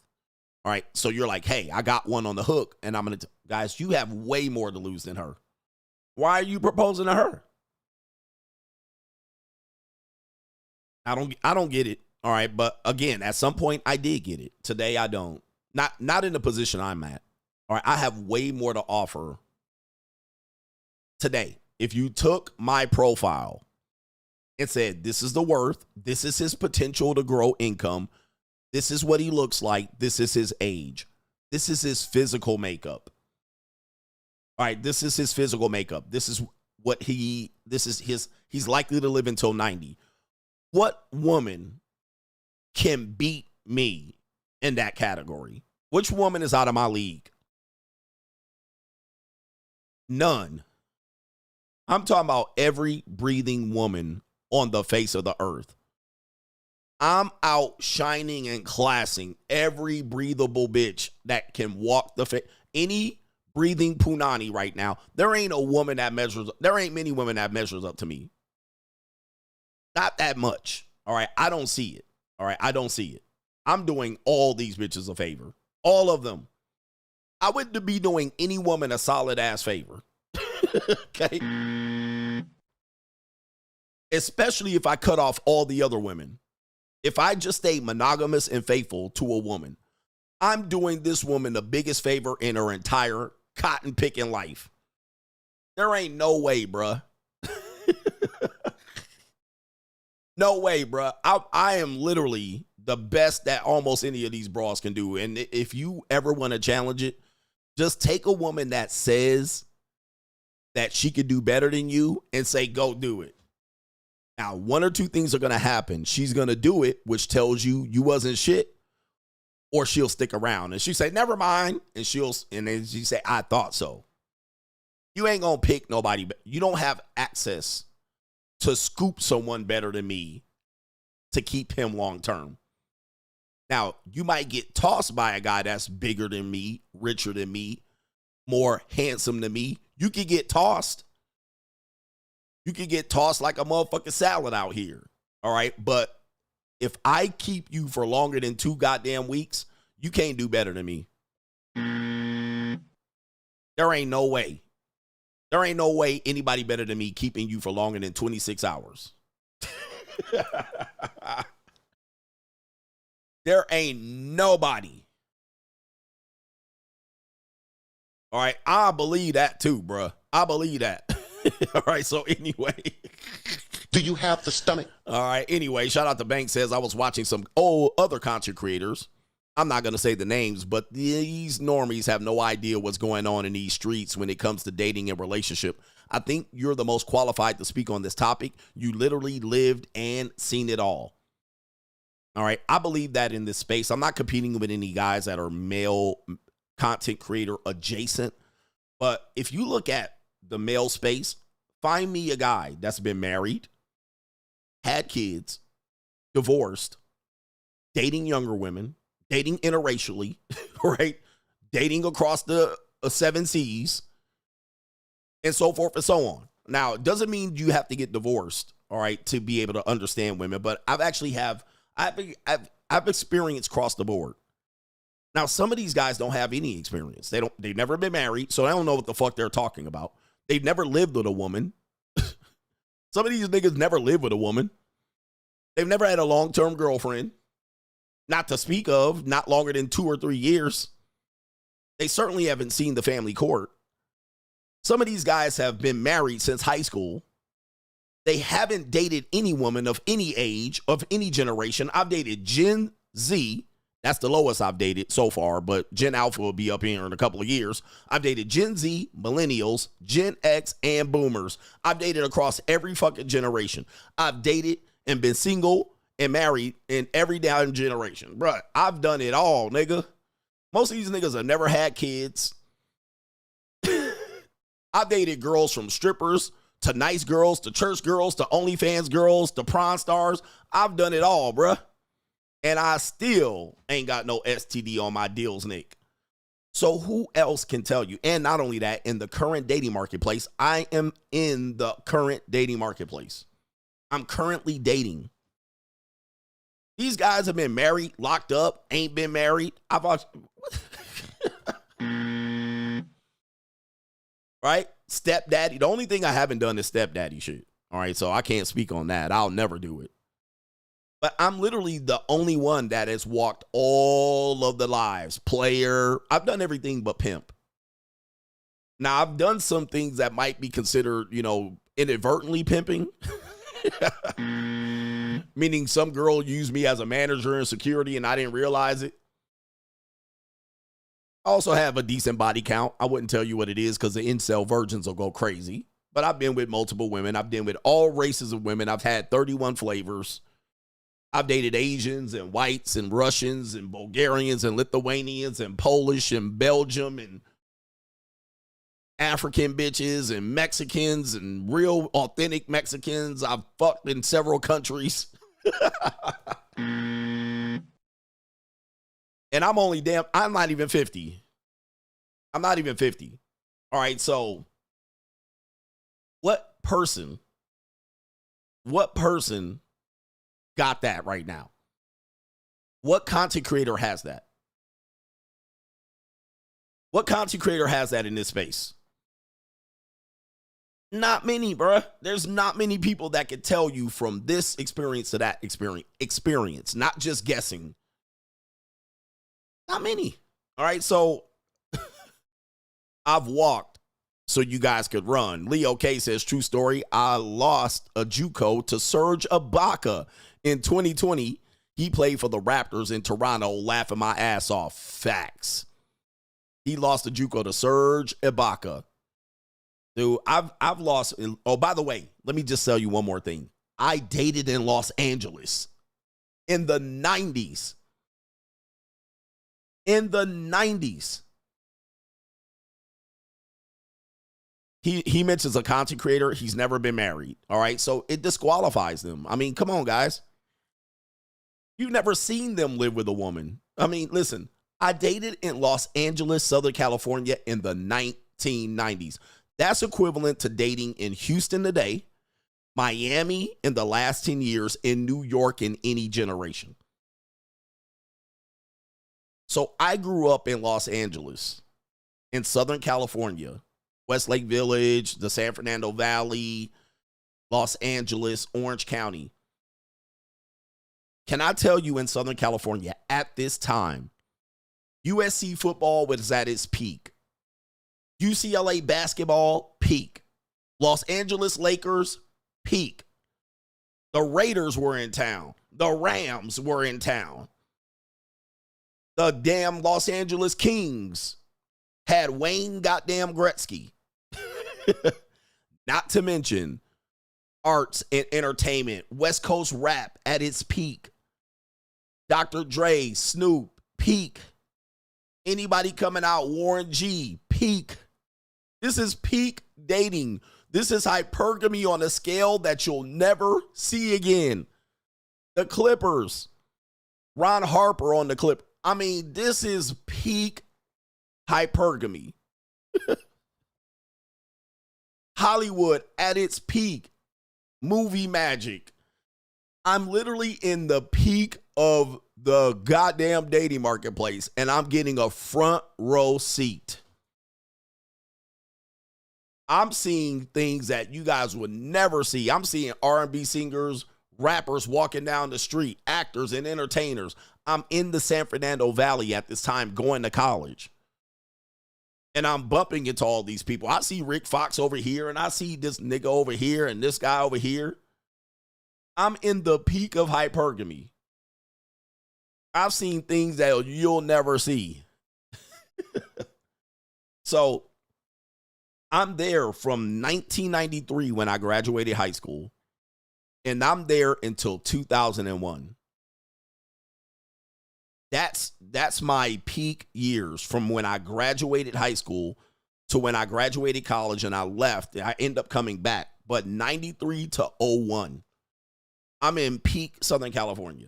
Now, you're listening to somebody in the middle of Edmonton tell you about game, or the middle of fucking Harlem tell you about game. Like, you're listening to people that had lived in fish bowls telling you about game.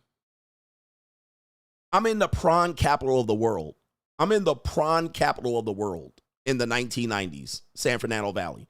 Like, brothers, I done seen and heard some shit that you would just make your head spin in Reno, Nevada,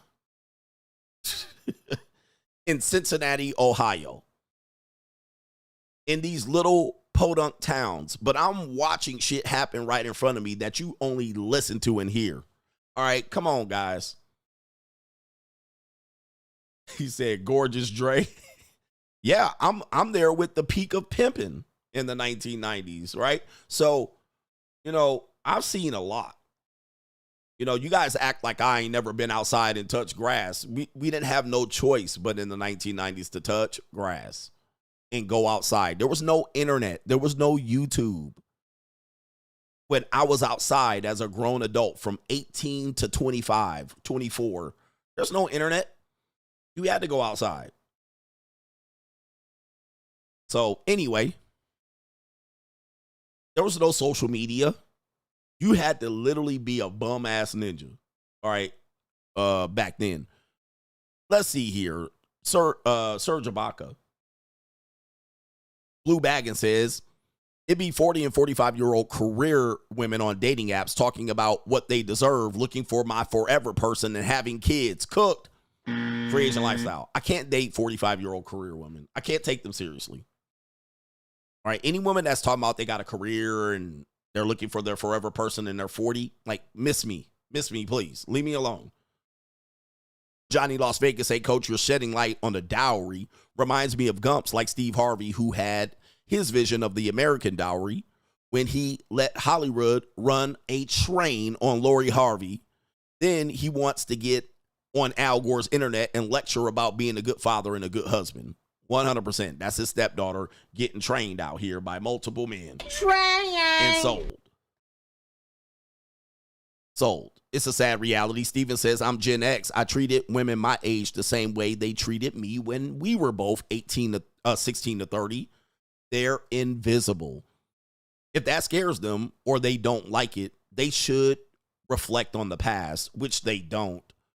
But men, I'm going to tell you, you know, these women will say, you know, give older women a shot and men should date older women and, you know, older women feel invisible. Ask any regular guy, 16 to 30, if he feels visible. If he feels like women acknowledge him, respect him. Men are absolutely invisible from 16 to 30. And unfortunately, this is the peak of his testosterone. This is when he wants to be loved. He wants to be cared for. He wants a woman to like him. He wants a woman to have a conversation. We were all 20 years old. Some of us were not that guy. All right, I was the man when I was 19. That was the peak of your life. Most of us at 19 to absolutely, I would say 25, 24, most of us were goofy. Most of us were young. I looked very young when I was younger. All right, so I looked like a kid when I was 22. I looked like a child. All right, I looked young. I was already short, but I had a young looking face. I look brand new out here. I definitely was not about to just clean up the marketplace. Now, I was handsome. I wasn't ugly. So I did decent. I wasn't just getting ran over out here. But you're comparing a young guy who looks young to a woman who's 19 and 24. It was no contest. I mean, most of us were invisible. Now, imagine you're fat. You got hips like a woman. You got acne, pencil, pussy, pimple face. You got a recessed chin. You got a receding hairline at 24. You up Schitt's Creek without a paddle. All right, you're going to need some crispy-ass mouthpiece. Okay, you're going to be 70% of men going to be absolutely invisible at that age. No fucking chance. Not to say that women will ever care for you, nor society. The only hope you have is to marry a woman from a band geek. And even she a skeezer, a band geek. All right, and you've been two band geek niggas, and y'all been attached at the hip since 11th grade. And anybody that ever want to test this out, just go right now, any woman that ever want to test this out, just go to Target right now.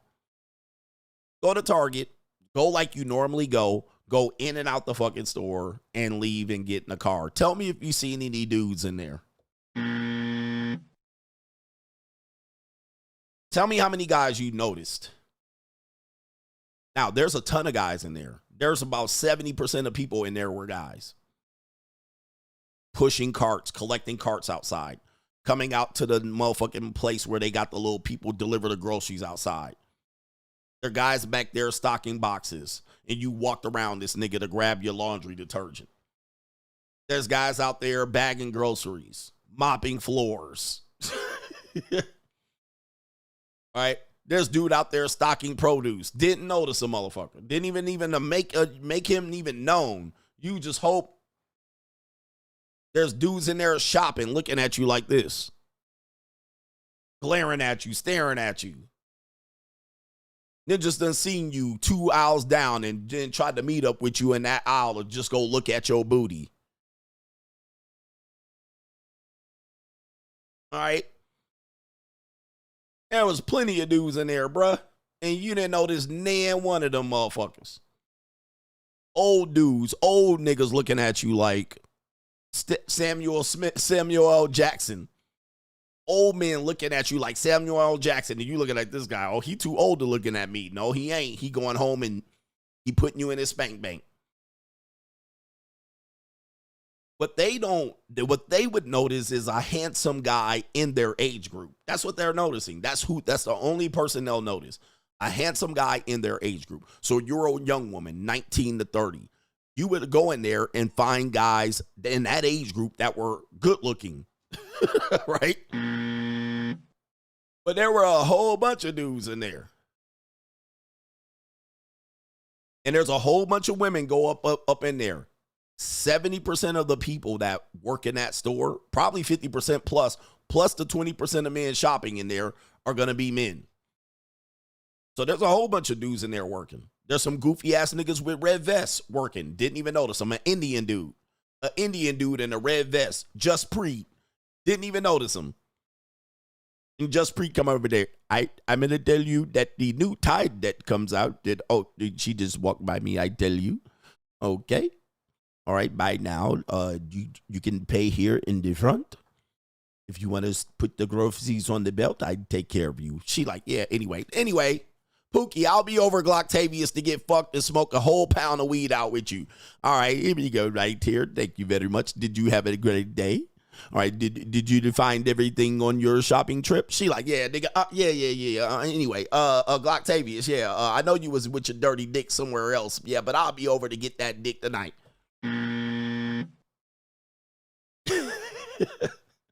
Didn't even notice him. Indian nigga with a red vest. Didn't even notice him. And she's like, oh boy, one day I'll have a beautiful woman like you. All right. And I thank you very much for the shopping at the Target. Thank you very much. Have a nice day.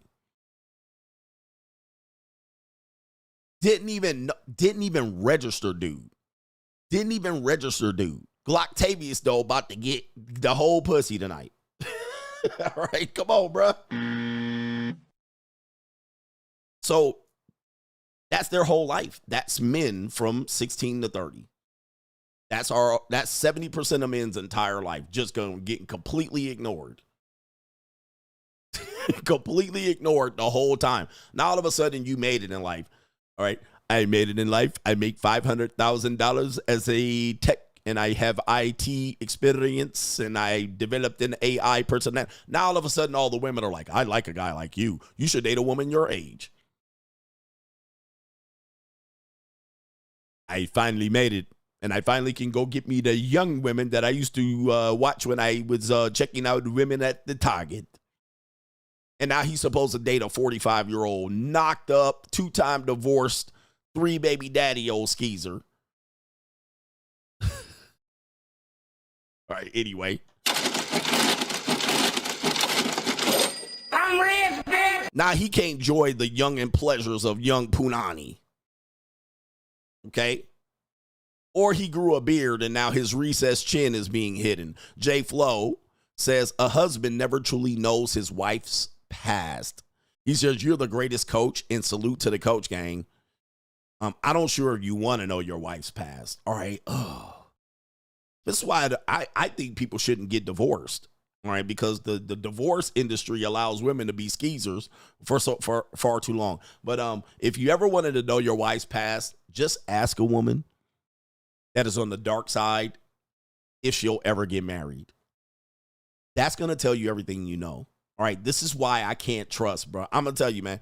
I've heard women that I've known done some wild shit that said they wanted to get married and then not tell their husband. I asked, are you going to tell your husband about your past? They said no. I was like, ring the fucking bell. See, what you guys don't understand is that these women will get married. Look at this woman. She got peed down the back of her throat. And he married her and put 2 babies in her. He better get a DNA test on all them babies. Like, at some point, they'll retire their whole phase. Like, this could be you, bruh. And that's you. She drank PeePee from a male escort that she chose and hand-selected. Like, think of what her eyes have seen. All right? Think of what her eyes have seen from age 18 to when he married her at 32. Think of what she's seen and ask him what he knows. What he knows. He about to find out right now. He done found out yesterday that she drink piss for a living. What? Oh, you used to drink piss? All right. Oh my God. She like, oh, the humanity. I want you to think about this. They just don't want to think about this right here. Do you have the stomach? All right. They don't have the stomach.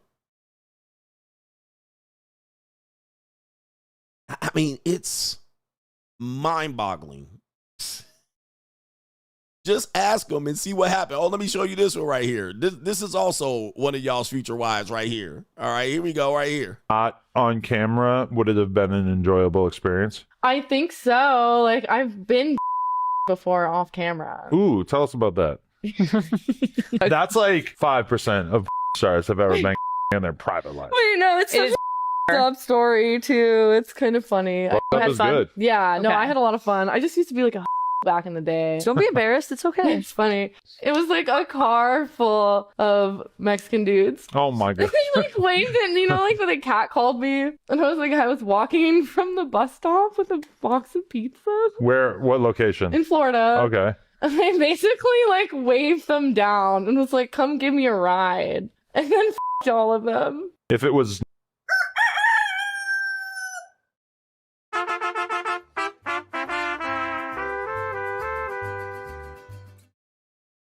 How old do you think she was? 40, 30, 32, 27? How old do you think? Put what age? Put what age you think she was when she said train. Okay? Train. I got an age in mind. This woman's going to marry someone. If Cassie drank piss and got married, she definitely getting married. What age you think she was when she did that? Right here. When she said, I was walking from the bus stop holding a box of pizza. I saw some Mexicans, waved them down, and let them run a train on me. Train. What age? Look at y'all putting the ages.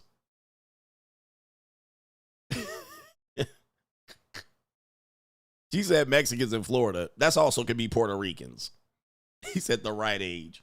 You think she was 32, 29, 28, marriage-minded, and she was just like, you know what? I think I'll have some Mexicans run a train on me. No. She was probably barely legal, if not illegal. It probably happened when she was coming from school. All right? Unfortunately. So, this is why I think having this idea that men marry older women, I just don't think the man knows what he's getting into, right? This is what he don't know. Now, he might say he doesn't care, which is fine with me. But most guys care. He doesn't know what he's getting into. He has no clue. He doesn't know. And he never will. Now, if he didn't know and found out, what do you think he would do? Crash out. He would crash out. All right. Tranisha says, I am happy to be wrong and learn something, but men and women going to look at things differently. And from our experience, it says men don't even reject an undesirable woman for sex. So I can't agree that women should propose to a man.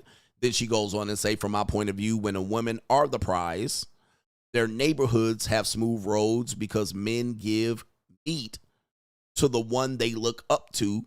When men are the prize, you got men who don't work and their kids are fed on taxes because the fake black man shortage. Shout out to Tranisha. And she also adds another reason older women warn younger women about dating older men. The younger girl will look up at the older man as a prize and they get thrown away at 29. Ran through and nothing to show for it, a la Cassie. I was warned not to get a man that is more experienced than me because men are too selfish. So again, there has to be a middle ground. Tranisha makes up some good points from the woman's side, is that the woman can get left and left with nothing. This is why we also have the marital laws the way they are, so that doesn't happen. Now, I don't agree with that. I don't agree with that sentiment that men should use women unless the woman wants to be used. So I guess I can go back to one of the points and talk about right here. When women are the prize, the neighborhood has smooth roads. So you're talking about women that are up pedestalized and the man works for it. And I agree with that too. I agree with that sentiment. So we can both be right.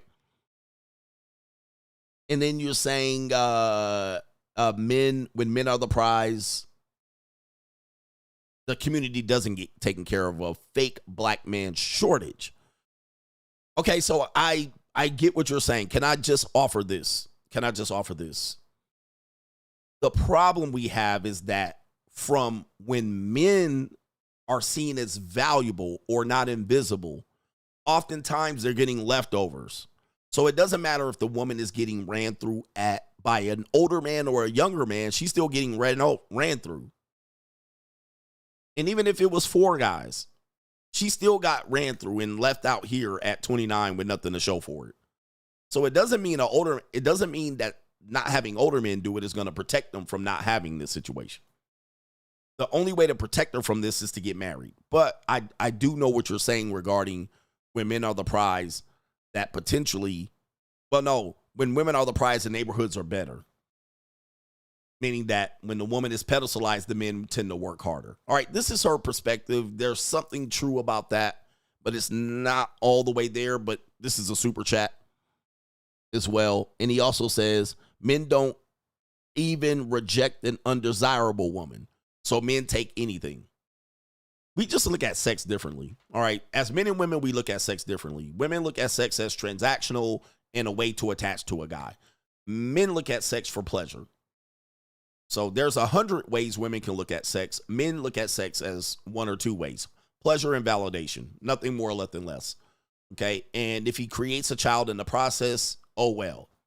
He'll take care of that. He'll cross that bridge when he gets to it. Women look at sex for a completely different reason. Experience, right? To get access to a guy, to get pregnant, to apologize. So she looks at her section, her past sexual activity as, she was a victim. Or she used it and she didn't get what she wanted. Men use sex when they get it. They got what they wanted. They certainly got what they wanted.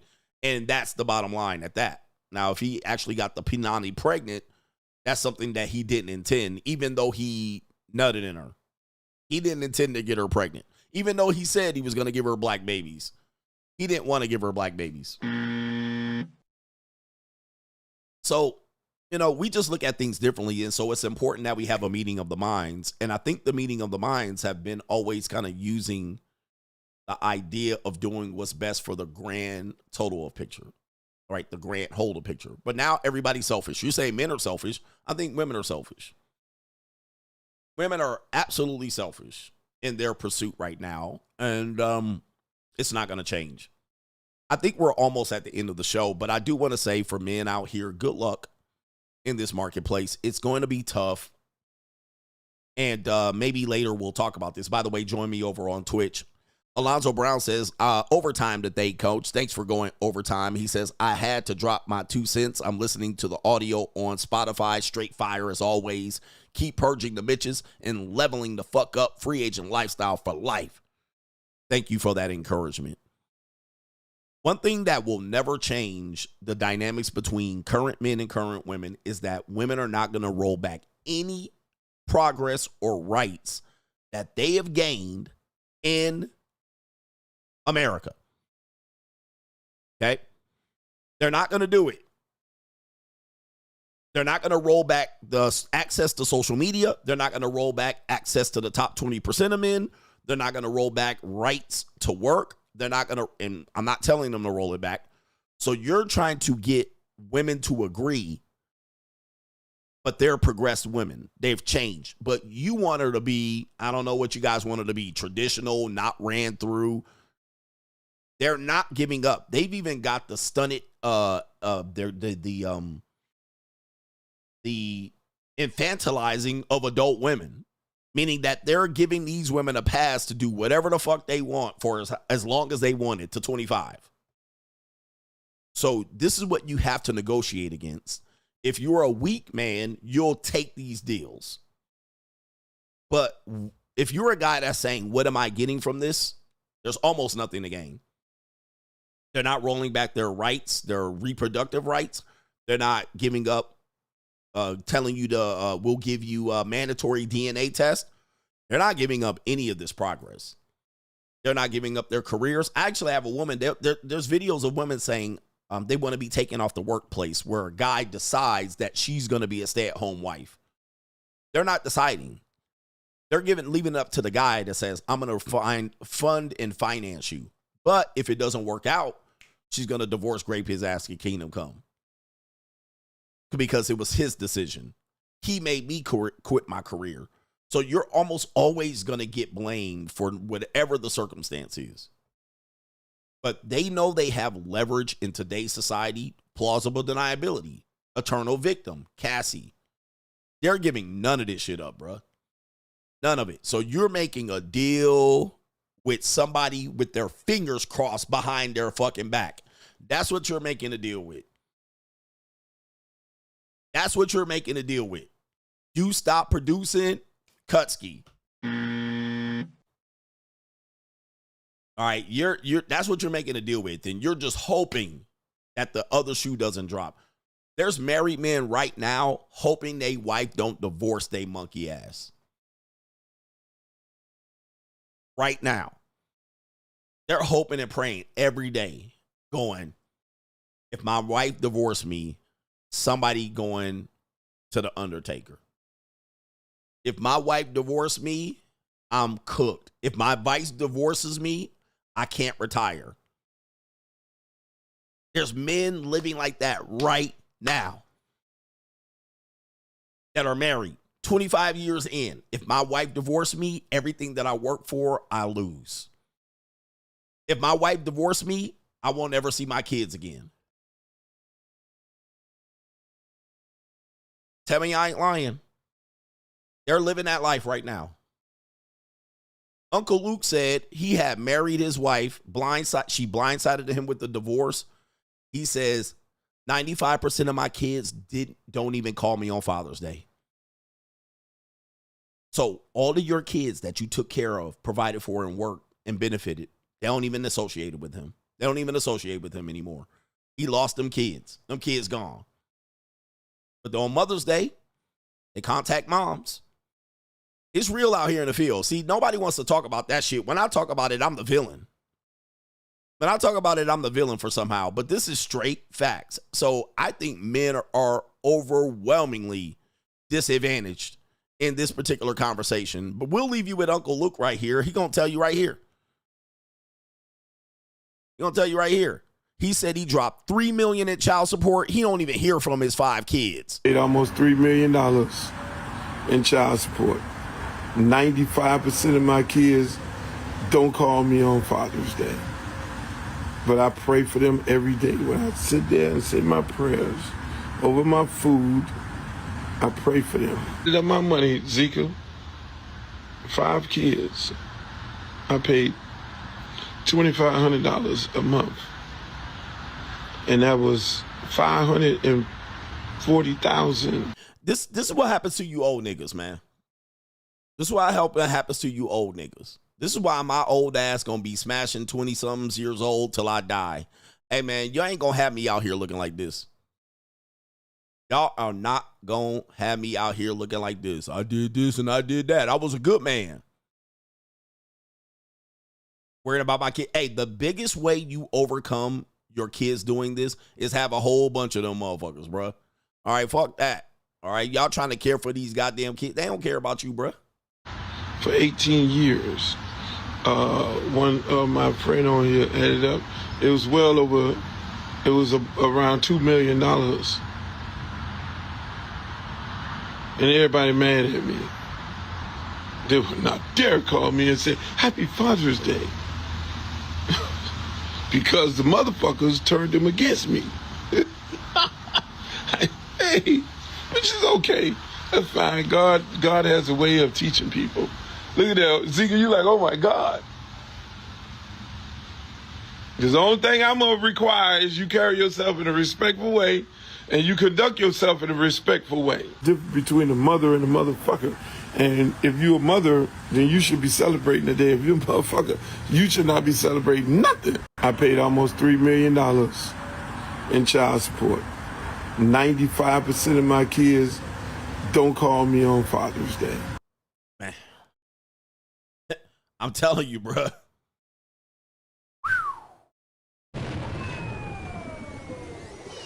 This ain't a game. This ain't a game. And of course, guess what? They all blame him. Well, it must have been something you did. I wonder what he did to his kids.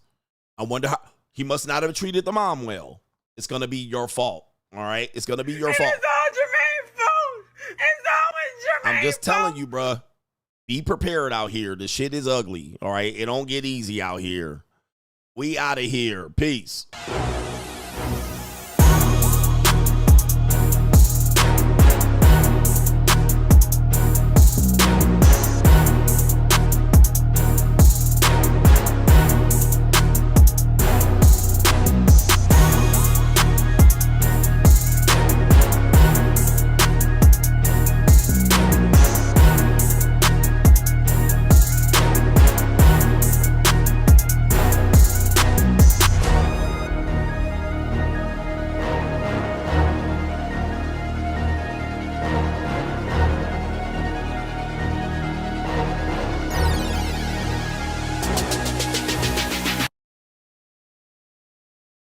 Better boss up, nigga.